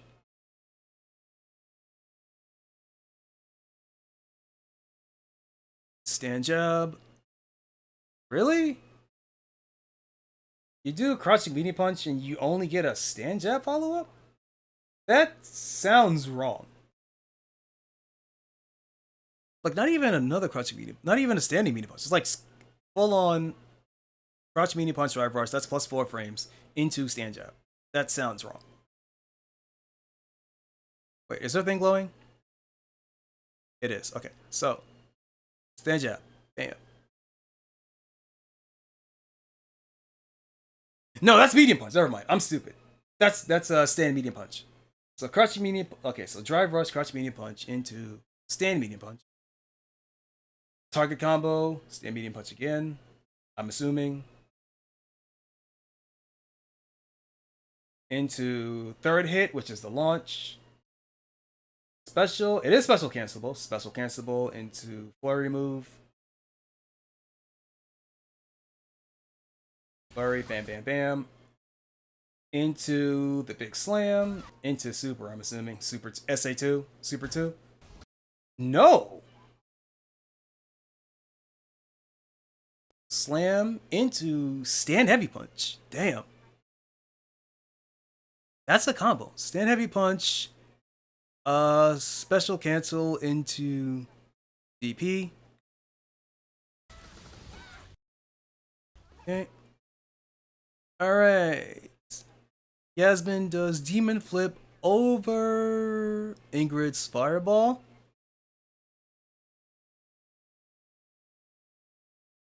Oh, I forgot about this! Demon flip. Or OD cross up dive, fucking Vega dive. You know what really annoys me about this move specific more than anything else is that this shit right here, this thing, jump into front facing, use EX or OD to cross up dive. This is the shit that Mai should be doing. This is precisely the kind of thing that Mai Shiranui should be doing. Mai Shiranui is built around having a lot of air options, and you decide to give that to your new character. Like, fucking hell. The way that Mai Shiranui plays in Street Fighter 6 is an anomaly. She does not play like this play like that in any other game that she's been in. But this type of shit that Mai should be doing is something that Yasmin does. It's annoying. But anyway, cross up dive from her demon flip. Okay, what do you got? Crouch medium punch. Flurry. What's the ender? Ender is the launch. Okay, what do you get out of it? That's a really high launch. Wait, she's powered up, right? Yeah, she's powered up. She has her. She had the thing. Bam, bam, bam, bam, bam, bam, bam. Yep. So when you have your install, all right. I guess I should call it stock because install is technically for like supers. So when she has her stock, her knife stock, launch goes way up. Okay, drive rush. Can't drive rush. What do you got? Drive rush, medium kick. Oh, she's gonna do the target combo into the launch, right? No, medium kick into Tatsu. I thought that this was gonna from this height. I thought that it was gonna go under. Like she would actually end up crossing under the opponent and not crossing up under Ingrid and not actually hitting her. Okay, Tatsu.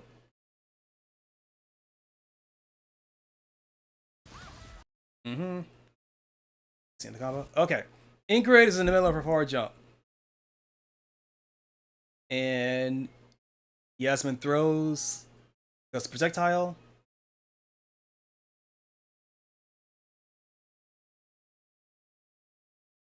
Demon flip. Okay, I was right. It does have a vacuum effect. I'm surprised how much I remembered. Because I specified.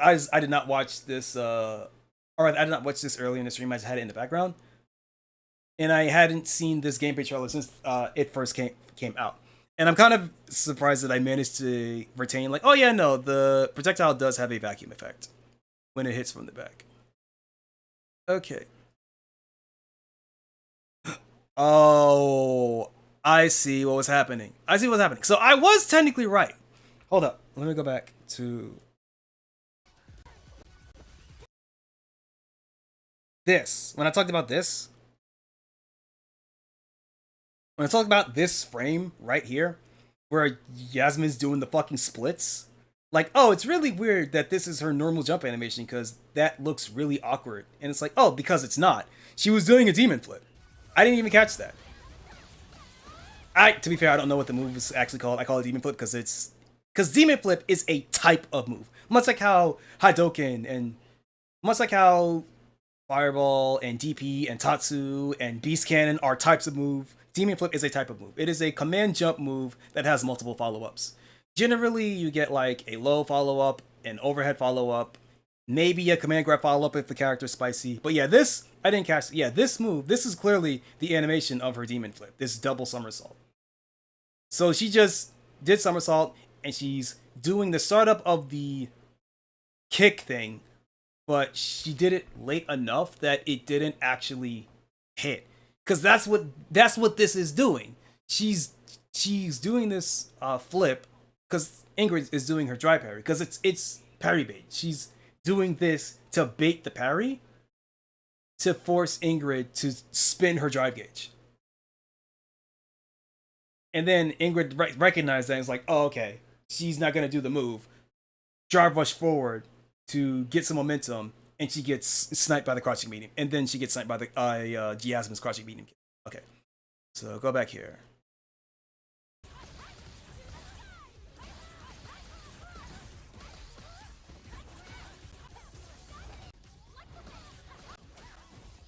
All right, so back to this scenario: cross up dive, crouching medium punch, into flurry move, into launch follow up. Drive, rush, medium kick, cancel into Tatsu.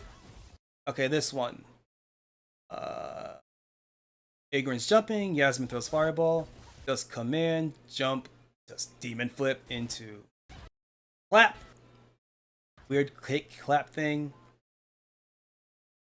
That has to be some sort of eagle type of thing. Because isn't that what eagles do to swipe up prey? Is they dive in and they does that like little leg snatch. That has to be like an eagle. Okay. Does demon flip kick lands first. Hard punch with no follow up. Drive rush on Oki. What you got? You got overhead. Cracked your dome piece. Alright, what's next? crouching medium punch into EX flurry with a hit grab finisher. Oh wait, flurry, hit grab, cancel into super art 2, which is an install, a straight up install. So I guess this gives her unlimited use of her stock blue knife mode until the timer runs out, which, you know, makes sense. This does not look like it's going to hit. Oh, it's a ground bounce. I see. Oh.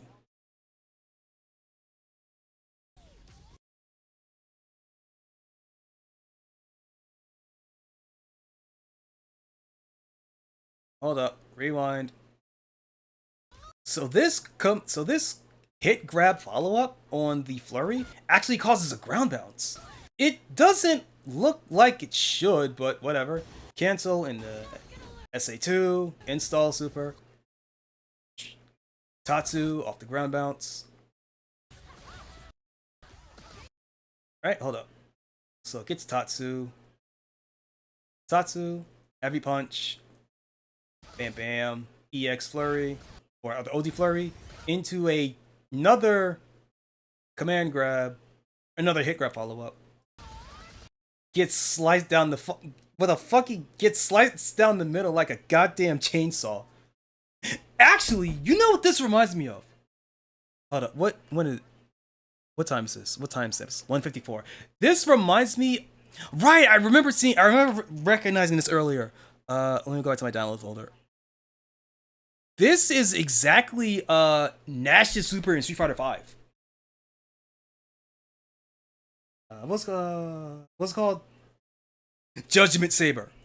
Okay, so check this shit out. This is Nash's super move in Street Fighter V.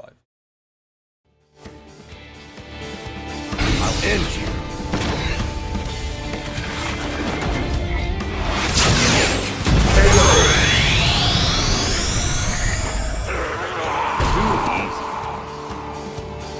You see it, right? Let me play it again. I can also just mute the audio because it doesn't matter. It doesn't matter. So, right. Nash puts the glasses up, dashes past you, teleports behind you. Nothing personnel, kid. And then just now you see it right here. Uses his sonic wind to just fucking slice down the middle. Bam. Completely saw blade. Completely fucking bisected. Split in half like fucking Kung Lao, dude. It's crazy.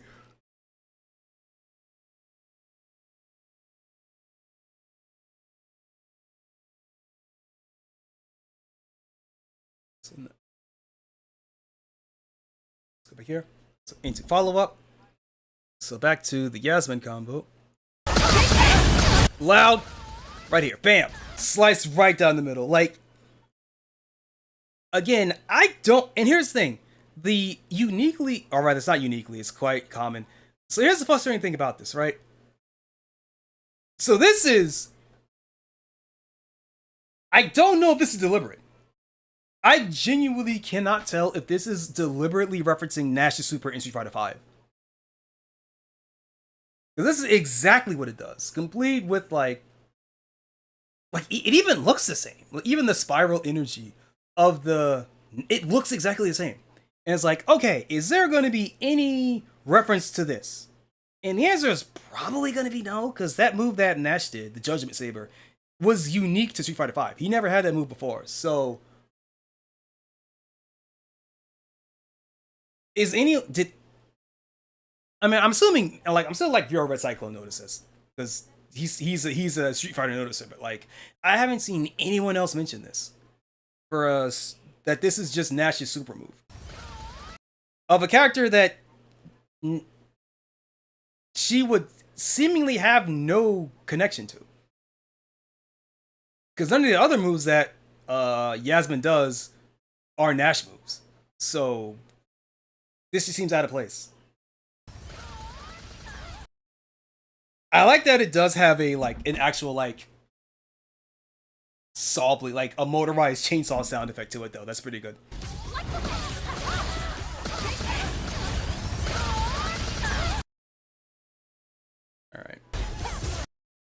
Okay, next sequence. Alright. Yasmin, demon flip over the Ultraman beam. And again, that kick. Oh, not even, she doesn't even do the kick. She does the fucking dive. Never mind, she doesn't do the dive.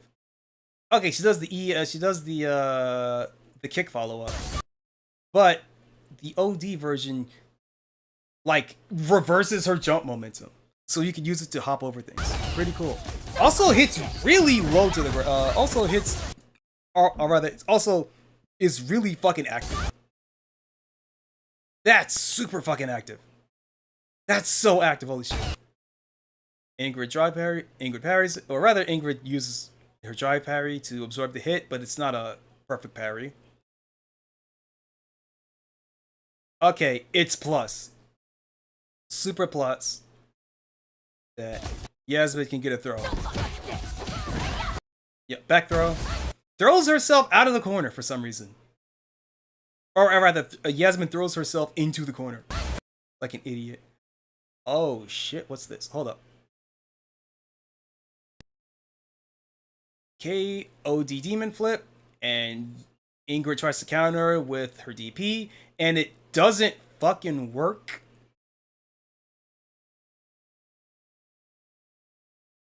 Demon flip has to be searable. This sequence makes no sense unless demon flip, maybe it's only the OD version, is steerable. Like she manages to hold backwards in order to prevent her forward momentum so that she could do the counter. That is the only thing that makes sense. Bam. All right. Does the kick move? What's your follow up? Actually, wait.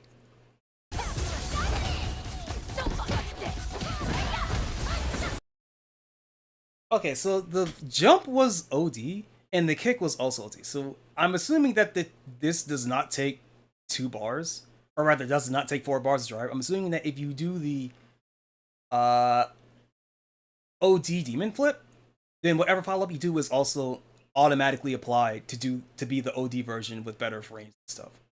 Okay, so does the kick, does the land. What do you got? Crouching heavy punch. Into flurry.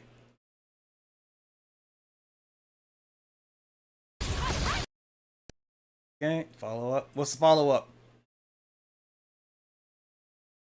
Launching follow up. What's next? Flurry again. Into slam, which causes a ground bounce. So what's your follow up?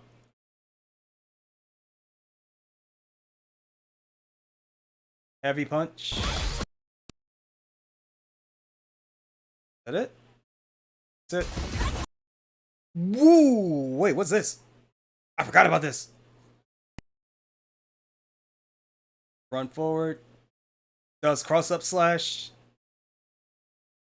Cross up slash, yep. Hits him with the fucking Leo White thing.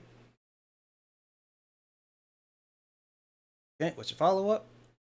ODDP. Alright, drive, impact, counter. Oh!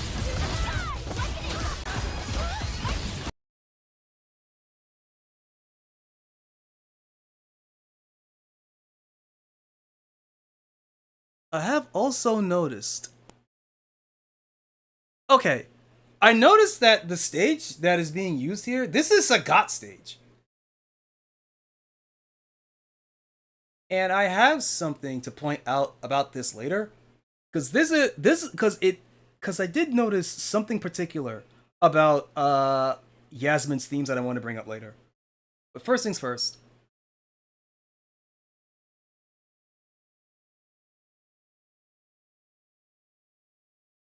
Drive, impact, counter, follow up. What's your follow up? Crouching, heavy punch. Into flurry.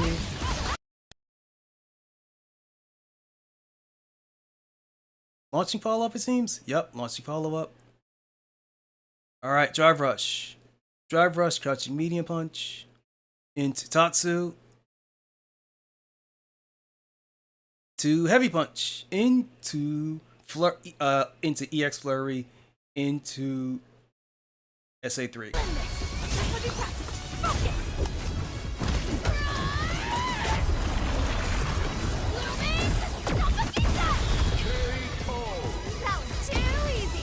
All right, stop here. I'm gonna play that super again. I want you to listen very closely to how I don't know who the voice actor is, but how her voice cracks when she's doing the shonen scream on the big fire, on the big energy.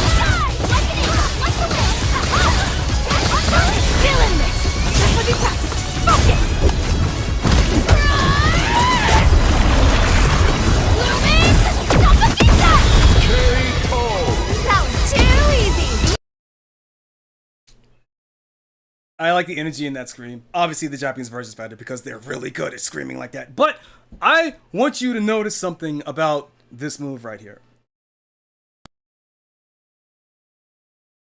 Also, I noticed that because the critical art version has not been shown, or maybe this is a critical art version. I assume it's not, and this is the stock level 3.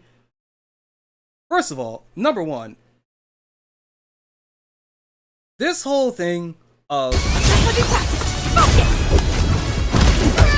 first of all, this whole thing, which reminds me way too much of Burning Attack that Trunks does, but I can chalk it up to a coincidence. This whole thing where she's waving her arms around and gathering energy in like these spower ribbon pattern.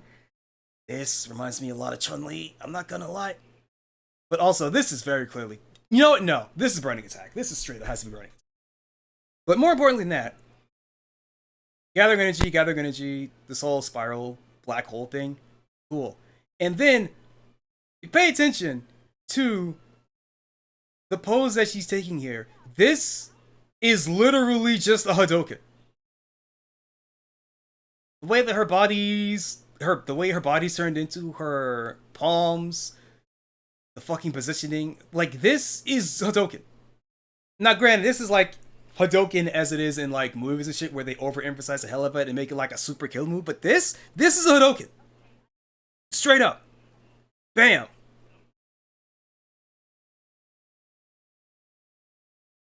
This is Hadouken. This is a fucking Shinkyo Hadouken right here.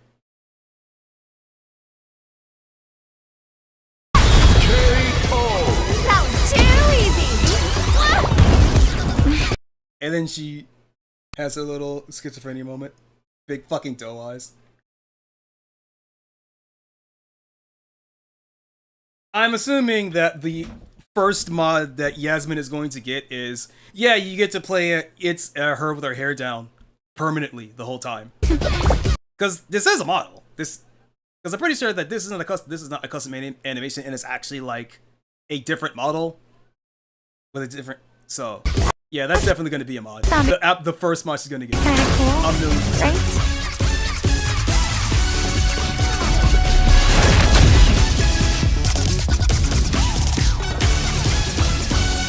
right? Anyway, I did take the Japanese trailer too, so I just want to hear her scream.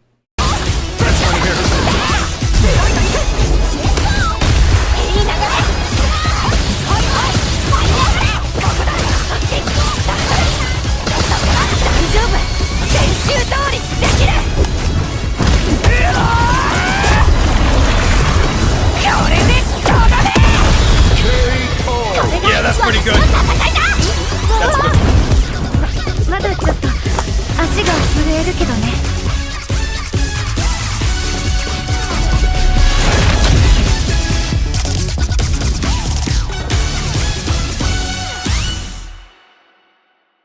Okay. Alright. Alright, time to actually look at this shit. Time to actually look at the Steam page that explains how the character functions. And I want to see how accurate I was.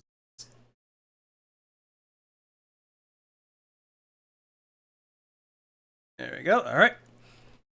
New fighter Yasmin hones her blade in Street Fighter 6 on August 3rd.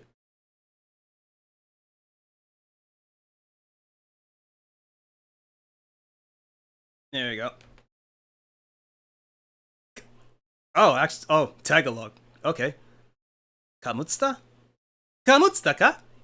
I'm assuming that's Kamutsta ka. I don't know. I don't speak Tagalog. I speak Tagalog so little that I keep having to remind myself that it's not tag along. Because I see that. Is that Tagalog? No, it's Tagalog. Maybe it's supposed to be Tagalog? Tagalog. I don't know. Fucking whatever. Kamusta ka? The first character from year 4 is one of the two brand new characters joining Street Fighter 6 alongside the other newcomer Arjun, the iconic team from Final Fantasy VII Remake series, and Bosch from World Tour. Hailing from the Philippines, Yasmin seeks to slice and dice her opponents in Eskrima, the national martial art of the country. Wield her blade with the start of year 4 on August 3rd, 2026. That being said, nice to see accurate Eskrima in a fighting game. It's one of those things that's always like mentioned as a sub style or a fake style in case of Mortal Kombat, but it's very rare to see it actually done accurately. So that's pretty cool. I'm still hoping that Remy gets added. I know that the character with possibly the least chance of ever getting added is Remy, but I want Remy to be added because I cannot think of another game that had Savat as a fighting style. French Savat is cool as hell, and I want to see it in more shit. Also, for fuck's sake, Street Fighter 6 needs more charged characters. Okay. Grand Charlie saw that already. Okay. Yasmin learned how to fight alongside Hokuya, older brother, from her Lolo, grandfather. Initially, she trained simply because she wanted to spend more time with Hokuya, but he mysteriously vanished one day, making her lose any inspiration. Okay, I thought that said aspiration. No, that's inspiration. Initially, she trained simply because she wanted to spend more time with Hokuya, but he mysteriously vanished one day, making her lose any inspiration to fight and ended up doom scrolling on FoodTube. Oh, she's so hashtag relatable. Until one day, she stumbled upon a certain French supermodel's videos, re-inspiring her to go out into the world, hoping she'll cut a path that will lead her right to Hokuya. Okay. I like that Yasmin's brother has the exact same hairstyle, but with teal blue dye instead of pink. Actually, hold the fuck up.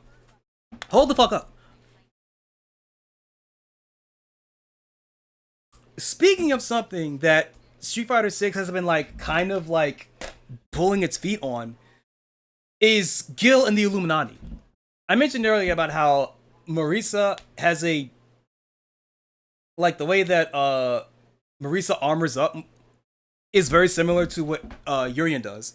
And in World Tour, it's mentioned that, like, or rather it's hinted at, that the fictional country of Nashal, or Nashal, as the people pronounce it, Nashal or Nashal, however Nashal, whatever the fuck, the fictional country of Nashal is possibly ground zero for Gil and the Illuminati. Because, like, the flag, it's like perfectly, because a lot of things about Nashal and the Savahal Arena, it's like it's perfectly symmetrical blue and red, which is Gil's entire thing. And as you see here, to be fair, the outfit that, well, both Kuya here and Yasmin here wearing are perfectly divided between blue and red. And again, the characters here, Yasmin gets the pink streaks, and Kuya gets the teal streaks, which are technically also blue and red. It's like, is this going to be? And also, Yasmin has dual personalities that may or may not end up being dual personalities. So, are they actually going to try and use Yasmin here as a way to kick off a Illuminati subplot with Gil and such? I hope so, because like they've been dragging their feet on this thing for so long. Like, it's been slowly building up throughout all of the World Tour. Like, it's been like slowly building up throughout all of World Tour. Rashid really goes into it, but it seems to kind of just stop there. And whatever, Street Fighter 6's story is a really slow burn. I cannot emphasize how much I cannot emphasize how little the world tour and the character endings in Street Fighter 6 matter at all. Like, plot in Street Fighter 6 did not seem to matter at all until until Ingrid, actually. Like, the tail end of world tour into Ingrid's story is like the only time there has ever been like anything happening in the plot of Street Fighter 6. Okay. Character art. If you play Rush on characters, you'll feel right at home with Yasmin as she zips and glides around to confuse opponents before slicing them right in the face with her trusty knife. Pair this with her lethal Bayani mode, and she'll make each fight worthy to go viral on Futu. Okay. Hashtag relatable teenager. Understood. I never quite figured out what the NG is supposed to be. I think it's like I think it's just So what? Daloy too big is a quick forward moving knife attack that's good in combos. Follow with Alon, where Yasmin. Why did I say Yasmin? Where Yasmin does a multi-slice hit and a different final hit depending on the strength used. That's what I thought. Different strength determines the follow-up of the move. So it is a Rekka. It's just straight up a Rekka. The OD version, actually, let me think. I believe that this is the first Rekka in Street Fighter where the ender changes depending on the button that you use. Yeah, I think so, yeah. Or rather, on the strength of the button that you use. Because Abel in Street Fighter 4 has a Rekka where the ending changes depending on whether you use punch or kick. Jamie in Street Fighter 6, his Rekka, the ending changes on whether or not you use punch or kick as the ender. But I think this is the first Rekka in Street Fighter specifically where the ending changes depending on the strength of the button used. So light, medium, and heavy punch all change the ender. That's pretty cool. Okay. You're finally catching up to SNK 20 years ago. Way to go, Capcom. Golf clap, golf clap, golf clap. Okay. The OD version can combo from a light attack and into super arts. It also powers up Alon into a devastating slice that'll send opponents spinning and won't take Yasmin out of Bayani mode. Okay, yeah, that was the Saw Blade version, I think. Yeah, that was the Saw Blade. No, Saw Blade. I think no, wait. No, not Saw Blade. It was the other one. It was the one that went into the Super Art 2 install. The one that was a ground bounce that didn't look like it actually should have been a ground bounce? That, because it left the opponent spinning. Okay, yeah. Win animation, I'm pretty sure. If Alon connects, Yasmin goes into Bayani mode and her knife will glow blue. Using Alon in Bayani mode will result in a different powered up final hit. Using the light version, okay, so the follow-up also changes depending on whether or not she's in Bayani mode or not. This also reminds me, there is a fighting game on Steam called Bayani that is, I don't remember if it's made by Philippines. I believe it is a Filipino-made fighting game, and I remember that F-Champ, Filipino champ, notable Marvel player and Street Fighter player is involved in some way, but I don't know in what specific way. Using the light version in Bayani mode ends in a knockdown, medium version will end in a ground bounce, and heavy version ends in an even higher launcher than normal. Yeah, I saw that earlier in the trailer. After this hit, Bayani mode will dissipate. That's the launcher follow-up. That's her Tatsu thing. Talum Hangin is where Yasmin spins forward and sweeps with her knife. Okay, that's her Tatsu. Useful for closing the gap or taking an opponent by surprise. Is this a low? That's what I want to know. I want to know if this is a low. The fact that it's not being mentioned here makes me assume it's not a low, and I'm sick of that. I want this to be a low. I want Cammy's Spiral Arrow to go back to being a low. Anyway, the light version is a good fake out while okay, so the light version that was earlier in the trailer, that was the light version. That was the actual the fake out. That was the faint version. Okay. The light version is a good fake out while the medium and heavy versions will carry her forward. The medium version is a safe on block and the heavy one is plus, although it comes out pretty slow. Why is the medium version safe on block? Why would you give her that? Okay.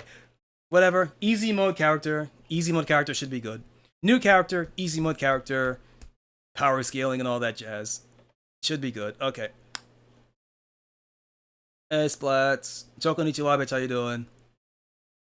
And of course, landing this move puts Yasmin into Bayani mode. The OD version is not safe. Really, the metered version is the one that's unsafe. Huh. The OD... I mean, I guess that makes sense. Because if the OD version was safe, you could use it in block strings and it wouldn't matter. So at least for this one, making it so that only the OD version is the one that's not safe means that you have to commit to use it in a combo. So I guess that's fine. The OD version is not safe, but if it hits, the opponent gets launched for a follow-up attack. Madaling Sabihin. Madaling Sabihin. Madaling Sabihin. Oh no, this is a different sentence. I thought that was the name of the move. Malading Sabihin Mahirap Gawin. Alright. That's the ending of her Tatsu. That's her follow-up from the command jump. Leap into the air with Mukha-ng Langit, a front flip with 2 follow-up attacks. The button press determines how far Yasmin goes. The first follow-up attack is called Kulog, where Yasmin swipes like an eagle's talon. It's safe on block and can... Hey, I was right! It is an eagle thing. So yeah, this is an eagle thing. Swipes in like an eagle's talon. It's safe on block and she can start a combo with a light attack if it lands. Yeah, we saw that. And then, second follow-up is called Ulan. This fucking Street Fighter claw wall dive shit. Or I guess Devil's Reverse, honestly. Second follow-up is called Ulan, an upside-down spinning attack that hits backwards. Oh, it only hits backwards. Oh, this is a dedicated cross-up move. Okay, so I see. So from the command jump, you can either have a move that hits from the front or a move that hits from the back. This is not okay, so this is not an ambiguous cross-up. This is just straight up only hits from the back. It's dedicated cross-up move. Second follow-up is called Ulan, upside down spinning attack that hits backwards. So it's best to aim for behind the opponent. The OD version of all 3 of these attacks makes it safe or plus on block, so go ham with it. Lipad Aguila sees Yasmin kicking into the air and flurry hits. Yep, that's her DP. Great anti-air tool for ending combos. Yeah. OD version is invincible on startup and keeps bullies away. Yup. Street Fighter 6 DP. Useful. It's a combo tool, but also the OD version is the one that has iframes. So you need to spin bar to get iframes on your DP. Okay, here's her projectile. Here's where it gets really tricky. Pangilsa Likuran is a projectile move that swirls around like a boomerang. The strength of the move determines how far it goes. It's a tad slow coming out, but is scary for its mix-up and combo potential. Don't leave yourself open since it'll disappear if you're hit. Yup.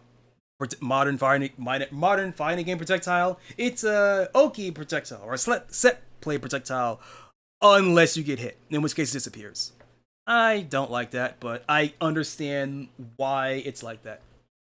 I think you're right. The more they go into this character, the more I see Maya in this. I really only meant in terms of like the command jump and how like she has a dedicated cross-up move. Mine does not have a boomerang move at all. Well, actually, no, I take that back. Sometimes she has a boomerang.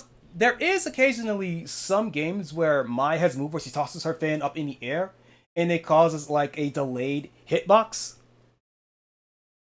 But she also has like her OD, her fan follow-up, her OD fan, where she tosses the fan and the fan opens and creates a second projectile that causes overhead, which again is not really something that Mai has done until like AOF 14, I want to say. Kind of like AOF 14. But again, that is a relatively new thing because it's combining multiple moves that Mai used to have into one cohesive move. But even then, with that, the way that Mai's fans work in modern games, that's more of an Anji thing. Where Anji puts out the butterfly, and if the butterfly is blocked specifically, it creates a second butterfly that's an overhead. And you use that for set play. And Oki. Kind of like Taki? No, not Taki.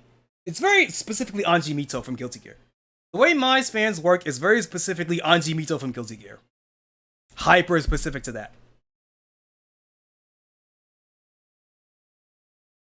I mean, I guess I could pull up a video on it. I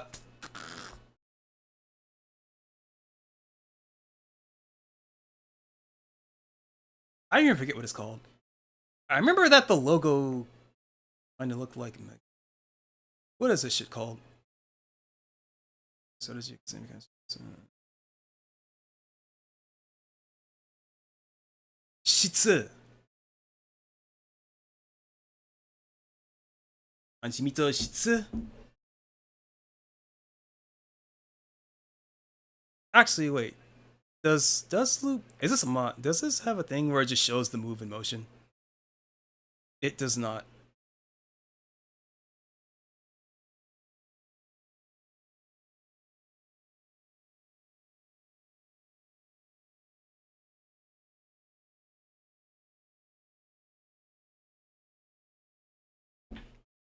No.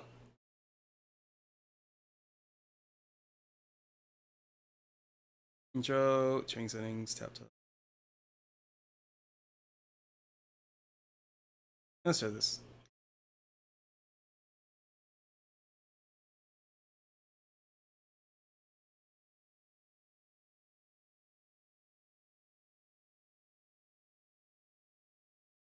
Are you gonna? Okay, yeah. So one of the core aspects of Anji Mizo's game plan is Shitsu. Are you gonna? Are you gonna do the thing?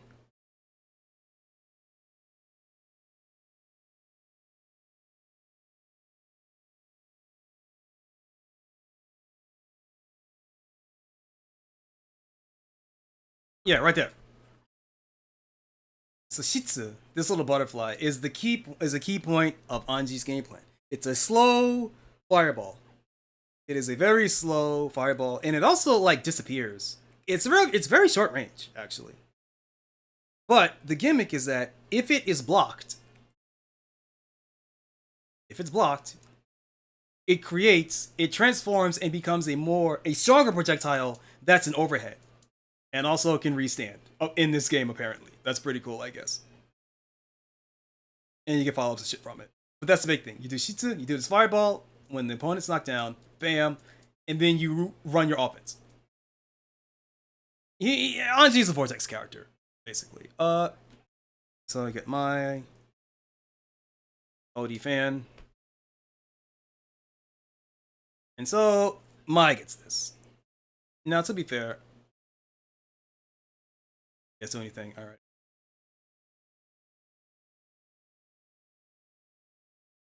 Are you gonna? Okay. Now, to be fair, the way Mai's fans work is that the projectile transforms on hit and block. Like, as long as it makes contact, it does that.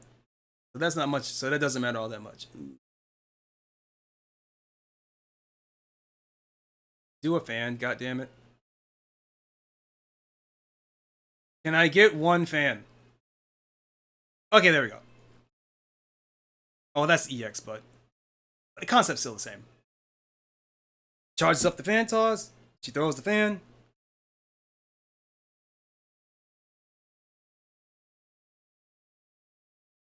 Then you see second fan.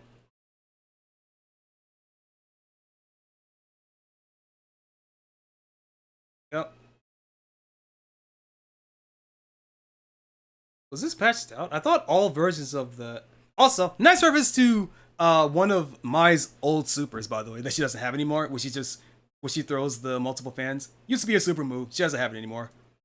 But that's a cute reference. But also, okay, so fans pop up, transform, and they still are hazards that you have to deal with. It's Shitsu. But again, let me see. I could try Let's Fighting Lore. Does Let's Fighting Lore have this?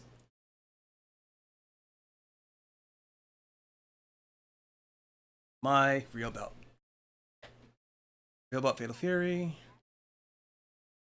I forgot if this one covers moves. My story. I think these are all cutscenes. Ending, intro, win poses. Special intros. Okay, hold up. What's fighting lore? My real about moves. Strategy guide. Ah, this one's nice. 1 coin, 1 credit. Rodrigo Garcia. Thank you, Mexico. You always come in clutch. So this is real about special. I don't know if she has this move in special though.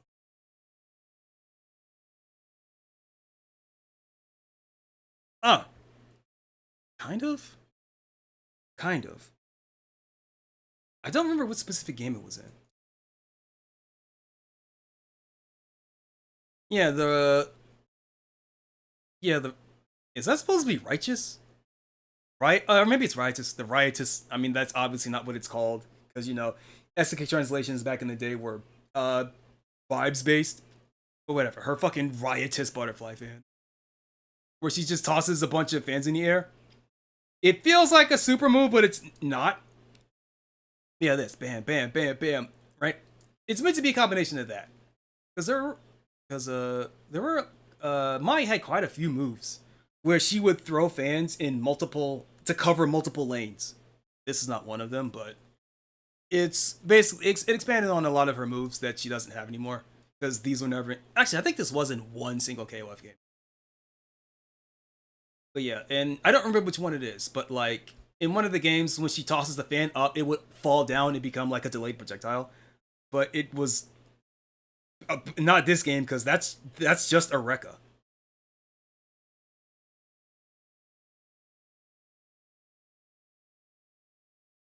Hisatsu Shinobibachi. Wait, when did she have a flash kick? Yeah, that's the Musasabi no Mai. Oh, right.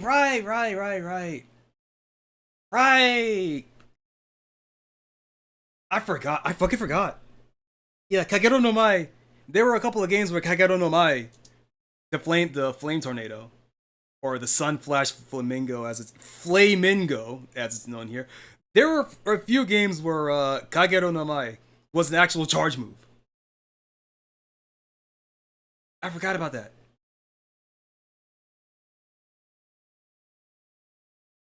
Counter super? Oh no, it's her fake move. Hisatsu Shinobibachi. Up version. Moonlight Erupting Peony. I forgot she had that move.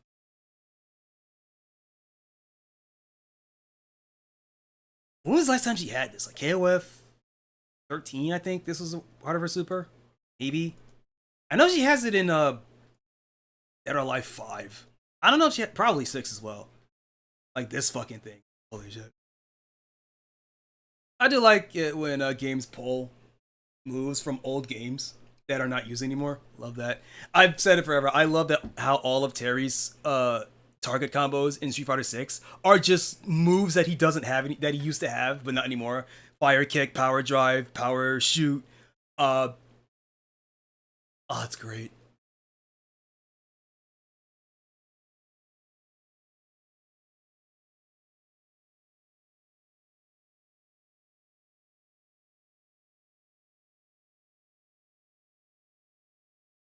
Okay, what's I doing? Right, the Steam page. Right, boomerang. Okay, here's don't leave yourself open. So okay, yeah. Here's where things get real tricky. Pangilalikran is a projectile move that swirls around like a boomerang. The strength of the move determines how far it goes. It's a tad slow coming out, but it's scary for its mix-up and combo potential. Don't leave yourself open since it'll disappear if you're hit. The OD version of the boomerang hits 3 times, opening even more opportunity. Okay, combo filler move, got it.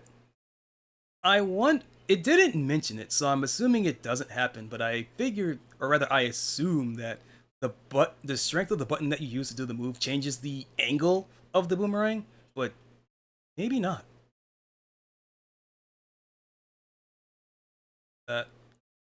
Yasmin level 1 super art is Hiwa Kalangitan, where she kicks her opponent in the air, then slams it back down. It has invincibility on startup. Great, another reversal super one. Great. Another a reversal SA1. It has invincibility on startup, so it's useful as a counterattack or a get off me. Landing this also puts Yasmin in Bayani mode. Nakatagong Lakis. Nakatagong Lakas is Yasmin's level 2 super art. She focuses her energy for a limited time. She can use boosted special moves without leaving Bayani mode.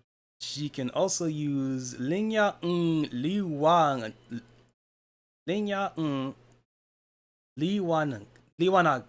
Liwanag during the super art where she dashes past an opponent and attacks from behind. Oh wait, so the nothing personnel kid, the fucking Leo White thing, that's only I mean if I wanted to be cheeky, I should have said the Genjiro, because like Genjiro had it first, but whatever. I associate that move with Leo White thing.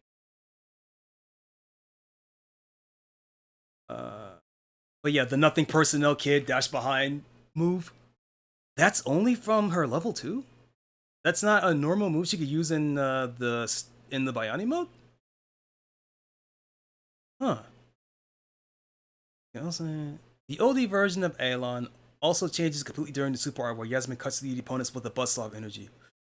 Okay. So level 2 is a powered up version of the Bayani mode. Okay. But it's timer. Or rather it's the full power version of Bayani mode. But the Aelon follow-up, and the nothing personnel kid are exclusive to this level 2. Okay. Yep, there it is. The nothing personnel kid. That's her SA3. Finally, Pamumukakad Sampaguita is a level 3 super art where she spins an opponent and gathers energy before pulverizing them with an all-out attack. The literal it's a fucking Hadouken. It's a fucking Shingo Hadouken. You can't fool me, Capcom. Yasmin outfit 2, school uniform, which is not out looking for a fight, unlocked by maxing out acquisition gauge in Avatar Arcade mode. She doesn't get a World Tour thing. You have to... Shit. Okay, so my suspicion that the new characters in this game are not going to get a World Tour mode. What is actually going to happen is that there's going to be a full-on chapter of World Tour at the end of the season to cap off all the new characters. Because that would explain why. Because remember, the season 4, or rather the year 4 pass ends with Bosch. You think it would end with Tifa because it's the character that people would buy the fucking thing for, but no, it ends with Bosch, which means with Bosch there's going to be a whole new expansion to the World Tour. That's also going to introduce the new characters as part of the World Tour mode. I was right, or rather, my suspicion is proving more right the more I read this. Max out with acquisition gauge in Avatar Fighter mode or with fighter coins. Okay. Yasmin update comes with battle adjustments, minor changes, shilling for the season pass. Okay, that's the end of that.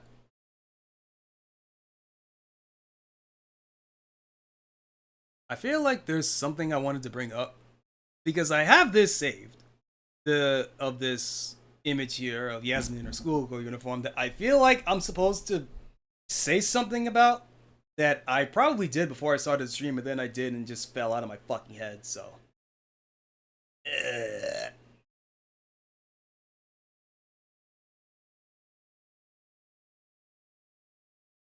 Yeah, I got nothing. I'm tired and I'm hungry. I didn't eat today.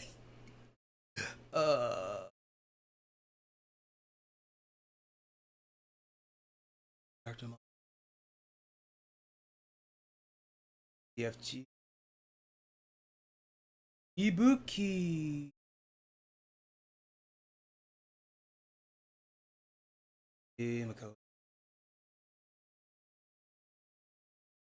I'm missing something. Character guide.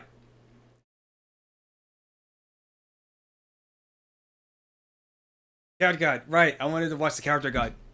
I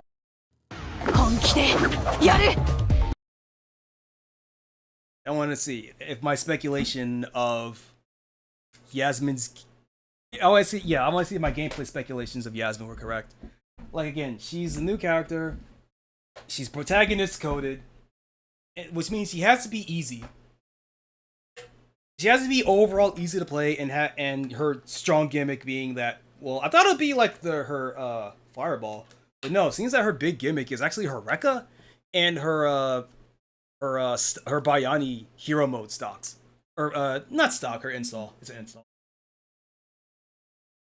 So that seems to be her big gimmick. Install, and also she has like a pretty good Rekka with multiple follow-ups.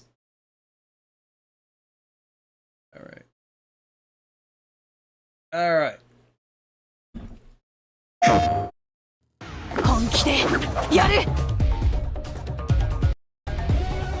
Oh, it's not. Yeah, I have to read it. Yasmin is a fighter with an arsenal of techniques that'll help her get up close and personal with opponents. Yep, rushdown character. She can glide across the ground or zip through the air to befuddle her opponents. When she finally strikes, they'll hardly know what hit them. There's a Tatsu. Demon flip. Kick follow.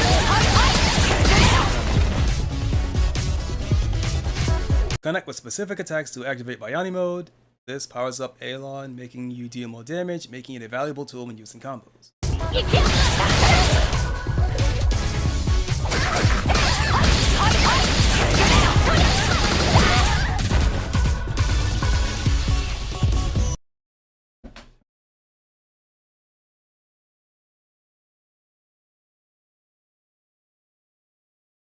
She's Aki.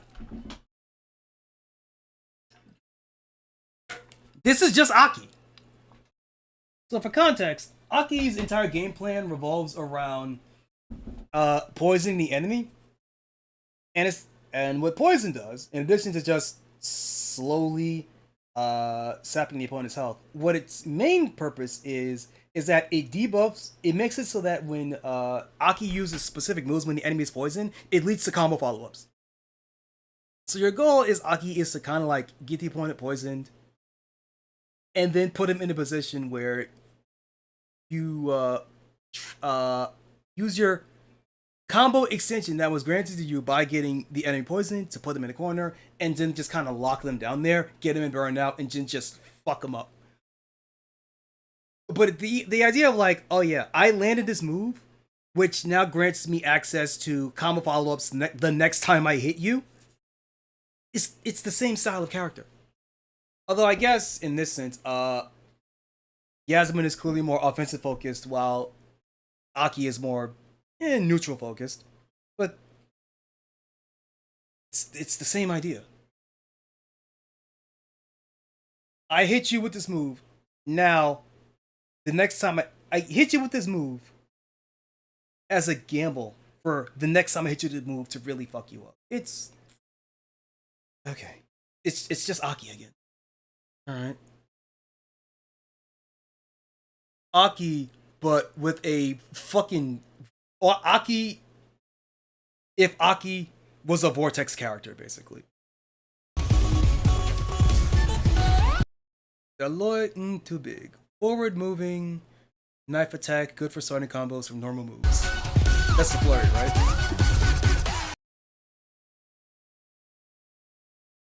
Kamutsuta. Let's get right into it. Oh! Hey, Dragon Lord. Choconnichi Wabbits, how you doing? Kamutsuta. Let's get right into it. This move is best paired with attacks of the same strength. The light one is fastest, but remember that the strength of the command you use will change the final attack of Alon, its natural follow-up. Yep, that's her Rekka. Medium. Okay, light punch is just damage. Medium punch is the ground bounce. Heavy punch is punch. Got it. It also gives you hero stock. Bayani.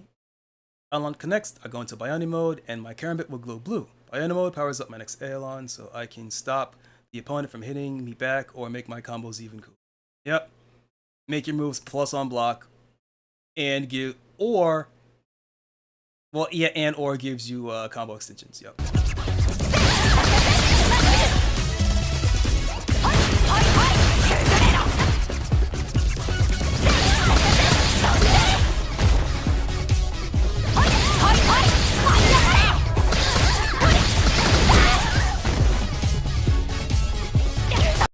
Bro, she sounds angry in her Japanese voice. She sounds absolutely fucking pissed. Makes sense. She's looking for her missing brother. You know what? Yeah. I guess that's also a little bit of a Makoto. It's like there's not a lot of like Makoto. Rather, Street Fighter doesn't really do like super pissed off, angry female characters too often. So there's what? Makoto. There's Yasmin. Bracket. Kind of close bracket. And Jury's thing isn't really like blind. Jury's thing isn't really anger though.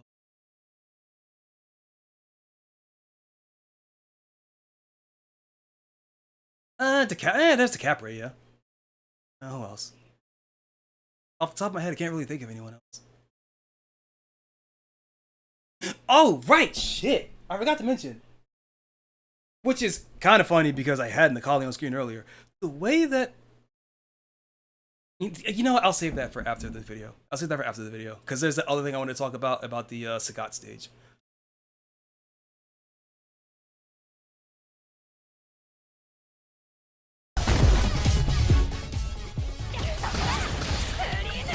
Overdrive.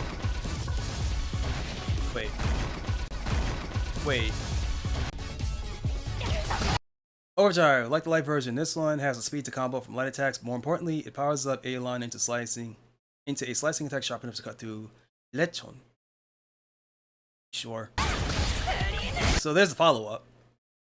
That in the gameplay trailer, she immediately cancels into SA2, her Bayani install, and there was a ground bounce that she comboed. But that doesn't look like much of a ground bounce. I mean, it is there, but it is so fucking small.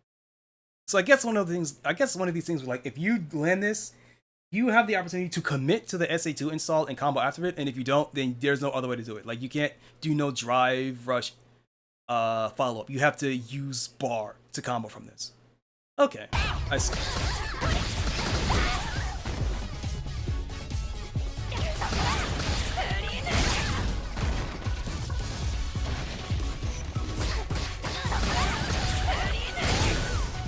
Wait.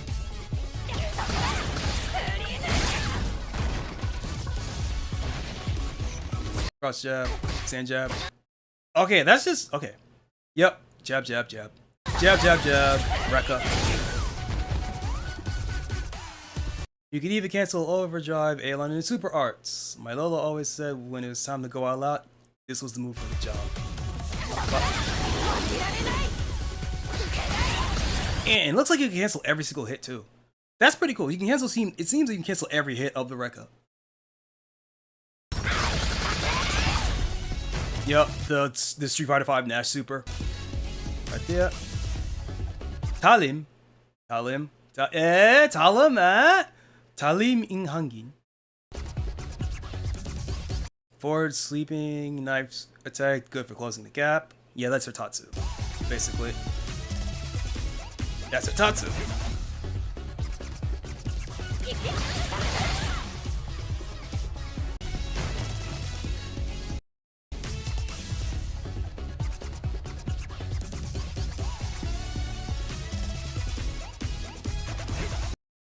This is how I get in my opponent's head. Light version is perfect for faking them out, while the medium and heavy versions are good for closing the gap, just like me. The heavy version is not a morning person and comes out slow. So the light version is a fake. We know this. It's a feint. Got it. My question is, does the slow profile? Because she clearly crouches down when doing the move, which makes me think that it could conceivably be used to go under high attacks. Certain high attacks at least. But modern Street Fighter seems to be kind of iffy about whether it wants to do these kinds of things or not. And the fact that it was never explicitly mentioned that it can do that makes me think that it can't. It's just a visual.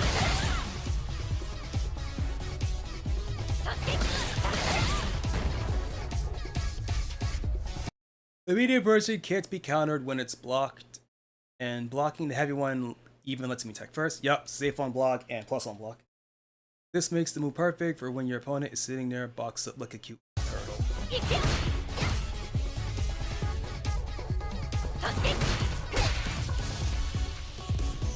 Better yet, Laney's move also puts me in Biryani mode. Catch your opponent off guard from a distance or finish off a combo with it to turn up the heat.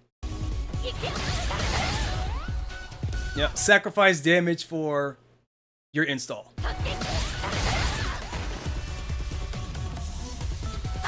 Overdrive, careful, this move's leaving wide open if it gets blocked, but if it hits, I send them flying. That's my chance to slip in a follow-up attack.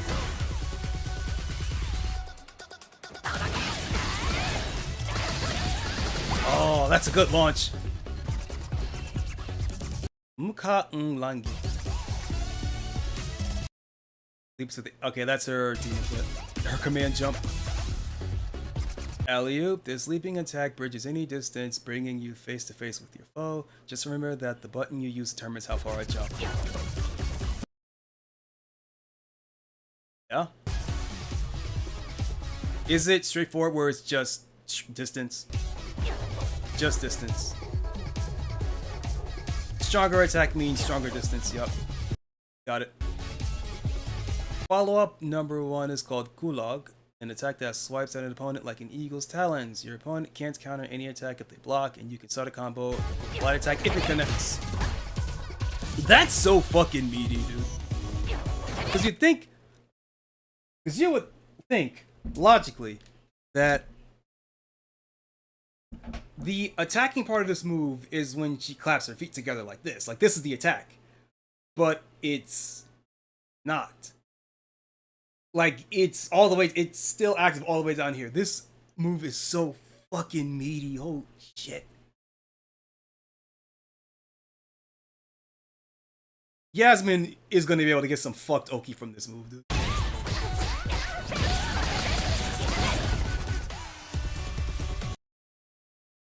Definite club vibes. Yeah, you see what I mean? Follow-up option 2 is Ulan. Ulan attacks backwards, so you should try to aim behind your opponent, jump over them with Mukha and Langit, then hit him from behind with Ulan.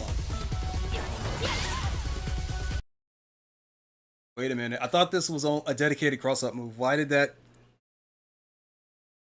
look kind of ambiguous?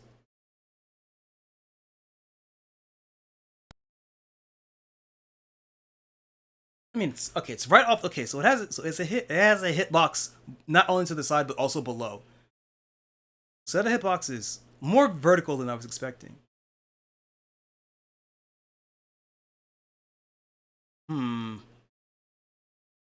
Yeah, it's probably designed so that it never actually hits directly from the front, but in a situation kind of like this, where it's kind of ambiguous. Where it like kind of ambiguous where she would land if she didn't do the follow-up. Maybe it hits from those angles. Now I'd have to see like if she did the other follow-up from this specific angle, like right here, would it work? Would it hit? Because it looks like it would. So if you're super close, this could actually be a 50-50, like actual guess.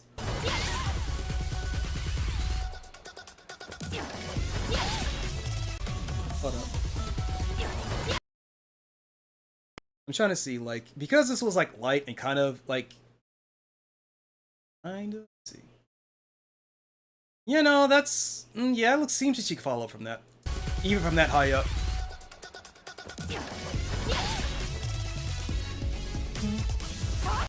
Overdrive. This move doesn't care whether it gets blocked or hits. Both work to your advantage. Use it to get in and go ham. Okay. Plus on block, of course. That's fucked up.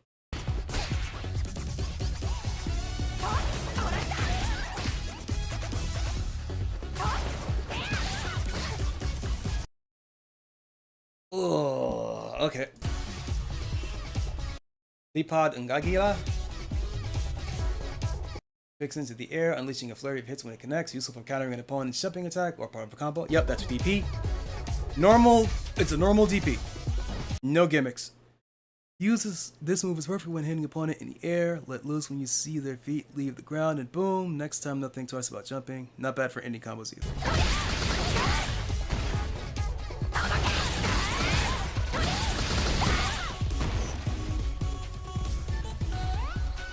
Overdrive version is great for when you're in a pinch because it goes right through your opponent's attacks. Use it when they try to bully you and get careless. Yup. Spin meter for iframes.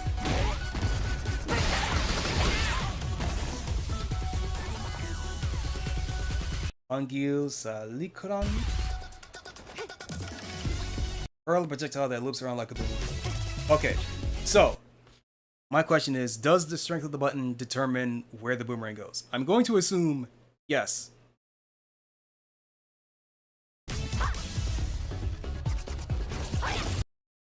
Boomerang, this throws a projectile over the opponent that loops around like a boomerang and hits twice. Strength changes how far you throw it.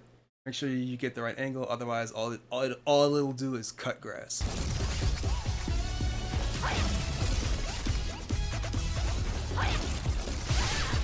Oh god, the heavy version is full screen. Alright. And of course, like I mentioned before, it does vacuum. So if you hit it, it sends the opponent flying towards you, so you can use it as a combo starter. I'm the combo starter. Twisted combo starter.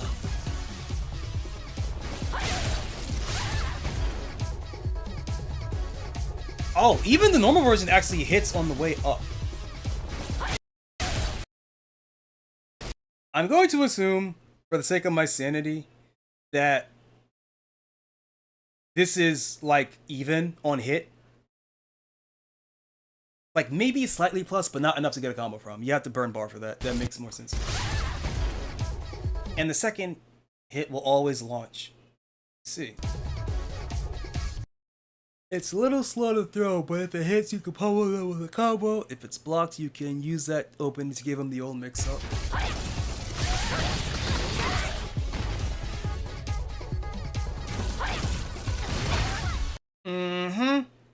Blocked into overhead. And you could probably time it so that the overhead hits in between the two hits.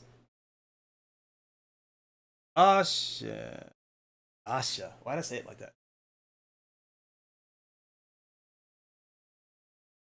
Ash Anchineko. Choconnichi wa, bitch, how you doing? I'm reviewing a character that isn't out yet. Because I meant to do this last month, but I didn't. So I'm doing it now. But be careful, if you get hit when it's out, the whole thing just goes poof and vanishes into thin air. Yep.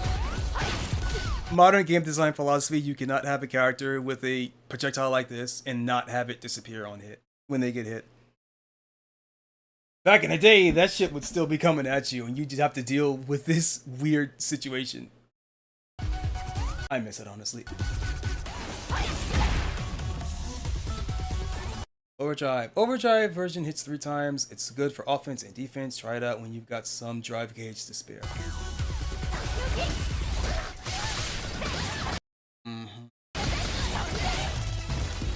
But from the gameplay trailer, it seemed that the OD version, even if you hit it from point blank, it's enough to get a jab link. So you could still combo, even if it hits point blank. Are they gonna show that off? No? Cool, great. It's bullet canceling.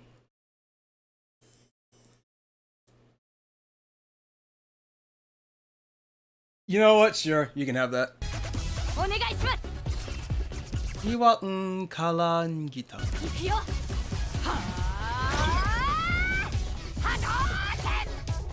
Oh!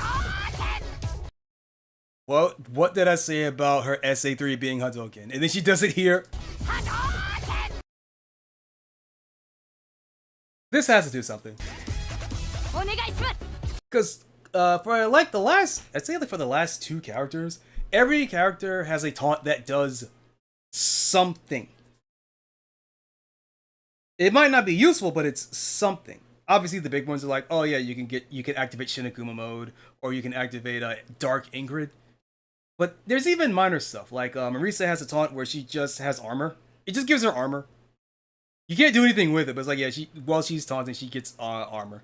Or Mai Shiranui having a taunt where she makes like little fireworks and they do damage.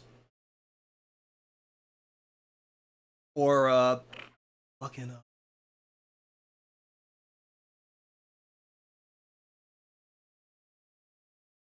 But right, oh yeah, Jamie. Jamie has a taunt where that changes. His taunt, he has a taunt that changes the more drinks you get, and if you get fully blackout drunk, you can lay on the floor and like you low profile under stuff. But again, it's not always stuff that's useful, but it's like, oh, that's a neat little gimmicky thing. So my initial thing when I see this taunt is like, number one, the Hadouken part has to do some sort of damage, and failing that, it has to power her up, or at least give her access to her Bayani mode. Like, that's what I'm assuming. Yeah, this glowing part.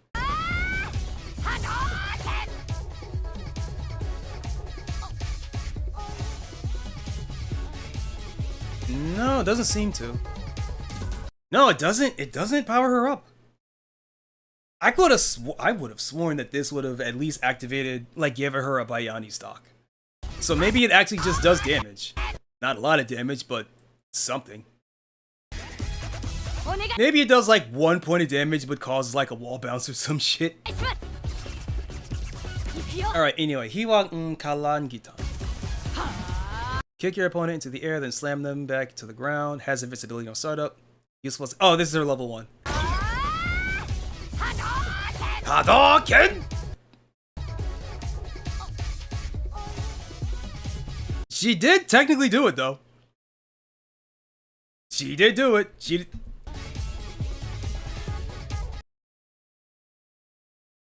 Maybe it's like Halo 4-2 when Takuma had those non-fireballs. No, because if that was true, it would have hit at the distance. No, it's not that. It's not the invisible fireballs.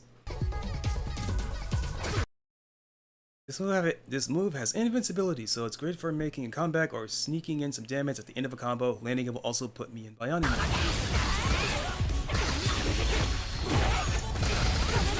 Okay. So that's pretty good. Super SA1 allows her to keep her Bayani stock. So that actually is a good reason to just throw it out for any random combo, because I get to keep my stocks. I do like this trend that Street Fighter 6 is going on. I will see how effective it actually is, but Street Fighter 6 or rather, I feel like the dev team has noticed that in Street Fighter, it's important. It's the most effective thing to do is to hold on to your meter to secure a kill combo. And what they seem to be doing is like, okay, we're going to make your level 1 and level 2 supers have additional utility outside of just damage. Because that was a problem that a lot of supers has. Like, they're just damage. And SA3, especially you have a critical buff attached to that, it just does the biggest damage. So why would you ever use any of your other supers? So at least for this one, it's like, okay, yeah, you get a combo that allows you to keep your install. That's pretty fucking smart. Her level 2 is beefier version of the install that is on a timer, but it doesn't dissipate. That's pretty good. Personally speaking, I would just rather have it be that like SA3, Super R3s just were not the biggest damage dealer that your character had. I don't like how supers are used in SA6, but who gives a fuck about what I have to think about? Okay. Right. SA1 has iframe, so you can use it as a reversal. Fucking great. A reversal super that puts her in her fucking install mode. That's fucking great. Awesome. I mean, I say that dejectedly because I'm gonna have to deal with this shit, but that is genuinely very useful.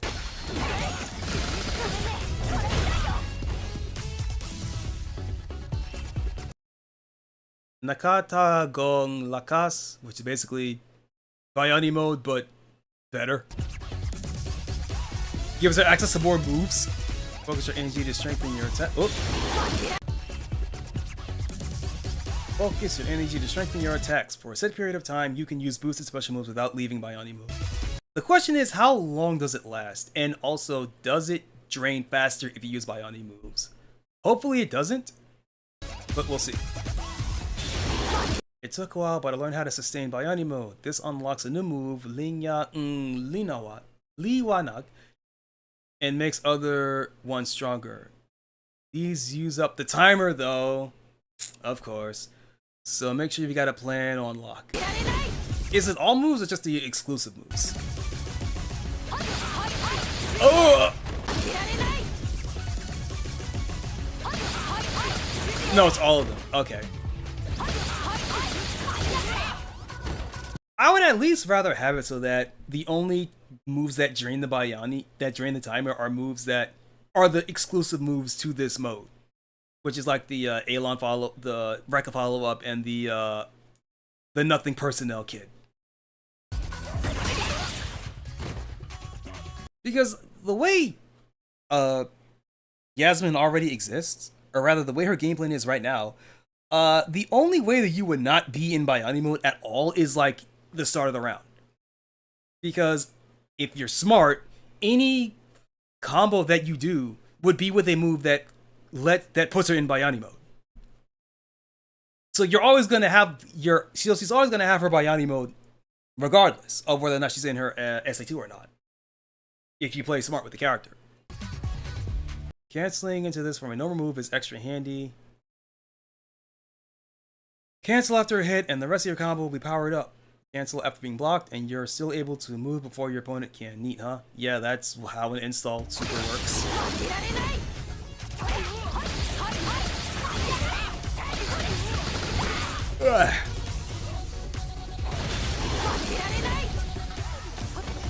Frames! Linya Liwanagi is only available during Super Art 2. It's a dashing attack that cuts right past the opponent when it hits, and even sets you up for combo. Yep, the Nothing Personnel kit.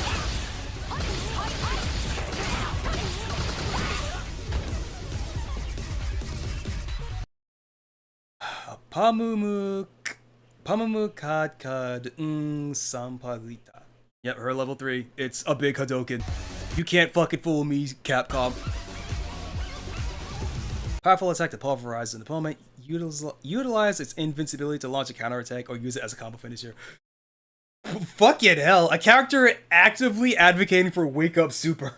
I never thought I'd see it happen.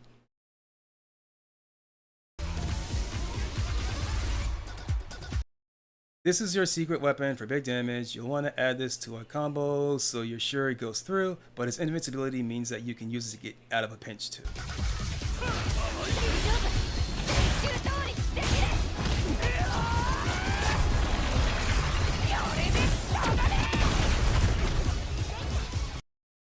Full screen too.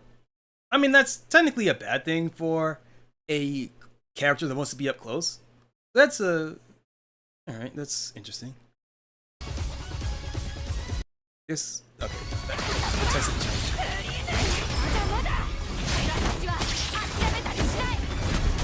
Ooh!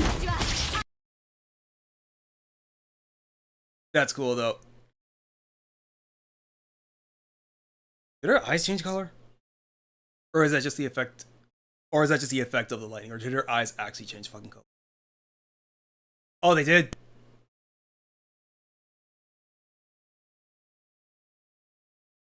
That's cool.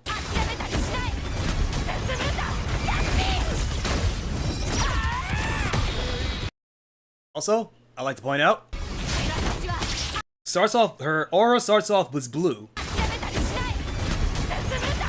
Midway into it, becomes red. Obviously, it's there for style points, and it looks like it's a good way of like showing the intensity of the move going up as a series as the super progresses. But more importantly than all of that, I really think they're gonna start pulling some Illuminati shit with this. Wait a minute.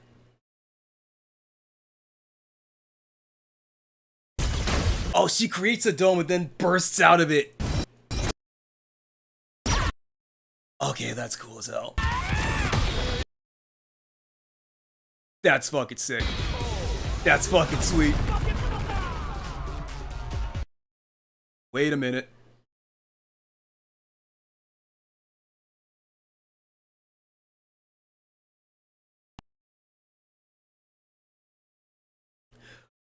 Okay, remember what I said about Yasmin not actually being bipolar and that the two extreme personalities were just like a fun character gimmick? that didn't mean anything, I might have lied. That might have been a falsehood. With this fucking shot.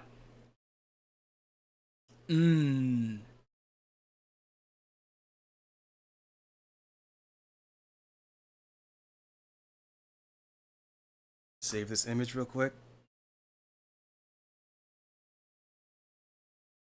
Save that.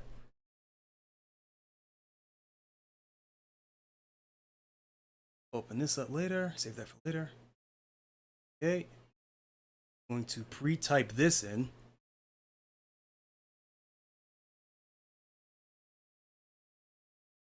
Which is also going to be saved for later.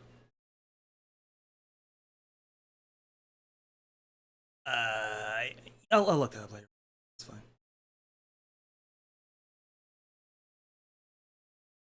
Alright, continue on. Yasmin wins!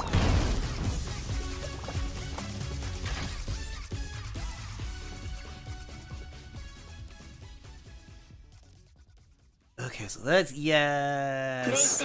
Yes, man. That's the yes, man. That's the yes, man. Okay, so.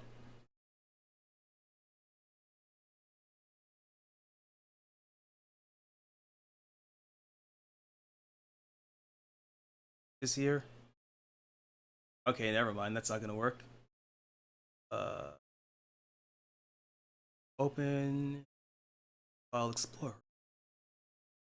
I'm gonna put this here.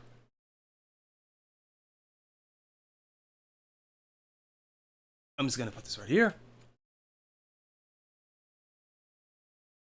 God, you can even see the veins in her fucking arms. That's crazy.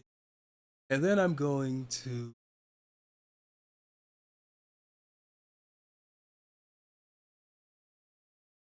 let's see if I can find a good image of this as a comparison. The answer is no. This is proving more difficult than I expected. Okay, let me check the gallery.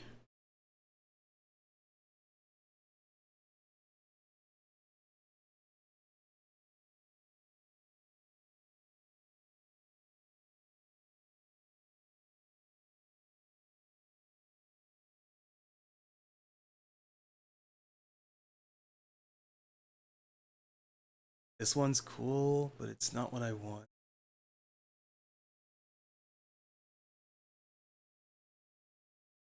Actually, I'll use this one.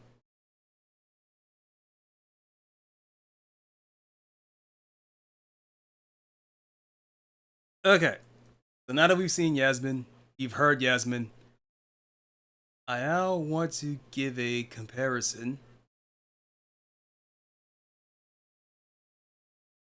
Save image. Actually, I don't even need to. I'm stupid. I'm so fucking. Hold up.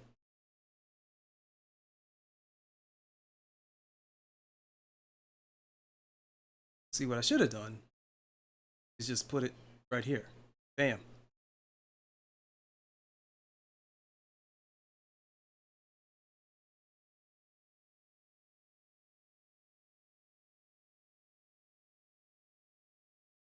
This. Wait, what show is this? Here's the image, right? And here's Nikali. I forgot to mention, despite the fact that it was the first thing I noticed, that Yasmin's hair, the way that it's shaped, the way that it's like really long and wild, and even like, yeah, the way that's called, the way that it's shaped, and how it stands up on end, it's Nikali. It's Nikali's fucking hair. And at first I was just labeled, I was gonna put like, oh yeah, that's a neat coincidence that I just kind of noticed. Hold up. But then this frame right here happens. Where Yasmin is glowing with, is just radiating malevolent energy with her hair standing up on end like this. And this pose is very much, this is very much a Nikali type, like wild, angry, insane posing for this kind of character. So like, are they gonna try and do something with Nikali here? It's important to remember that fighting game studios talk to each other. Like, there is a reason why, you know, Rashid and Shaheen in Street Fighter and Tekken, respectively, were were around the same time, or even like Rufus and Bob. You know, you're hyper athletic, that white guy, and so one of the not the but one of the latest characters that Tekken unveiled was Miarizo, who was a teenage girl with the power of ogre inside of her that manifests into, well, her conjuring magical bullshit. But the important part is that she has the spirit of a battle god trapped inside of her that grants her power. So with this image and the knowledge that fighting game developers talk to each other and they share ideas, and also this fucking hair, there is a possibility, and there is a possibility that Nakali, because Nakali is not a person. Nakali is like a fucking, like, okay, well, technically Nakali is a being that eats people. But Nakali is not strictly physical, because there was implication that Nakali is the source behind the Satsui no Hado, and like the malevolent energy that drives people to fight and kill. Capcom probably dropped that plot point, but like many other things, but the idea is floating in the ether. So there is a possibility that Nakali, or what remains of Nakali after Ryu fucking exploded him, turned him into fucking dirt. There may be that whatever remains of Nakali was absorbed by Yasmin and is granting her power, but also kind of making her insane. Which could explain the extreme dichotomy. I'll go with dichotomy. The extreme dichotomy between her two personalities. That may be more than just a visual gag. Certainly be the most interesting thing that ever happened to Nakali, but also be like, yeah, Nakali was a popular, so we made a younger, hotter female version of him. It happened with Nakali, it happened with Seth, it happened with Bison, it didn't happen with Akuma yet. I bet they can still pull the trigger on that. But yeah, we'll see where this goes. Again, Yasmin looks like an easy bake oven mixed character, which is fine. But, you know, it's just kind of boring, kind of bland, which again, for a character that you want to classify as a protagonist, or at least a future protagonist, because you're testing the waters for a new Street Fighter 7 main character. Sure. There's also enough, like, questions, because this is never brought up at all. But with this fucking image, like, you could conceivably have a plot point be like, oh yeah, no, like the Kali, remnants of the Kali are trapped inside her, giving her power. Or this could be like Satsui no Hado. You could also pull the trigger on that. Because Capcom has been trying to give somebody else the Satsui no Hado since Ryu no longer has the Satsui no Hado, they have been trying to give it to someone else. Like, there is a plot point in, like, Street Fighter 5 that, like, oh yeah, no, Sagat has a Satsui no Hado now. And they did nothing with that.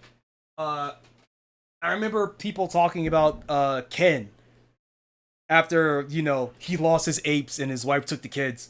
That, oh, are they gonna pull the are they actually gonna pull the Ken on trigger? Are they gonna make him violent Ken? Is Ken gonna have the Satsui no Hado? And they decided to not do that.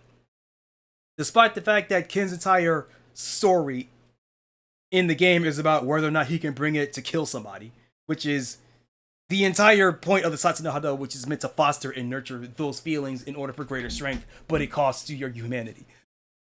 But anyway, that's a thing. Is anybody else streaming? Since I've talked. Okay, I was gonna say I talked for 5 hours. Let's be honest. Considering how I default to silence all the time, it's probably been like 3.5. But point is anybody streaming? I'm done for now.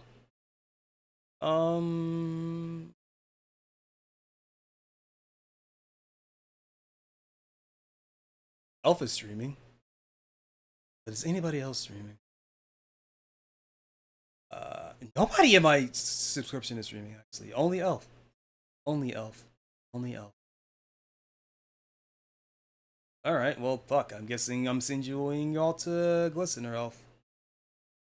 Father and daughter built some Edenith Deepkin? Is that some Warhammer shit? Whatever, go say hi to Elf.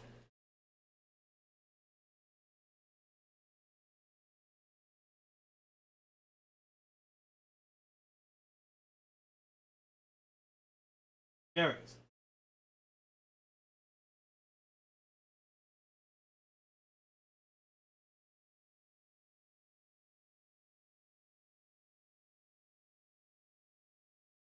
Wait a minute. I remembered. I remembered one other thing.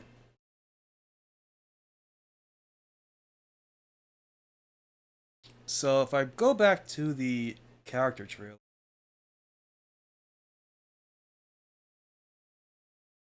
Wait, hold on.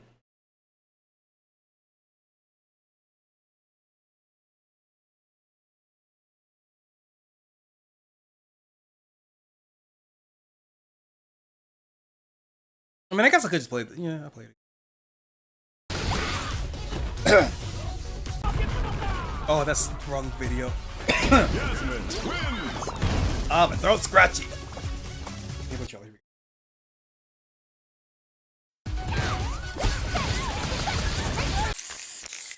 So, this one is just this one's just for me. Is that sometimes where a character fights is important, sometimes not, and sometimes it is. For this one, I just think they wanted to have this one take place in Nashal because it's vaguely Southeast Asian. Like Nashal is like vaguely Southeast Asia mixed with India, mixed with the Middle. Like it's a fictional country, so it's like, yeah, you could conceivably say that. Oh yeah, this is like fake fantasy Indonesian enough to conceivably be the home stage of Yasmin. And then we get to this, which is Sagat's stage, right? Which is in Thailand. Now, I don't own a globe, so I don't know the proximity. I don't know how close Thailand is to the Philippines. And I'm not going to look this up because I think it's funny if I don't know. But I find this slightly interesting because I pull up Yasmin's theme. Hold up. If I pull up Yasmin's theme, I'm not gonna play the whole thing, but in the beginning of the song, I want you to pay close attention to the percussion, like the metal sounding percussion in the back of the song.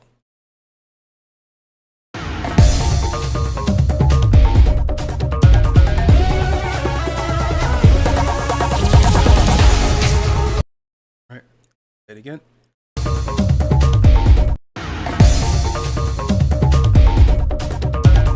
Yeah, so you hear that, like that percussion. It sounds like it's metal. Like not quite a steel drum, and I don't know if it's an effect or if there's an actual instrument like that. But like, yeah, the percussion, it sounds like it's tapping on metal, and I specifically want to bring that up because for the PC, because for people that know, Sagat, the music in Street Fighter 1 is made fun of because of how bad it sounds. I will say that the music isn't bad, it's just really grainy because it's a 80s arcade game. But Sagat and Adon, but specifically Sagat, his theme gets shit on in that game because of how grainy it is. But the PC engine port of Street Fighter 1 it has an arranged soundtrack that is pretty fucking good, honestly. But for Sagat, and more important, it's really more along Adon's theme, but I could just put Sagat in there for a little bit, just for a bit of fun. Um,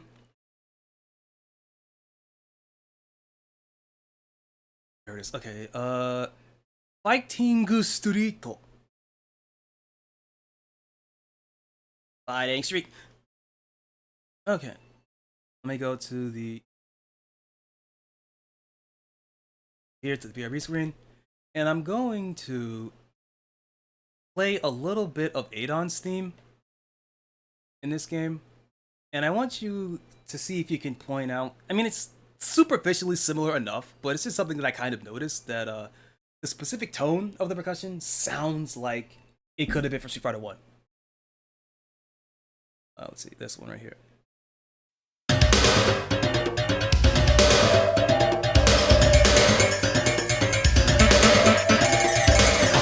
Right? You hear it in the percussion, like that, like metal sounding. I don't know what instrument that is. I don't even know if it's a real instrument or if it's just like a bit of flair added to the percussion to make it sound fancier, spicier. I don't know, but like, I'm not going crazy, right? You hear it, right? Right, that's the percussion, and then I play the. And I bring up Yasmin's themes. Right, you hear it, right? Is it just me? I mean, I guess I could also just put Sagat's here for comparison, but I really wanted to use Adon's theme specifically because I think like that one is more accurate. But Sagat and Adon's themes are similar because they're like they come in a pair when you find them in Street Fighter 1.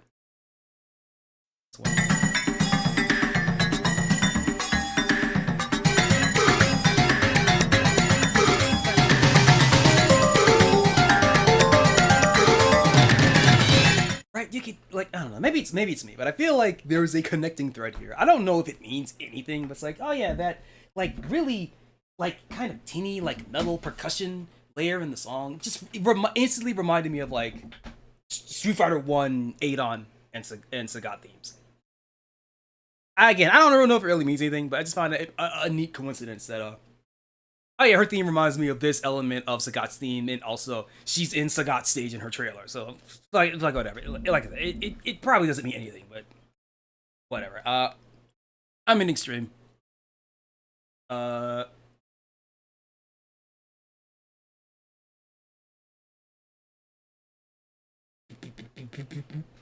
I've been Choco Minato for flavors, forgetful fanatic, reminding you that time is the only currency that you cannot refund. So anybody that spent your time here, an hour, a minute, a second, I don't care how long, I want to say thank you. Today of all days especially.